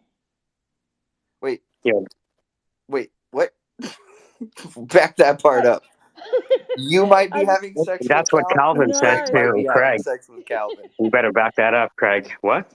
I think he might be backing it up. So you'd Oh. have to ask him. He's That's what brings definitely our a bot. two continents together. That dude Our has like propensity for backup. powerful power bottom energy, bro. And I fully support him. We're here, we're queer, and we're here to, I don't know, steal other people's shit. Have you ever guys Googled what Satoshi Nakamoto is in Japanese? No, what is it? Craig explained it in the video. You look Yeah, it up. Craig explained the whole history of it in the video. It's great. He's the only one who knows, actually. Everyone else is like LARPing with their explanations. I mean, you could just look it up and see what the word is in Japanese. It would make sense that an accountant created Bitcoin.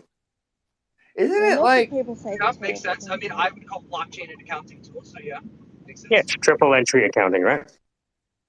Hey guys, what if the dude from McAfee? What the fuck was his name? Fuck, I McAfee? forget. Yeah, John McAfee. What if he was Satoshi and like we're all fucked? Do you think his wife's got the keys? Oh no, that dude never trusted a woman. Never. There's no I was way. hoping that. I think it would be great if Michael Pena was Satoshi Nakamoto. Who the fuck is Michael Pena? You know that small guy, the short guy that yells a lot at people? That calls him pussy? He can't talk. He just yells. Yo, you would love Michael Pena. I want to see you debate Michael Pena. It would be fucking amazing. I'll debate anybody about anything. I'll pretend like I know everything about anything. And that's why we can have dystopia as a service. That's right, dystopia as a service. Welcome. Are you feeling positive about your day? Well, who wants to do that? Where did positivity ever get anyone? We have to move beyond positive thinking. There is positive thinking, negative thinking, and right thinking. Yes, beauty is repulsive. That's a book. Dr. Robert Anthony. Great book.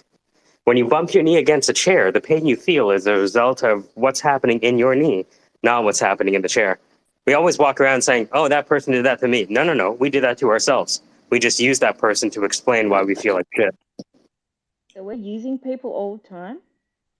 Yes. We are very utilitarian in our transactions. Mm. You know, Michael, normally I use you to feel good. It's not working right now. You know, should I go back to beauty? Wait, what? Because Sherry is a proponent of beauty only in the world. She doesn't want to see anything slightly ugly. Exactly. I've got the ugly police out. Oh fuck, I'm If you end up fucked. in prison. Do you know like how many suits you have to own to like not to like have the world not know that you're hideously ugly? I just gotta It's like 7. interject Or with you can that. download Snapchat. I just need to interject real quick because that whole attitude of like people are just like an interaction and we're just like parasites sucking off each other. Like that triggered me because that's exactly how my mom thinks. She's just like, there's no point in making friends because everyone's just gonna hurt me, and like all interactions are with this people is getting dopamine, and like it's fucked up. And I'm like, no, there's more to life than that. But I'm just saying. There's many types of symbiosis. You're right. There's parasitism, commensalism, mutualism. We all pick depending on our capabilities, right? So how can I tell which one I am? Like, is there like a Send me some feet pics, I'll tell you. Typically, though, we are emotionally driven, right? And the easiest emotion to attach to is greed in any form. Fuck you, you're emotionally driven. Yeah. Fantastic. You tell that, Death Ranger. You tell him. See, this is how I know we're friends. The louder we can yell at each other and remain friends is how we know we're really together. You know what I mean? Do you ever notice how yelling is the only emotion you can display with just your voice? Sherry, do they know these? We got to get these. Is that a question? Yeah, it was a question. Diesel? Yeah, they were talking Where about. is Diesel? I don't think it's the only emotion. I can invite It's Diesel. not the only emotion, but I'd say it's the easiest emotion to attach to. Yeah, I think that's probably what I meant to say. I used imprecise language. I apologize. I'll ask him to come. All right, I Ask just me put to the come. 7 emotions at the top. I think joy, sadness, anger, fear, surprise, disgust. I would add revenge. I think revenge is a mixture of all of those things. Revenge is a dish best sold on a plate made of Bitcoin. Do I get 1 Bitcoin for my feet pick? I mean, is that a thing? No, you don't get anything for your feet pick. Oh, damn. You're too cheap, man. I'll send you my feet anyway, as a token gesture. That a girl. Oh, Jesus. One emotion that I really don't like get anymore is like jealousy. Like I went through a stage where I was so fucking jealous, and then I just realized like, why am I being like this? And now I just like, when I start to feel some kind of way, I just try to recognize like what I need and get that the way that I can get it. Like I don't know, it's just weird. It really helped me with my jealousy problems if you sent me a feet pic. It's called you're emotionally conscious, and it's an extreme Death amount Ranger, of send me a work pic. to get it. Sure, on the prop though. I'd like to hang on to my jealousy. I mean, it's a good reason to fuck someone up. I mean, really. Why would you give that up? I wonder what is the total GDP of foot picks. You know what I mean? Dude, Like it's in the billions. it's in the billions, right? Yeah. Yeah. Okay. So can I have an Fractionalized feet. evaluation? I've sent it to you, Genesis. My feet. All right, let me see. Oh, god damn it, you lied. There's just a question in here, you tricky witch, you. See, if I just said bitch there, I think it would not have come off as a joke, so I went with witch. Unfortunately, in the femtosecond it took my mind to realize that, I couldn't come up with anything better than witch. I'm sorry. Well, I think we learned a lot today. I think we did. I learned that beauty is the only thing worth creating, and if you don't create beauty, we are going to fight you to the death. You know what I mean? Like that's militant. I think militant beauty is not something we've explored enough. I like that. I like that a lot. Because why should we just have militant morality, right? Because it gives me something new to be angry at. Yes, we all need something new to be angry at. Because all the I'm so excited. You know, every day we need something new to be angry at, right? That's our job. What can we be angry about today? Because all that old shit is like, it's not making us as excited anymore. You know what I mean? Have you heard about agendas? Because I've never heard anything. I have seen disaster beauty, but not like caused by people. But I've been through some pretty I've been through 2 natural disasters, and I saw some really like beautiful things come out of that. So I sent it to you again, Genesis. Sherry, stop lying to me. Militant beauty, militant morality. What else did we discuss today? Maybe I sent to the wrong person. I don't know. Casey's idea. I think Casey's idea is great. Dating based on your financial What the position. fuck is Such a that, dick. Casey? I sent Right? you a foot pic too, Genesis. That toe looks like a dick, bruh. Looks like a tiny misshapen peepee. It's like one of those dicks that's like little but also big. Oh, it's just wide. Like it will hurt a woman but not eventually please her. It's just so wide. It's the widest thing ever. And then when you try to get off, you just tap it on the top. Tap. Right? Now, Genesis, you got to send one back. Come on, send me your foot. Craig Wright could take that foot, though. I'll tell you what. Power bottom. Probably. Hey, Ocean, I just sent you the pic so you can play along. You can probably take both my feet, I reckon. Okay, here we go. Sherry, there are no foot pics in my DMs. You quit lying to the people in this audience. Who the fuck am I DMing then, man? Oh, it didn't come again. What the fuck? It says try sending again. You probably blocked me. Can you unblock me? I didn't block you. Oof. Why would I block you? Also, if I Right, blocked Ocean? you, If Genesis asked for a foot pic, that's the foot pic I'd have sent him. I'm But just you saying. know what? There's someone out there. Well, there's multiple people out there for everyone. But I would say some freaky motherfucker would find something hot to do with that foot. Oh yeah. But I'm just saying, if some random dude asked me for a foot pic, that's the Doesn't one. matter. I still own the feet though. Like they can't do much with them. you'd be surprised what I can do with them. Fitz is here. What's up, buddy? Oh my god! I just saw that I was tagged in a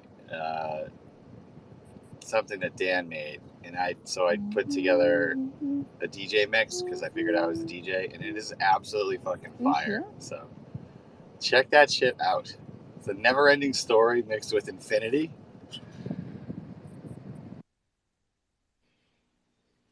And hi, boys! I just got a foot pic. Boom. Nailed Did it. it alright? Fractionalized feet. Now you need to send one back, Genesis. Can you guys not hear me? Yeah, I can hear you, okay. Fitz. Sorry, I just got excited about the foot pic. My bad. You just walked into something pseudo dirty. Sorry, everyone's paying attention. No, that's okay. This foot. Do you want to see a picture of a foot that looks like it has a dick toe? I think you do. I think you do. It was at that moment he realized that we had run the course. Shut up. I'm doing things here that are important. I need to show you how to rug a room, man. You need to learn. It was at that point the narrator realized that he was going to let it go for a little bit more because he wanted to see what would happen. Who's rugging? I just got my first foot pic. You know what I'm saying? It's like when you're in like sales and like you show up to work and you closed your first foot. Yeah, right? Like you can't send me on lunch now, boss. God damn it. Ocean Emily is in here. You see how pretty she is? I'll bet she takes real good care of her toes. That's all I'm saying. No, I have hobbit feet. They are out in the dirt in my garden. They are hobbit feet, hence why I'm not contributing to this conversation.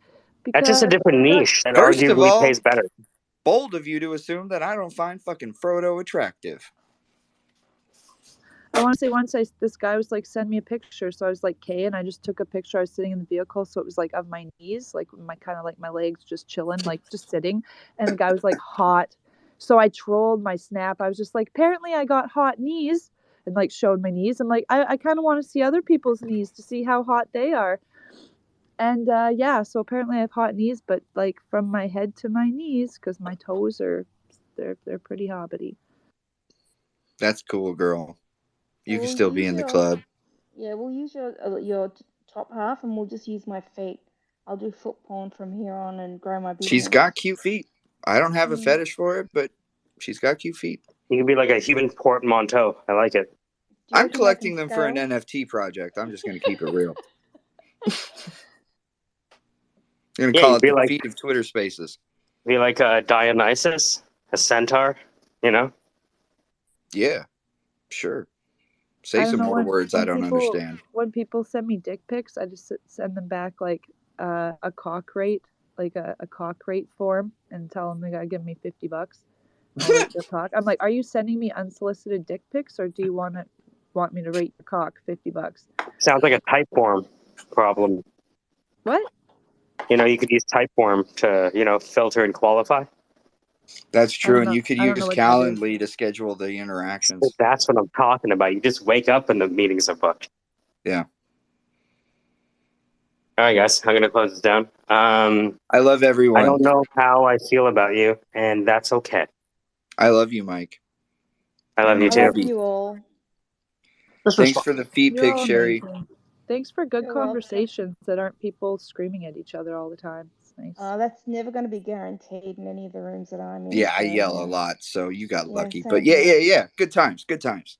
I yell a lot too. So, just Bye. warning. Bye. Bye. Bye. Love you. Bye. Love you. Bye. You ever do that just to see who's going to leave? And just me? I do wonder sometimes. Flip the switch.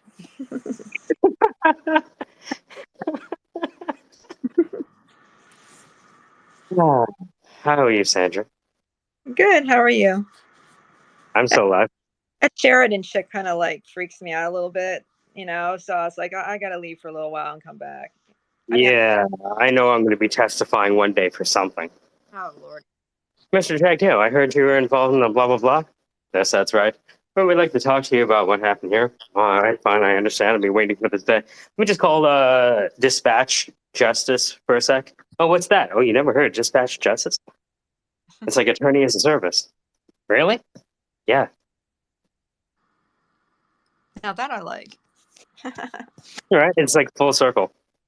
So, but I really should close down this space. But Yes, sir. it's getting interesting. Every day, I think what's happening is we have groups coming instead of just individuals. Right? Yeah. And so they bring their friends. Good idea. So it's fascinating. Everyone was raving yesterday about your performance. Oh really? Oh yeah. They loved it. It's the best thing they ever heard. I never know what to think. I really have no idea. I mean, I believe what people are saying, but yet at the same time, I'm like, yeah, right. Yeah, Because you sounded stone cold serious, and I never heard you talk that way. It was like, is this legit? No, it must be a troll. A little both. I've represented serial murderers before. Oh no, of course. But the interaction you had with her, and she's saying, "Oh, that's awesome!" But you felt the awkwardness. She was great. Oh, of course. I mean, she probably embezzled from Miami, which is why she no longer has her job there, yet still lists it in her bio. But, hey, that's how people are, I guess, allegedly. Yeah, I think in a lot of ways, like we have to do the same thing, which is figure out who's lying to us, right? True that. And it's when you figure it out, it's just like, okay, what do you do now? Oh, you just want to still keep having fun? Okay, I guess we could do that. I guess it just depends on the mood of the room. That's it. How do you feel today? Like for a whole hour, while everyone was talking, I had a couple meetings in the background, and I'm like listening in the background, and like people are messaging, "Hey, what's going on?" I'm like, I have no idea. Talking to George in Colombia. Well, I think someone or us collectively as a group, we ought to do more for you since you run the most syndicate rooms. I just, I'm not in authority here, so I don't know. I don't. Well, it used to be that we had a few days we were doing like the entire day and somewhere like 12 hours. But now like we're getting down to about 3 to 4. So I'm just kind of like by magnitudes halving it every time. So now we go 3 hours, 4 hours, then we're gonna go 2, then we're gonna go 1, that kind of thing. Sure. All right, guys. All love. Later. Talk to you soon. Bye. Bye.